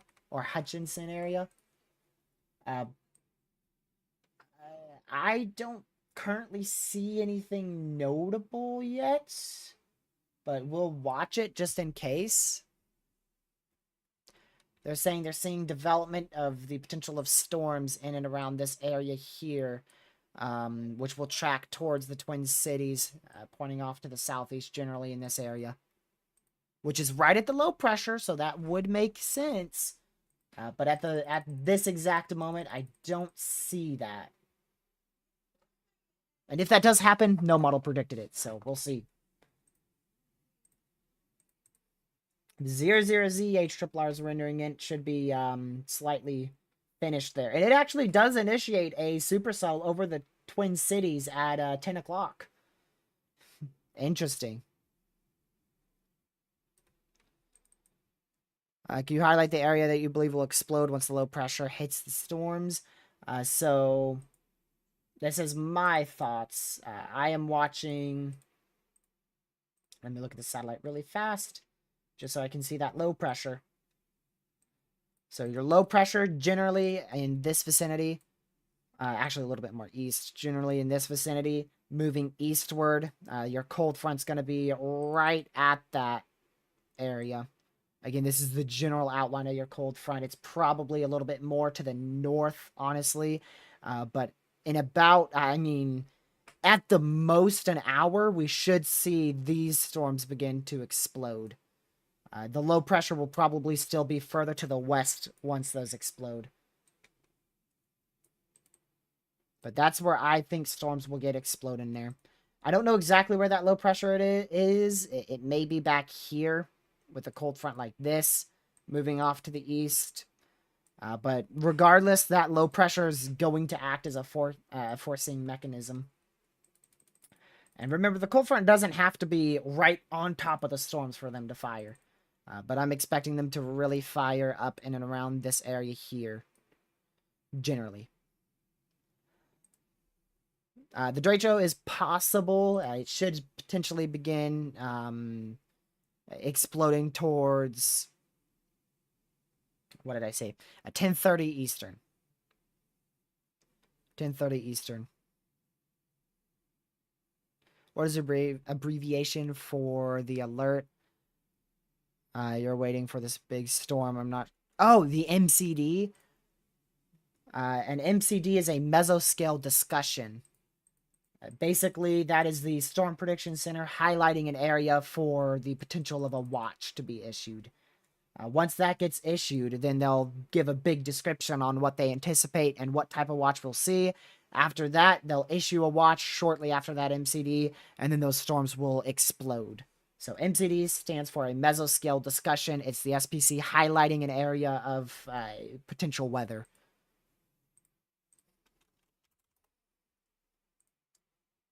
Sometimes that could be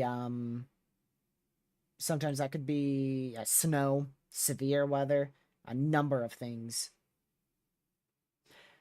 Yeah, it is on the warm front. Did I say cold front? My bad.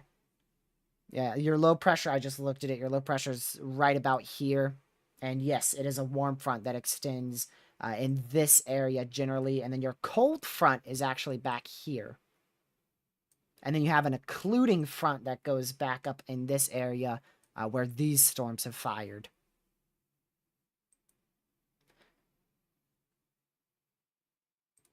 So every low pressure has a cold front and a warm front. Or at least a cold front. I don't know if every single one has a warm front, but a low pressure always has a cold front or warm front or both. Let me look. I've actually never looked at that.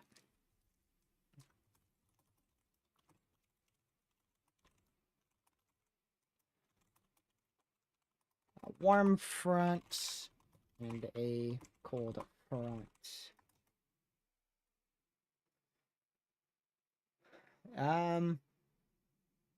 Yeah, warm fronts and cold fronts. Thank you for subscribing. Much appreciated. Okay, new Outlook just came out. And, no change. I believe no change. A little surprised with that, but okay. Little surprised. There's no change, unless they expanded the probabilities. That 2% looks pretty much the same. Hail threat looks the same. Wind threat looks the same. Hatched hail looks the same. The hatched wind threat, I didn't look at this too much. It probably looks a little bit more of the same. I'm a bit surprised because I kind of expected a northeast shift in their outlook, to be honest. I was anticipating at least a little shift in the enhanced risk further to the north-northeast.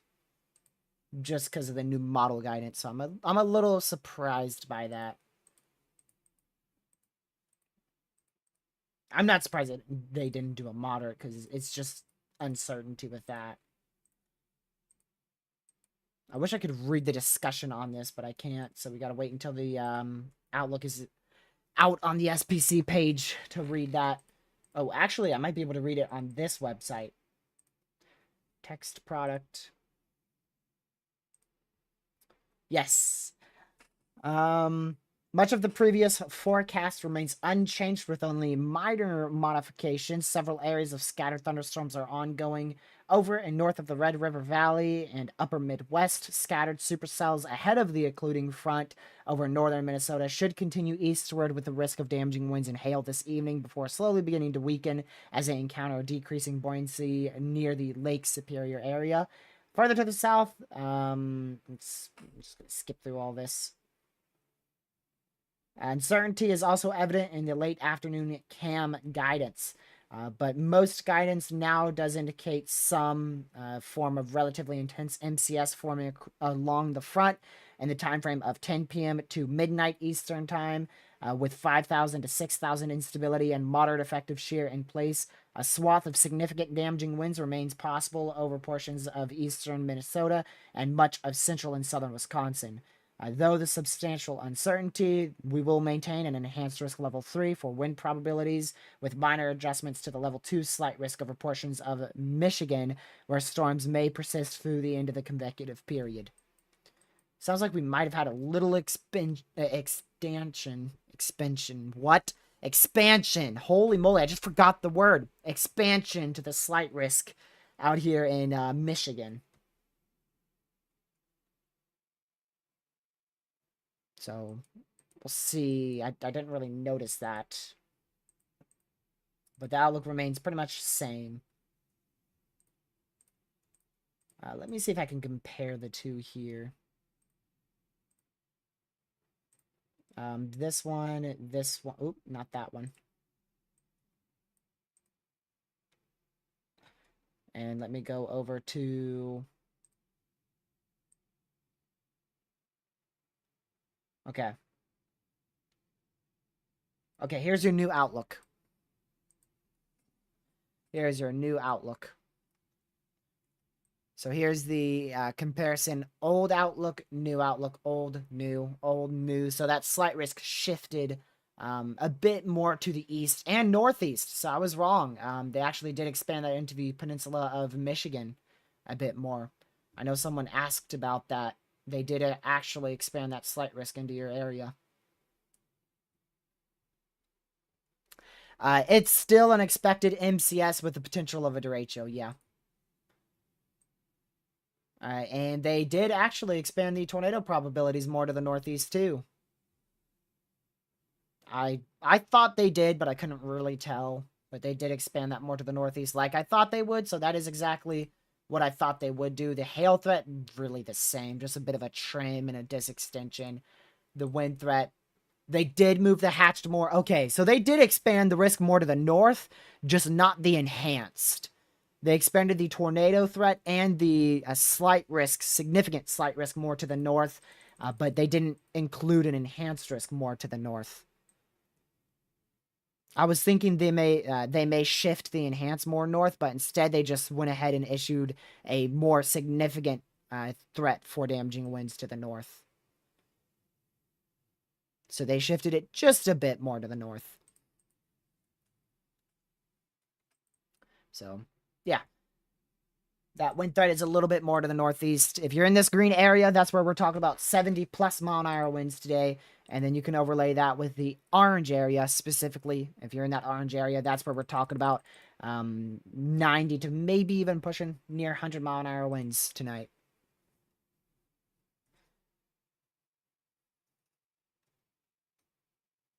I have a feeling when I end, they're going to issue that mesoscale discussion. I have a feeling that's what's going to happen. That would be a classic TRG moment right there. So, yeah, I'm just going to keep an eye on it. I'm going to take a very brief break. Before I do that, if you guys could really quick hit that like button and subscribe to the channel if you are new. And share their stream with family, friends, social media. I'm going to take a very brief break for about 60 seconds, maybe a little longer. I will be right back.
All right, well, I am back. Just had to take at least a little brief break. Okay, let me check a few things really quick. Oh, I just realized we're gonna get another new mesoanalysis. Let's see what that ends up looking like. That's 01Z. And I don't know when the observed soundings come in. Oh, they're already in. Minneapolis. Sheesh. Man, that capping's still strong. Still a strong capping, but my word. A little bit more lapse space. This would be a ridiculous tornado threat if it was uncapped. My word. Look at all that shear. Look at all that shear. 411. Yeah, we were anticipating it to be capped. We were thinking at least some storms can sneak through that capping. I don't know if that's going to happen. I'm leaning towards more of storms not breaking through that capping towards the Twin Cities. But we'll see. You never know. Never know. All right, let me go load up that mesoanalysis again. Okay. And I want to check this as well, really brief. I think Connor canceled his stream. I believe he did. Likely due to the lack of sunlight. I mean, there's no point in really chasing if you can't see stuff, right? So I guess he's just not going to chase it.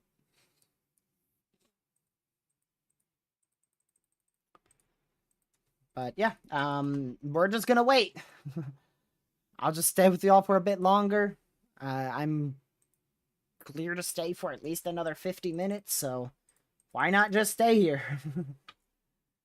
Unless my voice just completely disappears, which is getting sore, but not completely gone. Amy, a derecho is a line of significant damaging winds, spreading a path of at least 240 miles. So long story short, a line of damaging winds that is very long tracked. Let's see here. What'd you do, Isabel?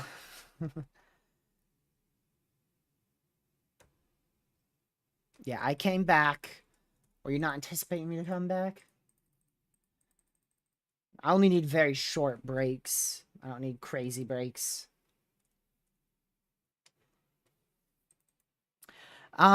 I don't know, Rain Maves. I don't know if I'll be available. It depends if I'm up. If I'm up, probably. If I'm not up, which there's a high chance I'm not gonna stay up past 12 tonight, because I had to get up at like 5:36 a.m. So you may not get me streaming much at all. That's why I did the briefing beforehand, or the kind of coverage beforehand. Because typically for enhancers, we stream 3 hours, and we're going beyond 3 hours, so I just decided why not?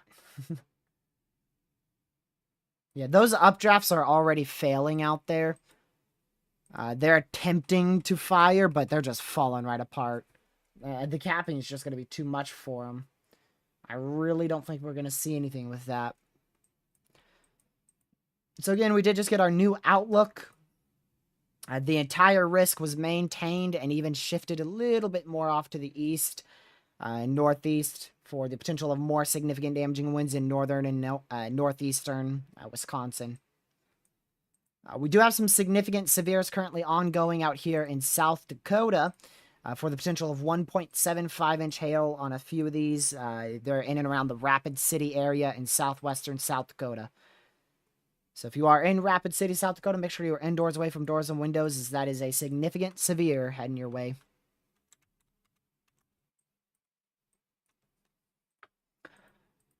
So if it was an underperforming and or a, as Isabel's trying to say here, a bust, why would they keep the entire risk? Why would they keep the entire risk? So that's proof that the risk is just beginning. Maybe not even beginning. We're still in the early stages of it. Oops, not that. There we go.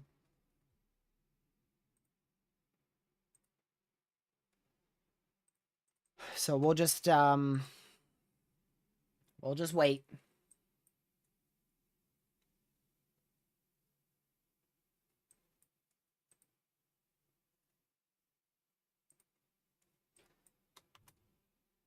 So we're just gonna keep an eye on this stuff. Not really anything too crazy to track at this moment. I mean, we'll keep an eye on this considerable severe back towards Rapid City in South Dakota, but it's not anything that is considered our main event.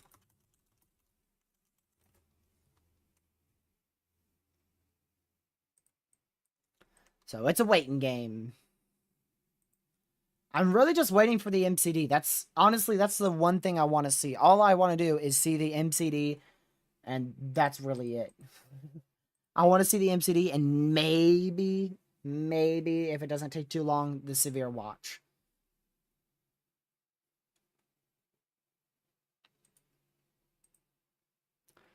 So that's really what I'm waiting for. I'm waiting for a yellow MCD to pop up in this main risk area. Which I'll be honest. I'm wrong on the timing. This stuff seems to be firing later, way later. I mean, I was expecting it to get going at 9:30 is when I was thinking we'd have decent thunderstorms. 9 o'clock, I was expecting that watch to be out. 8:30, I was expecting an MCD. So we're a little bit pushed on our time frames there.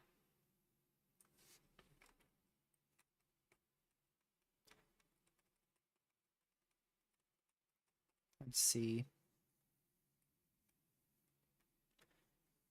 There may be a small chance still for a brief, significant tornado towards the 11 o'clock midnight time frame if we manage to see any supercells get going in and around this area. Which that is on the edge of the 5% and 2% tornado risk. That is a very conditional risk and solely depends on if we see storms out there that are robust enough. If not, then that significant tornado threat is going to be very low. Regardless, it's low. Just if we manage to see a storm where I've circled there, it would be a little bit better of a chance to see a storm. And more specifically, a brief, strong tornado. Let's see.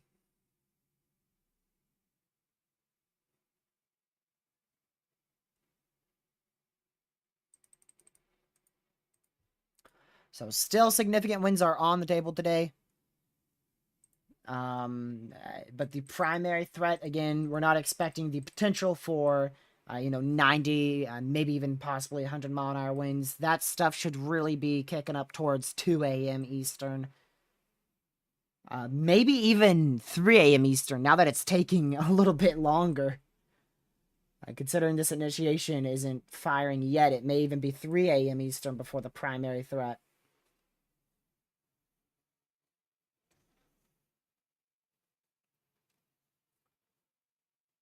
What time is this so called? The Derecho? I've already specified it. We do have a considerable severe inside our main risk for severe weather. That is for 2-inch hail up here in north central Minnesota towards Red Lake and Redby. So if you are in that severe, make sure you are indoors away from doors and windows. That is a severe thunderstorm warning for the potential of 2-inch hail. Which verifies the second portion of the title with the 2-inch hail possibility. So that's verified in terms of warning side of things.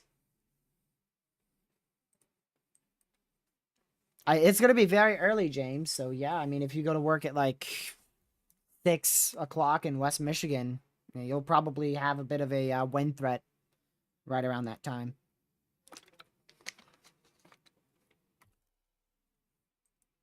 Let's go back to this software. This is the software where our mesoscale discussion will pop up when it's issued. So that's why I'm staying on this.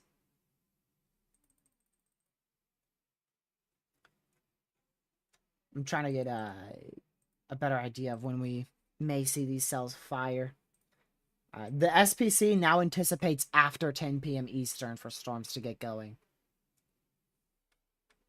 So I was saying storms should start going at about 9:30 and then be severe around 9, or rather 10:30. But it seems like that's been pushed back an hour.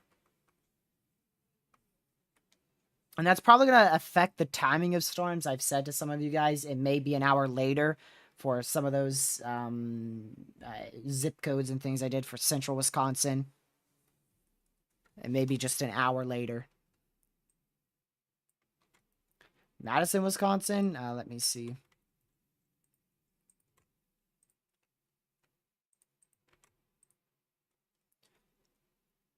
All hazards still very much on the table. You are in the enhanced risk. Time frame for that is still going to be right around 5 a.m. So, I mean, you are seeing some thunderstorms now, but it's just not. That's not the main event. At least what's not anticipated to be the main event. Which, honestly, I don't see that many models which show a Derecho going through the entirety, or a strong MCS going through the entirety of that enhanced risk area. I see some models that show it going through the northern side of the enhanced and the middle side of it. But on the southern side of that enhanced risk, I don't see many models showing storms in that area. Really, the only one is the NAM3K. Or the NamNist model. I said mile.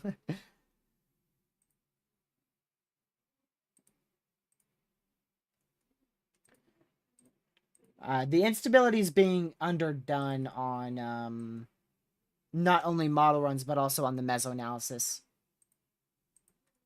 It's being underdone. Especially in northeastern Wisconsin and north central Wisconsin. But if we do see an MCS in this enhanced risk area, there's going to be about between 4,500 and 6,000 instability available for it. So that's a little bit of instability. That is a whole lot of instability for storms.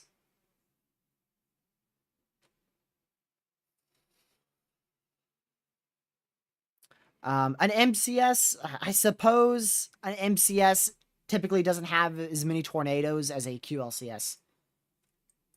So in my opinion, when I hear MCS, I think a lot of damaging winds with maybe a few spin up tornadoes. And a QLCS, I think a lot of spin up tornadoes with damaging winds. And then when I hear Derecho, I think, well, now you've just got a crazy wind bag with tornadoes and all types of hazards in it. So I consider like an MCS is the lower end, then a QLCS is more significant, then a Derecho is the most significant. But it depends, because if you have a weak QLCS, it's not going to do a whole lot. And if you have a strong MCS, then it's going to be producing a lot of damaging winds and probably more tornadoes than a weak QLCS. So welcome to the weather world, where everything is very confusing.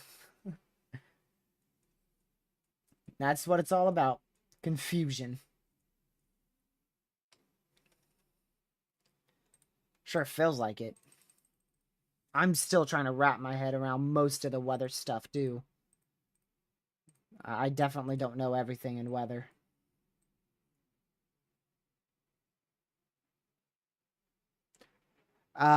James, it's simply the timing of the trough ejection. Simply the timing of the trough ejection and the intensity of the low pressure, as well as the ingredients available. So it's the number one thing is the strength of the trough and the strength timing of the trough and That's really it. That's the main thing, which you can consider as two things: the timing and intensity of the trough.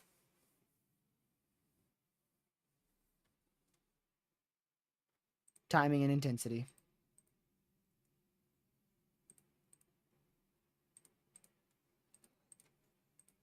Let's see here.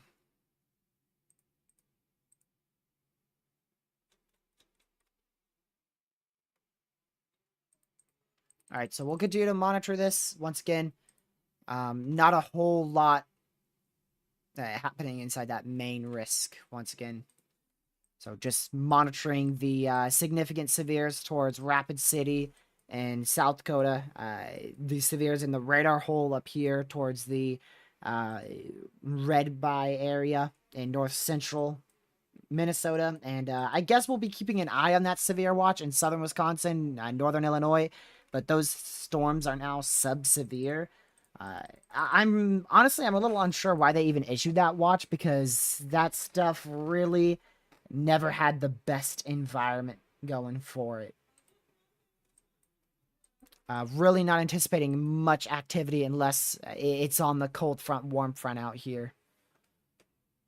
So honestly, I'm not even too sure how those things fired, to be real with you. I'm not even too sure how those things got going. They were kind of just leftover rain showers, and then just a cluster kind of exploded from what I could tell. I don't really know how those things got going in such a capped environment. Not everyone in this risk area will see storms. That's a given. Some people will see literally light rain, if not nothing. And then other people may see 80, 90 mile an hour winds. Again, I'm really unsure on the placement of that risk, but we'll just keep an eye on it. Not everybody in that enhanced risk is going to see storms, but there's definitely the possibility for significant severe weather in that enhanced risk very easily.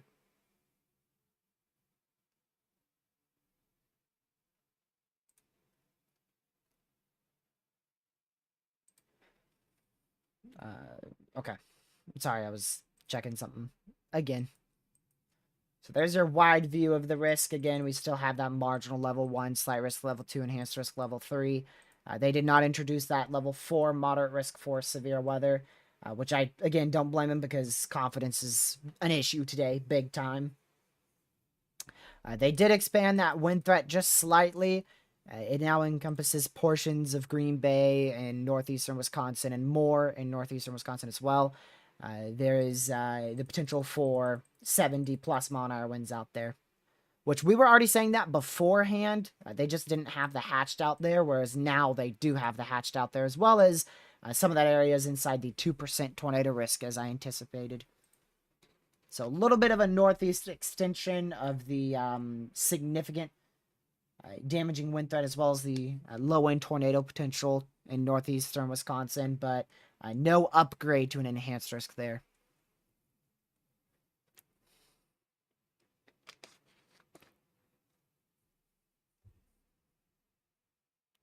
What? Crap vection? Yeah. Yeah, I said crap vection a lot. I'm sure I was not the first person to say it. I'm very sure I was not the first person to say crap vection.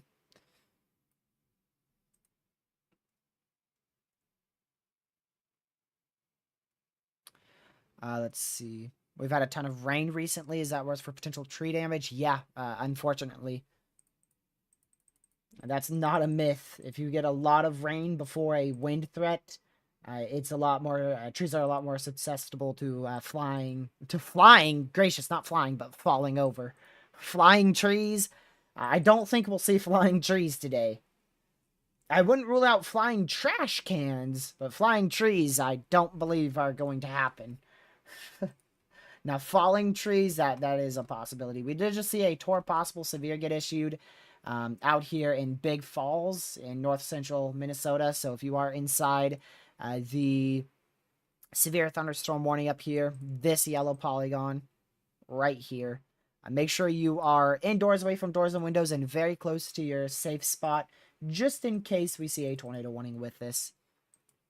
That is a tour possible severe, most likely for this little notch right here that you see. on radar. Yeah, still no watch.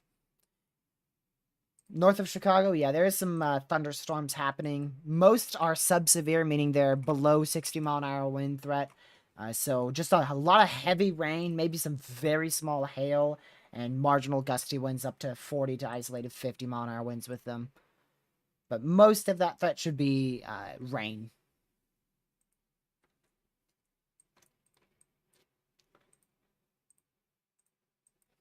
So we're just waiting for an MCD, which is the stage before a severe watch is issued. And we're just watching our main risk area for that. Which is, if I just show you here, we're just watching this area here for an MCD to pop up, which would be a big yellow outline, like this one here. We're waiting for that yellow outline that you see right where my cursor is to pop up down in this area.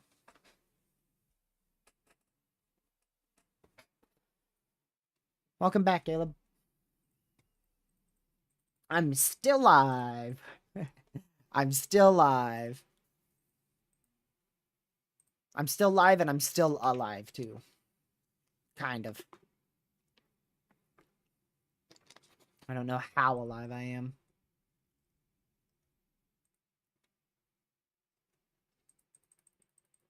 I wonder what chasers are thinking about this.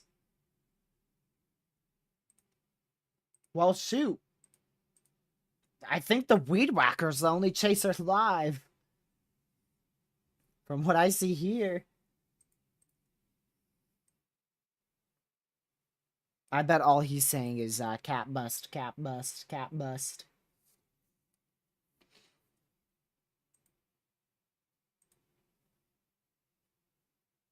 So we'll see. We will see what the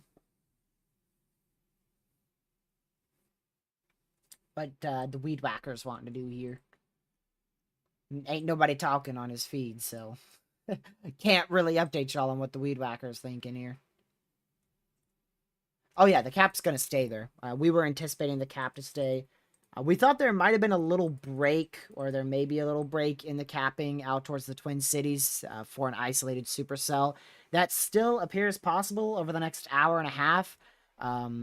If we're going to see a strong tornado threat, it's going to come from that potential supercell to fire near the Twin Cities around 10:30, 11 Eastern time tonight. So it's possible. It's possible that we see a supercell break through the capping there. Yep. I see the doggo. Gizmo's out there. I don't think Gizmo's seeing much, though. Possibility for Derecho, yes. Intense MCS to a potential Derecho. Regardless, we're anticipating 80-mile-an-hour winds with the possibility of 80, or rather the possibility of 90 to 100. So anticipating 80 with the possibility of 90 to 100. Why do you say it's less and less likely now, Catman? Albany, New York? No. I'd keep an eye on Wednesday, though. There's the potential for severe weather out there. Yeah, you're out in this area here. So keep an eye on Wednesday. Shouldn't be anything too notable, but just watch it just in case. Wind threat's probably the main thing.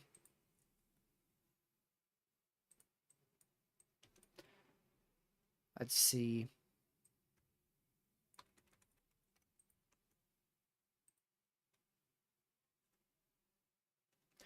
Capping, it is a lid over the atmosphere that prevents storms from firing. So think of it as a wall. The higher, I should actually say the lower the number, because normally like -50 capping can keep storms from firing. So technically, the lower the number, -50 to like -100, the lower the number, the more significant that capping is. So we have like a -100 capping out here. Storms are most likely not going to break through that out there in the Twin Cities. So we have a very strong wall preventing storms from firing out there. It's pretty much what it is. It's a lid over the atmosphere, preventing storms from firing.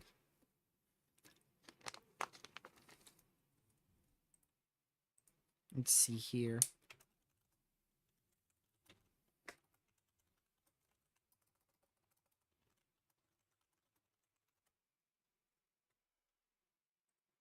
All right. Well, they were saying in simple terms, so I wanted to give a very basic explanation, which is literally just a lid over the atmosphere.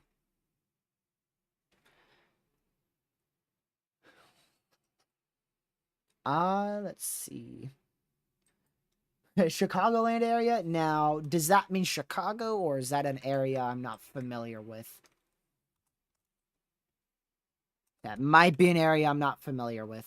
If you mean Chicago, it's definitely possible later tonight. Some rain showers and thunderstorms will move through over the next, in about 30 minutes to an hour. They'll start impacting Chicago. They should remain as mainly just rain and lightning. But then later on tonight, closer to, man, Chicago, probably 4, 5 a.m. tomorrow morning. That's when you could see closer to 70-mile-an-hour winds out there.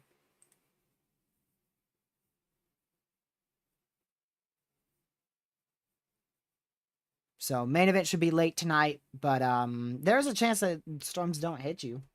So I'd be ready for 70-mile-an-hour winds tonight, just in case.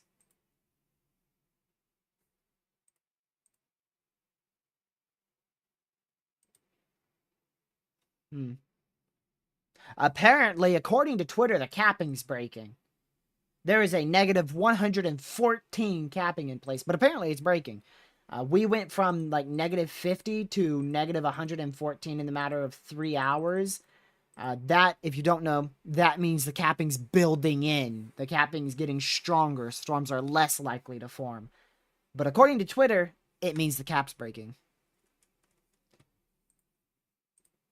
So I don't see that yet. Maybe in a local area, but I highly doubt it. I highly doubt it. Yeah, you have between negative 110 and a negative 140 sin. That is really strong.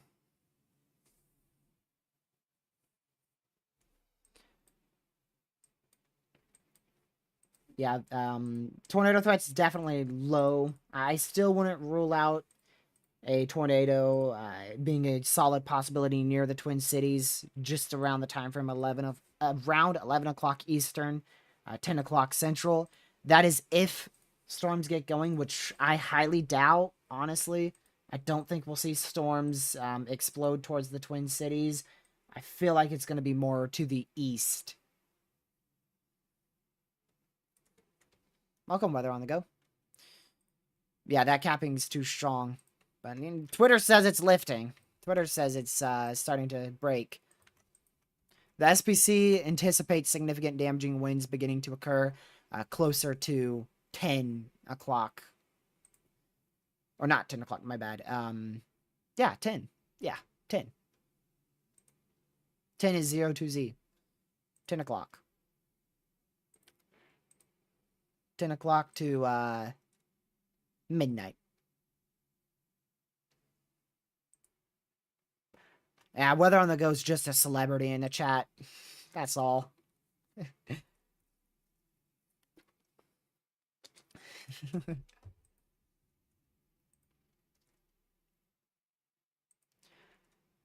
me go back over here.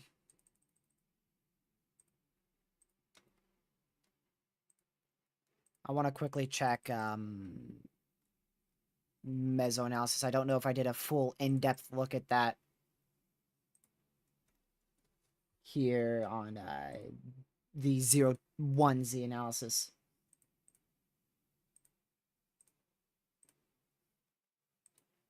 Let's go back over here.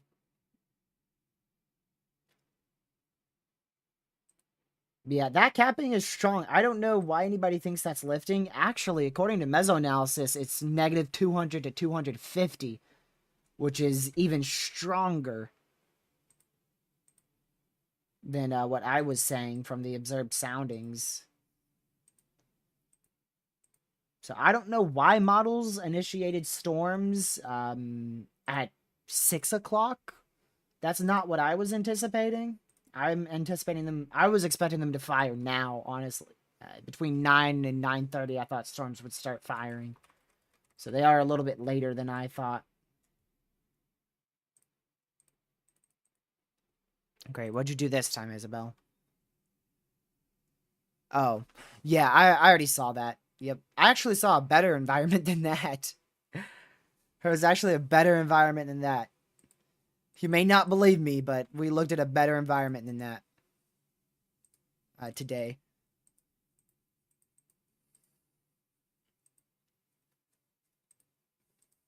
So we're just gonna wait once again. I really just want to wait until that MCD gets issued.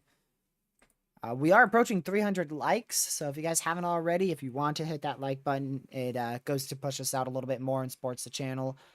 And sharing the stream is also very much appreciated. If you want to, you could subscribe. If you want to tune back in to later live streams or potential videos. Videos typically are once a week, but due to the activity, I haven't gotten around to making a video in the last week.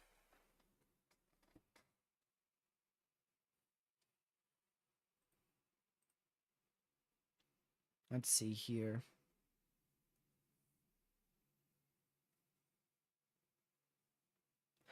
If storms underplay tonight, the effective cold front won't push as far south like the SPC is currently forecasting for day 2 right now.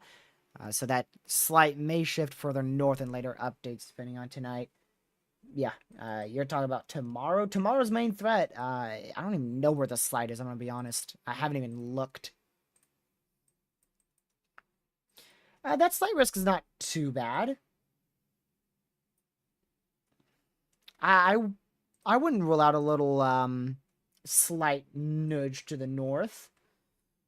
But it's not that bad in my opinion. I think that's a pretty good outlook.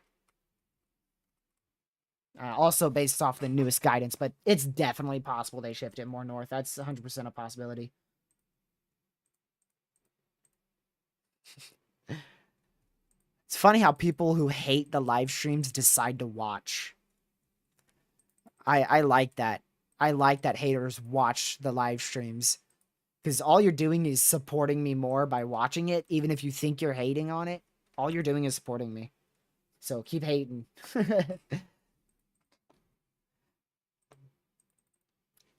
You will be banned, though. You will be banned. I just have to put that out there.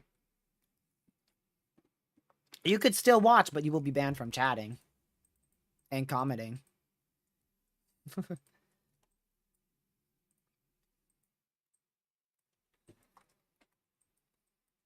Yeah, I just don't deal with haters. Now, criticism is really good. I've gotten a lot of that, and that's what's made me better as a forecaster. But straight out hate, I'm just gonna get banned. There's no point.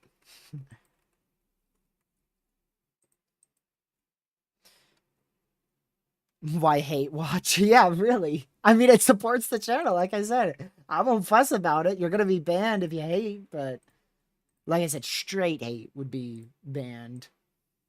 Like just straight up coming in here and saying I hate your channel or something like that. You're just gonna be banned because it's like, okay, why are you here? Bye bye. Or just disagreements. I think sometimes people mistake criticism and disagreements for hate.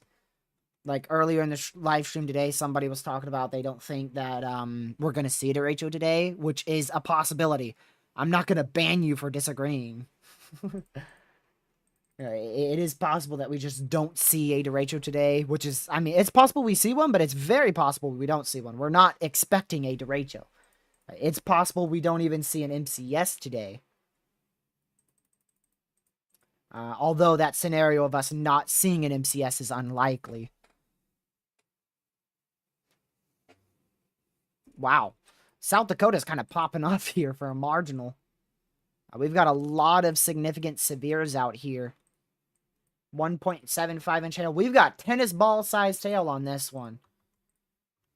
Tennis ball sized hail. So we could have up to 2.5-inch hail out here in and around the Rapid City area pointing northeast in southwestern South Dakota. That is almost PDS. That is just 0.25-inch hail away from a PDS severe. That's most likely due to the hail core over the, is that Summer or Sumner? Somerset area. That's probably your storm producing, or has the potential to produce 2.5-inch hail here.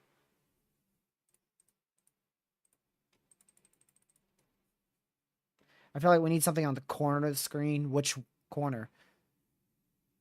The screen's already very zoomed in. You guys can barely even see half the screen.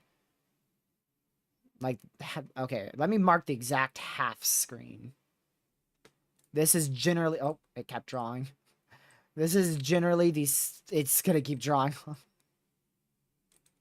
This is about where the center of the screen is. So you guys can see this corner here, here, and here. I'd say you guys can see about 80% of the screen right now. The top left? Like what? I mean, the Outlook's already up there at the top left, and you have all the level warnings, the severe warnings, the date, and then the time, and then a quick briefing of what the warning means. And once we're without any warnings, we go to another scene, and that gives you a briefing of what we're anticipating on the day. The top right. I mean, yeah, but you're here for radar coverage, so here to know more about the storms. I don't really want to block one of the most important portions of the stream.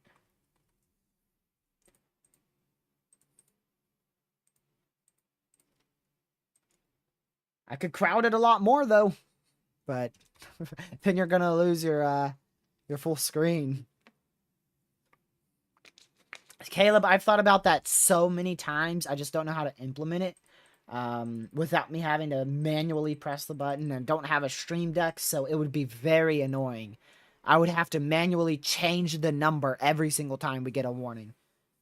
But yes, I have thought about that multiple times. I've attempted to make it work multiple times, but it never works. But that is something that I've wanted to add. I just don't know if I'm ever going to get around to it, to attempt to add it.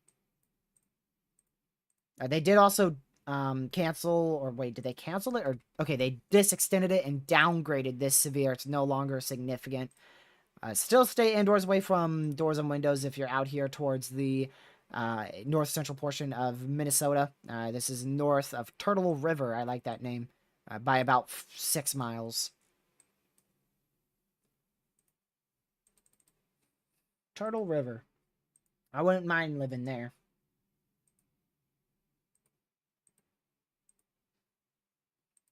Let's see here.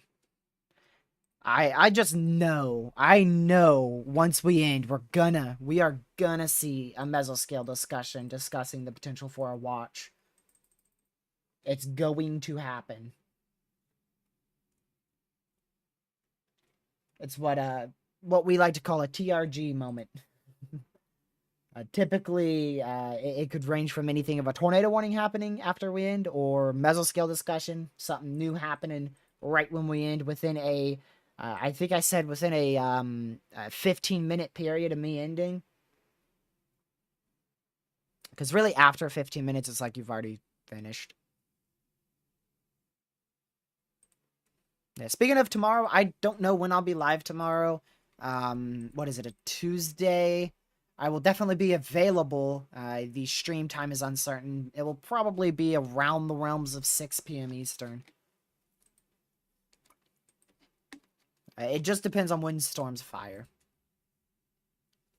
We are 16 subscribers away from next month's goal. We started the live stream about 90 subscribers away from that. So we've gained between the realms of 80 to 90 new people in here who have subscribed to the channel. So that is greatly, greatly appreciated. Nothing special tomorrow. No, Pete. My birthday ain't special, buddy. Not special. Especially not next year. I'll be turning 20. June 30th? You mean for severe potential or what? Me being cooked out here in Virginia. Because I'm probably going to be absolutely destroyed by heat.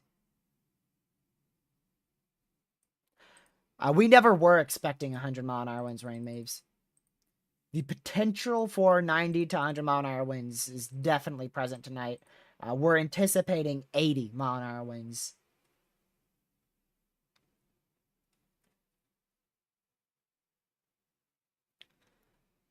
Oh, your birthday's on the 30th? Man. Yeah, no, you didn't tell me. Happy early birthday. You didn't tell me that. And even if you did, I probably forgot. There's too many birthdays to remember in June, honestly. Like, half the people I know have birthdays in June.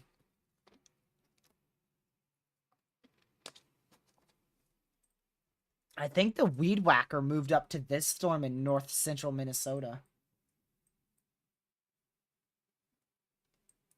Where's the Weed Whacker at? Soleil, Minnesota. Yeah, he's going after this storm here.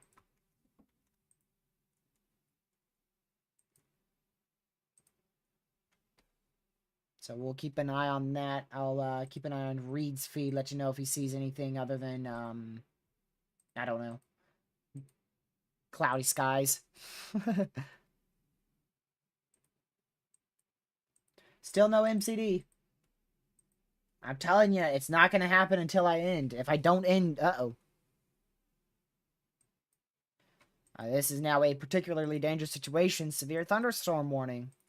First one today. Warned for 2.75-inch hail. So this is a life-threatening situation for the city of Rapid City and surrounding areas up here in southwestern South Dakota.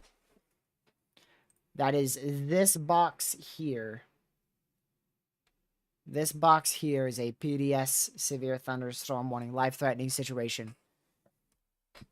So make sure you guys are in your safe spot if you are in that severe thunderstorm warning, which is a PDS severe. Let me see how many people are in this. Wow, 76,000 people. Over 76,000 people inside that destructive severe for the potential of 2.75-inch hail. Oh, the public reported baseball-sized hail at Somerset. That's 2.5-inch hail. I'm pretty sure that's not baseball. Yeah, that's tennis ball. Tennis ball-sized hail. And they say golf ball to tennis ball-sized hail. So that's generally 1.75 to 2.5-inch hail. Maybe they'll up that report in a minute. Finally! Finally! Thunderstorm development is likely to begin in the next few hours before consolidating into an organizing cluster through 10 to 1 a.m. Central. Severe hail and winds will be possible with stronger storms. Let's see. The risk for potentially damaging wind gusts will increase overnight. Severe thunderstorm watch likely. Oh, storm initiation now anticipated from 11 o'clock. Around 11 o'clock Eastern is when they're anticipating storm initiation. Damaging wind gusts are anticipated later tonight. They don't say an exact, like, 80-mile-per-hour winds or whatnot. Do they say when it'll be issued? Severe watch will be issued within the next hour or two. So, could be 11 o'clock could be midnight before that watch comes out. So I think we may let me see if okay, the 01Z is rendering. We'll stay live a bit longer. We'll stay live a bit longer here. That's rendering earlier than I thought. Wow, way earlier than I thought. Gracious. Now. Rendering now. Next model is rendering in now. We're 11 likes away from our like goal. Well, more of like our 6th like goal for today.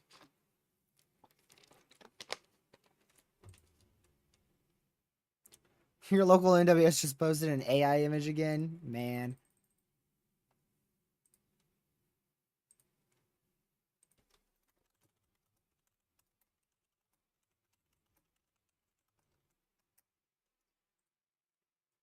Sorry, I'll just have to check something really quick. Okay.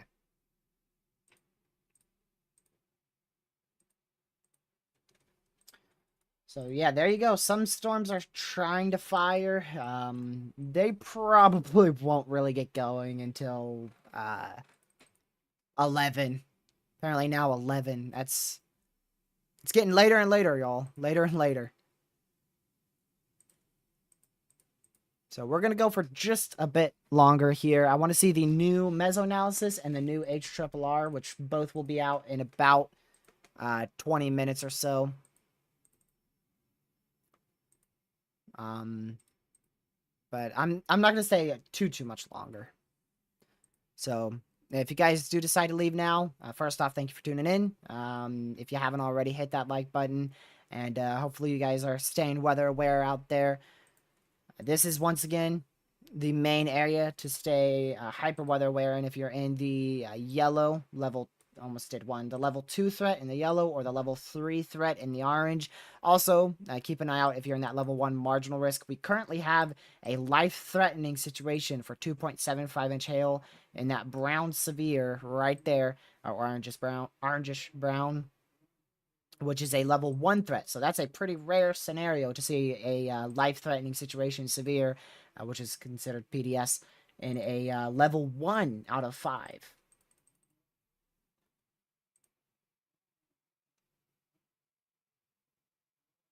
Level 1 out of 5. New 000 NAM model is showing higher instability further north in the 12-0 and earlier for tomorrow. I mean, I'm not surprised at all. Tomorrow's probably going to have 4,000-ish instability. I haven't looked at model runs. That's just a guess based off of what what I anticipate, I should say.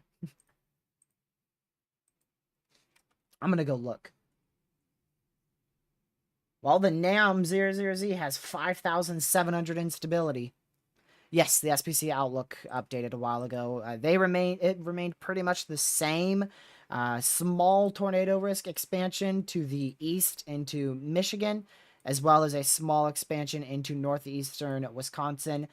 The significant wind threat was also expanded just slightly more to the northeast in Wisconsin as well. Those were the two main changes to the outlook.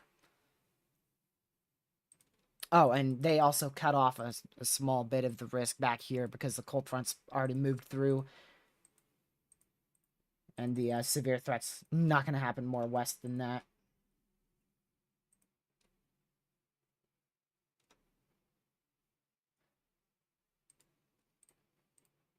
All right, let me go and close this out. There we go. See if Connor has redecided to go live here. Probably not. Nope. So our chaser doesn't appear to be going live tonight. Here you go. Sorry for another canceled stream. Storms are not going to fire until at least 9-10 o'clock, which it's currently almost 9 o'clock Central Time over there. He's going to be heading into, let's see.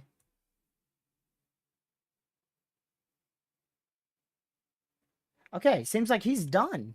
I'm kind of surprised. So I don't think he's going to chase tomorrow either.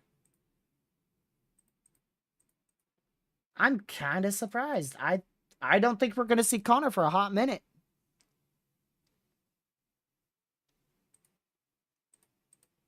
Wow. Okay. Hopefully he takes a solid break then. He deserves it too. He needs a break. Tomorrow looks clustery at the moment. But, I mean, tomorrow's probably going to be very close to the same threat as today. Tomorrow might have a little bit higher of a tornado threat because of that messier mode. More semi-discrete opportunities.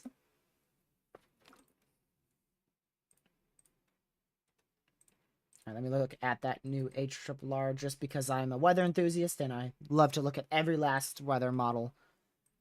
Doesn't matter if storms are ongoing or not, I still look at weather models.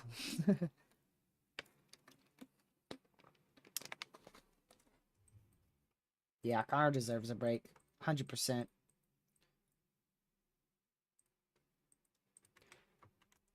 Just wasn't really expecting him to take it today. I mean, you're not going to see much today. It's getting dark.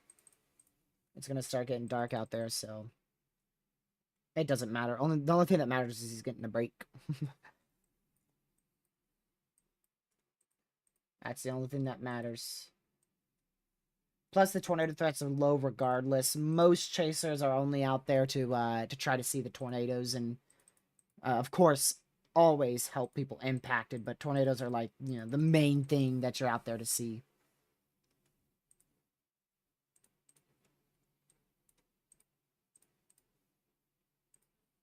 You're not gonna catch many people chasing a nocturnal wind bag.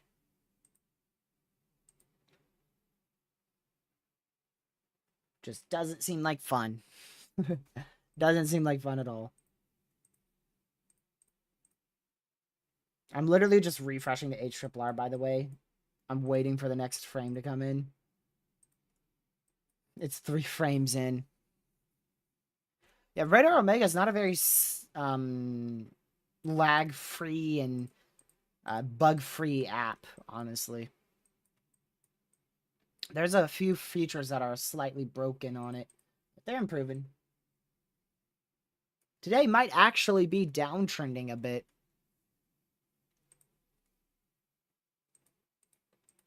I might actually be downtrending.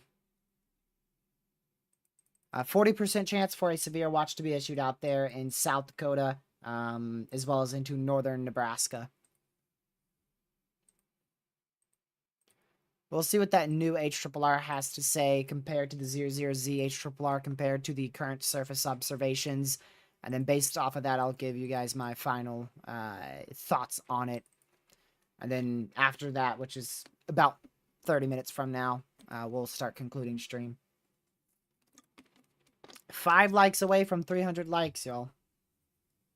So if you haven't already, make sure you hit that like button. The only thing that's really ongoing, it's not even in the main risk area, is this destructive severe in South Dakota. So we're continuing to watch that. There's the new report of 50-mile-an-hour winds, as well as the 2.75-inch hail report, which warranted that destructive severe. I believe they have a slight risk level 2 out of 4 for flooding tomorrow. Yes, it's a big slight risk, too, for flooding tomorrow. Not just a small slight risk. So I wouldn't be that surprised to see them issue a moderate for flooding tomorrow, depending on where the greatest threat of training thunderstorms will be. Which, if I had to guess, probably going to be towards Iowa. Probably like around southeast Iowa, northern Missouri, from what I'm looking at right now. Let me look at the mean accumulation. Yeah, maybe even into Illinois. But I don't know. It doesn't seem to be that, at the moment, that big of a flood threat. Isolated 3-inch rainfall totals possible. So it doesn't seem to be a big flood threat.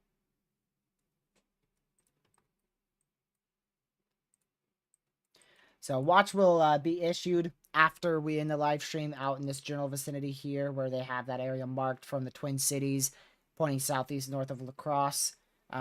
That's not our main watch from what I'm reading on the SPC. We should see a new watch that's higher probability back out in this area. But I don't know. I kind of feel like that is our main. That's going to be our main watch, in my opinion. Yes, I'm going to conclude soon.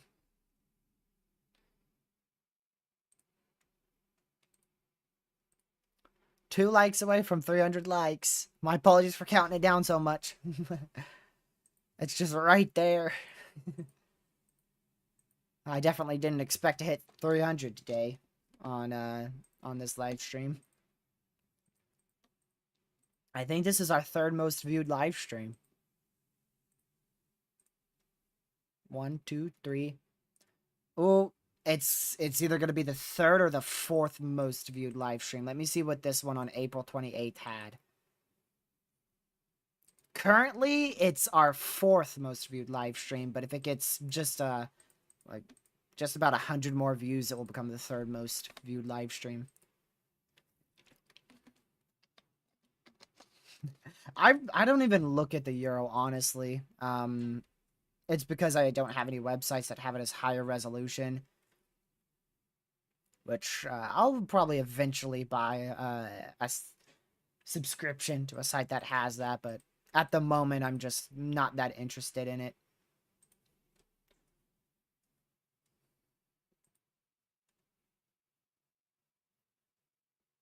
Okay, there we go. So now we're waiting for mesoanalysis, which should be out within the next 10 minutes. It's actually already out. Not much has changed on this one from what I've seen. I mean, it still looks relatively the same. The capping's up to negative 600. Negative 600, if I'm reading that right. My word. That's something, man. That is something. Let me see what the new HRRR has. It has a more messy MCS occurring tonight as opposed to a solid Derecho threat. So it looks like the threat for 100 plus and 100 mile-an-hour winds looks to be decreasing at the moment. As well as the potential for a widespread, significant wind event. Still definitely a very surreal possibility for 80 to 90 mile-an-hour winds. Still a possibility for 80 to 90 mile-an-hour winds tonight. But I just think we're getting less and less likely for 100.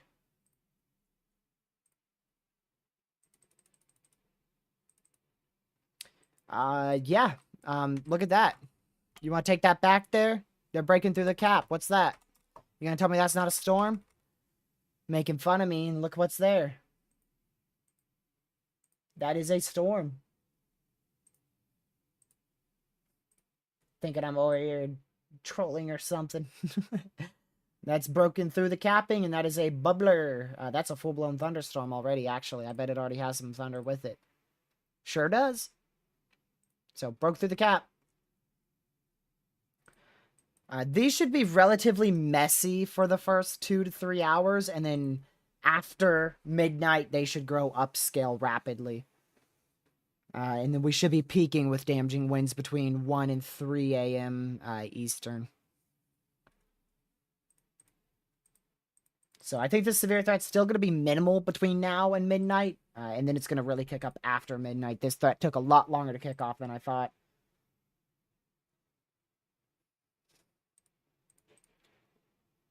Yeah, they are forecasting between 3 to 4 inches of rainfall out there in northern Missouri, southern Iowa, even into western Illinois tomorrow.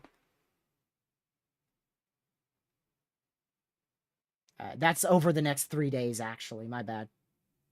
That doesn't include just tomorrow.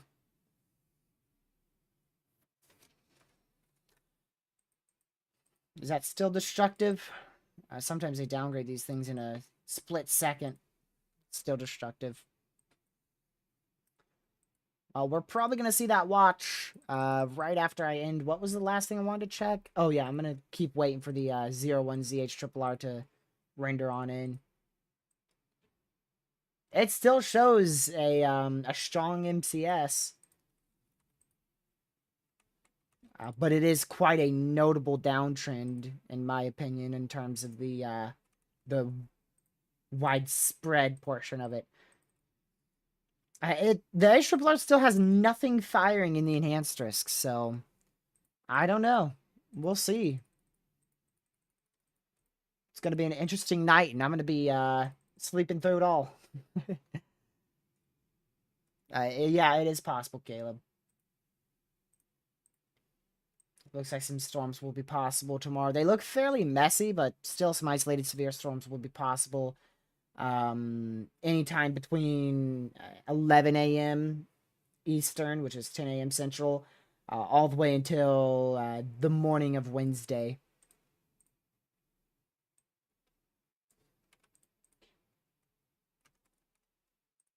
Is NAM 00Z done? NAM 3K? Not at all.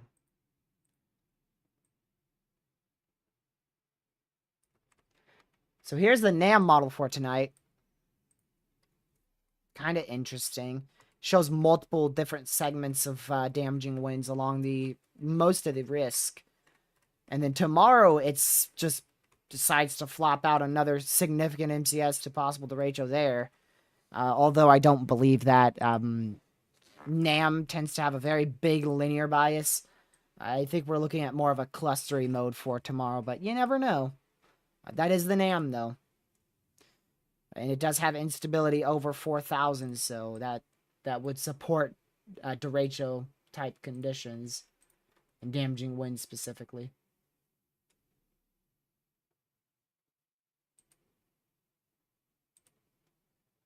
So we'll wait and see what tomorrow has to hold.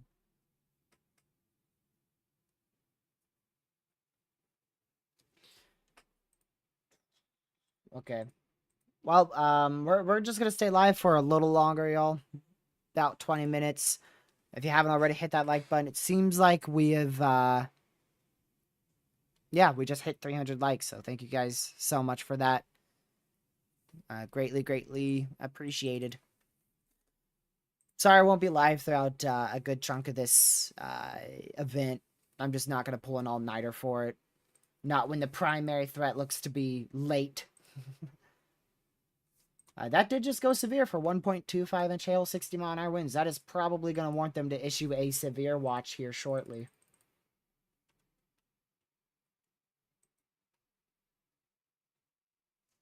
We'll see if they do that.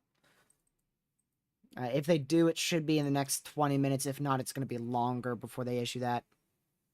I'm going to sleep, Haley. I'm going to sleep. Excuse me. That's what I'm doing. Get me some good rest in tonight. Sleep through this event, wake up, and then see that absolutely nothing happened. Thank you for subscribing. Much appreciated.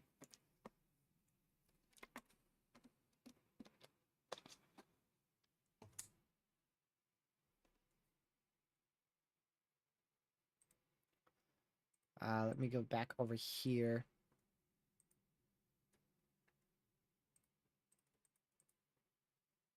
Okay. Thank you, Haley. And, Catman.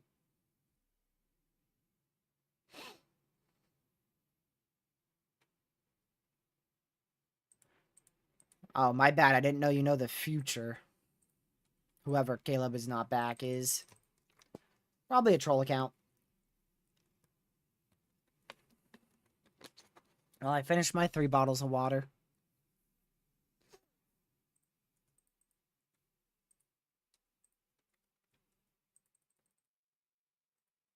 Alright. I'm just gonna wait to see what the rest of the 01Z has to hold. It doesn't look as concerning, but it still has destructive winds possible tonight. In excess of 80 miles per hour, so Still the potential for 80 to 90 mile an hour winds tonight. That threat for 100 plus mile an hour winds seems to have gone down at least a bit due to the later initiation. These storms are firing a solid hour later than what was originally anticipated. But they are starting to go. Just slowly. We may be without a destructive severe now. Let me go check. Okay, yeah, we're not at destructive anymore. I just saw that get disextended.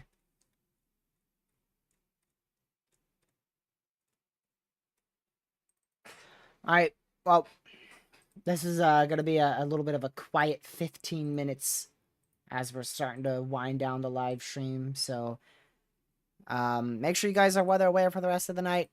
You guys are very welcome to go watch other people. Just if you can, refrain from mentioning them in the chat. We just prefer not to have channel names unless they're who we work with, which is Connor, and as well as the Weed Whacker because everybody knows him. So yeah, make sure you have other ways to receive watches warnings, weather radios, your phones. Make sure all your devices are charged, and we will see. We'll see how tonight plays out. I'll see how tonight plays out tomorrow morning. You're welcome. You're welcome for watching the storms, even though we barely even saw any storms. I mean, we did. We saw significant hail while we were live. We just didn't really cover it too much. 2.75 inch hail. 3-inch hail report. We just got a 3-inch hail report. Where was that? Look at that. That is a 3-inch hail report from the public from a while ago. I didn't see that at all. So that is that's very significant hail. That was the high end for the hail threat today. The very high end.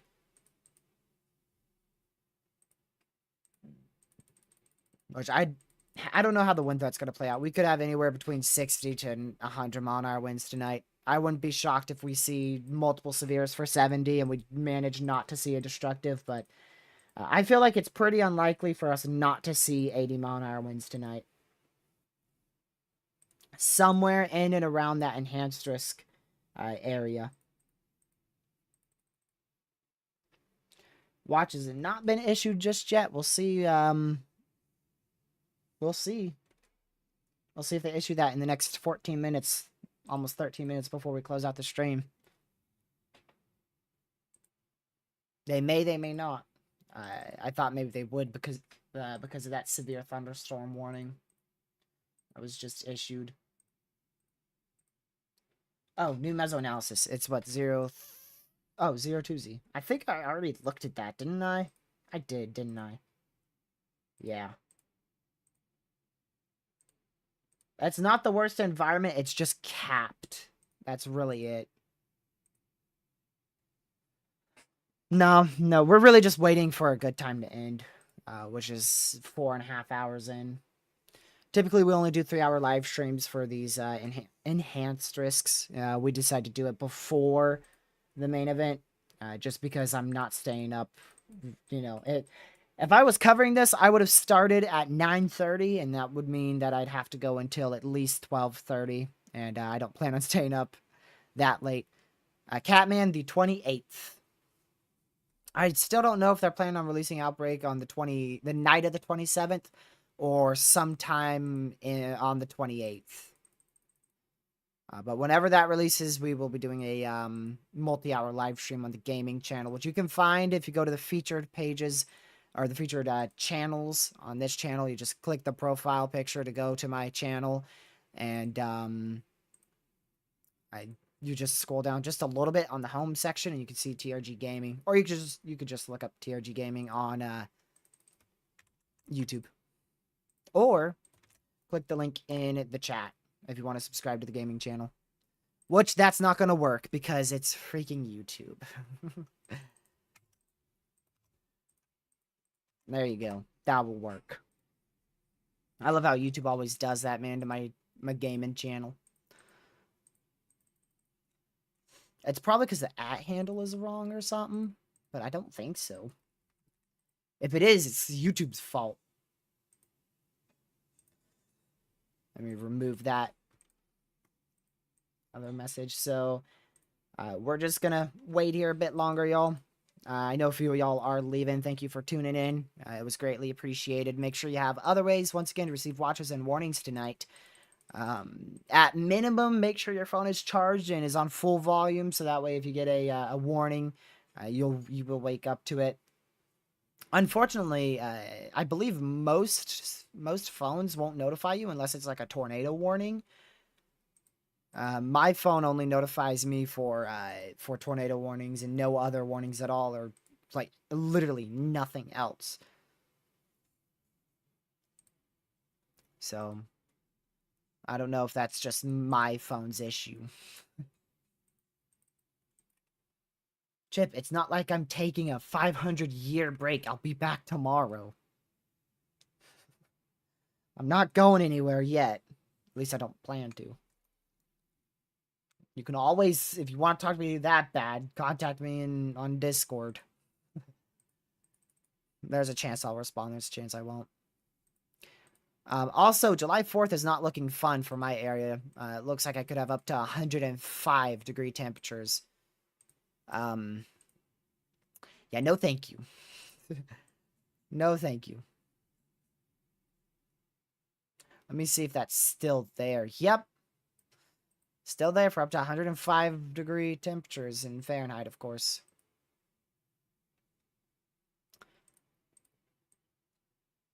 Let me see. I'm monitoring the potential for a chase Wednesday. There's a lot of uncertainty between the model runs. Some models have absolutely nothing happening on Wednesday, and others have quite a few strong to severe storms happening on Wednesday, so I'm just going to monitor it. Whatever happens, we'll just see if a chase is warranted or not. We will see.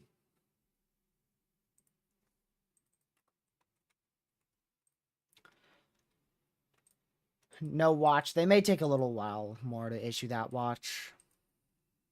They issued a severe thunderstorm warning, so that's why I thought we were going to see our severe watch issued, but it appears they're holding off on that. They're probably holding off until I end my live stream. That's probably what they're doing. I know they watch my live streams. Race day for Nashville, very rainy. It is not looking fun for a NASCAR race this upcoming weekend, I should say. Hopefully those rain chances go away.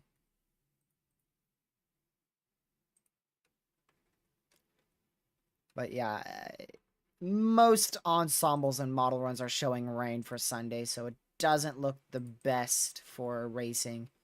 1, 2, 3, 4, 5, 6, 7, 8, 9, 10, 11, 12, 13, 14, 15, 16, 17, 18.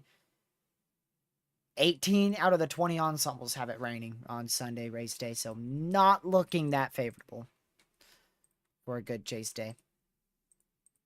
Again, if you want to follow me on any other socials, if I do any type of activity tonight, I will probably post a few tweets on Twitter. My link tree is the first link in the description. You can follow me on Twitter. Join the Discord server. Also, first link in the description on the link tree, as well as the second link in the description is a direct link to the Discord server. I chat in there every once in a while. And my other socials are linked onto that link tree, first link in the description. In case you want to follow for any other frequent weather updates from me. Twitter and YouTube are my most frequently used platforms, with YouTube being where I do the majority of activity.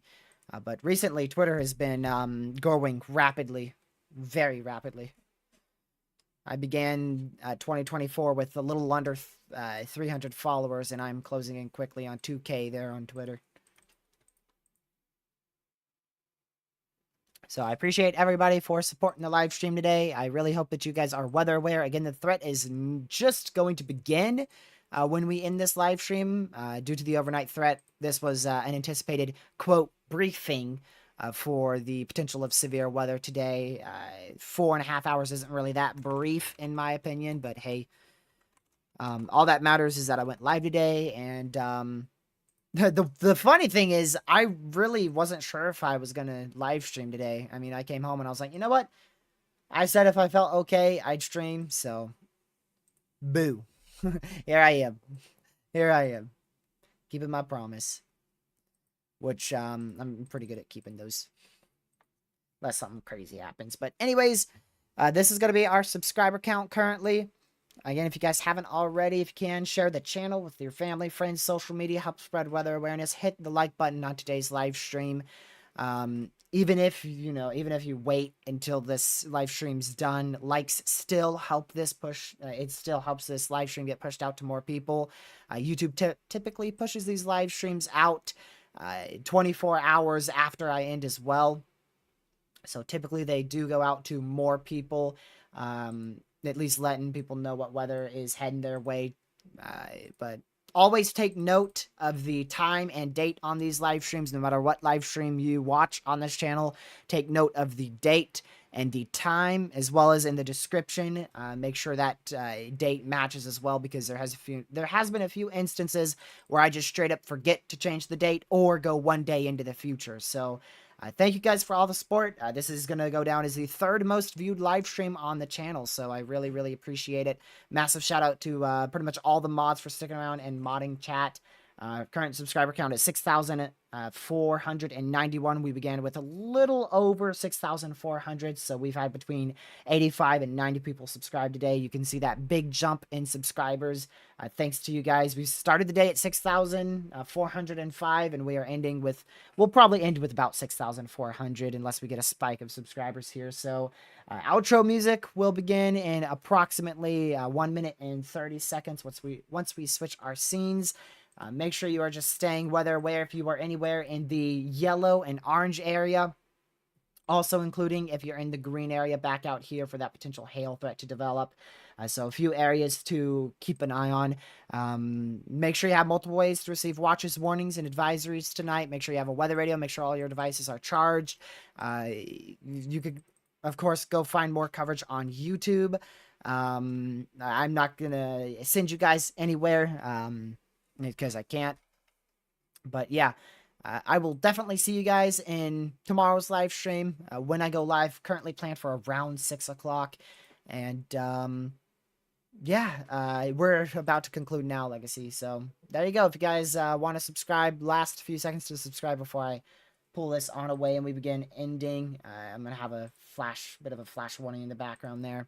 So yeah, I am ending. We're going to end at 4 hours and 30 minutes. So that's quite the stream. Alrighty. Well, I hope you guys have a fantastic rest of your night. Once again, thank you for all the support on today's live stream. We're going to go ahead and close out this live stream. That is the wrong scene again. Wrong scene again. Just like I did last night. My word. I hope you guys have a fantastic rest of your night. Stay safe. Watch severe weather in the tropics. Thank you guys so much for the support. Please stay weather aware overnight, and I'll see you guys at some point in tomorrow's live stream. Have a great rest of your night. Again, stay safe. Watch severe weather in the tropics. Goodbye.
Stay safe, watch severe weather in the tropics, and I'll see you guys in tomorrow's live stream. Have a great rest of your night. Stay safe.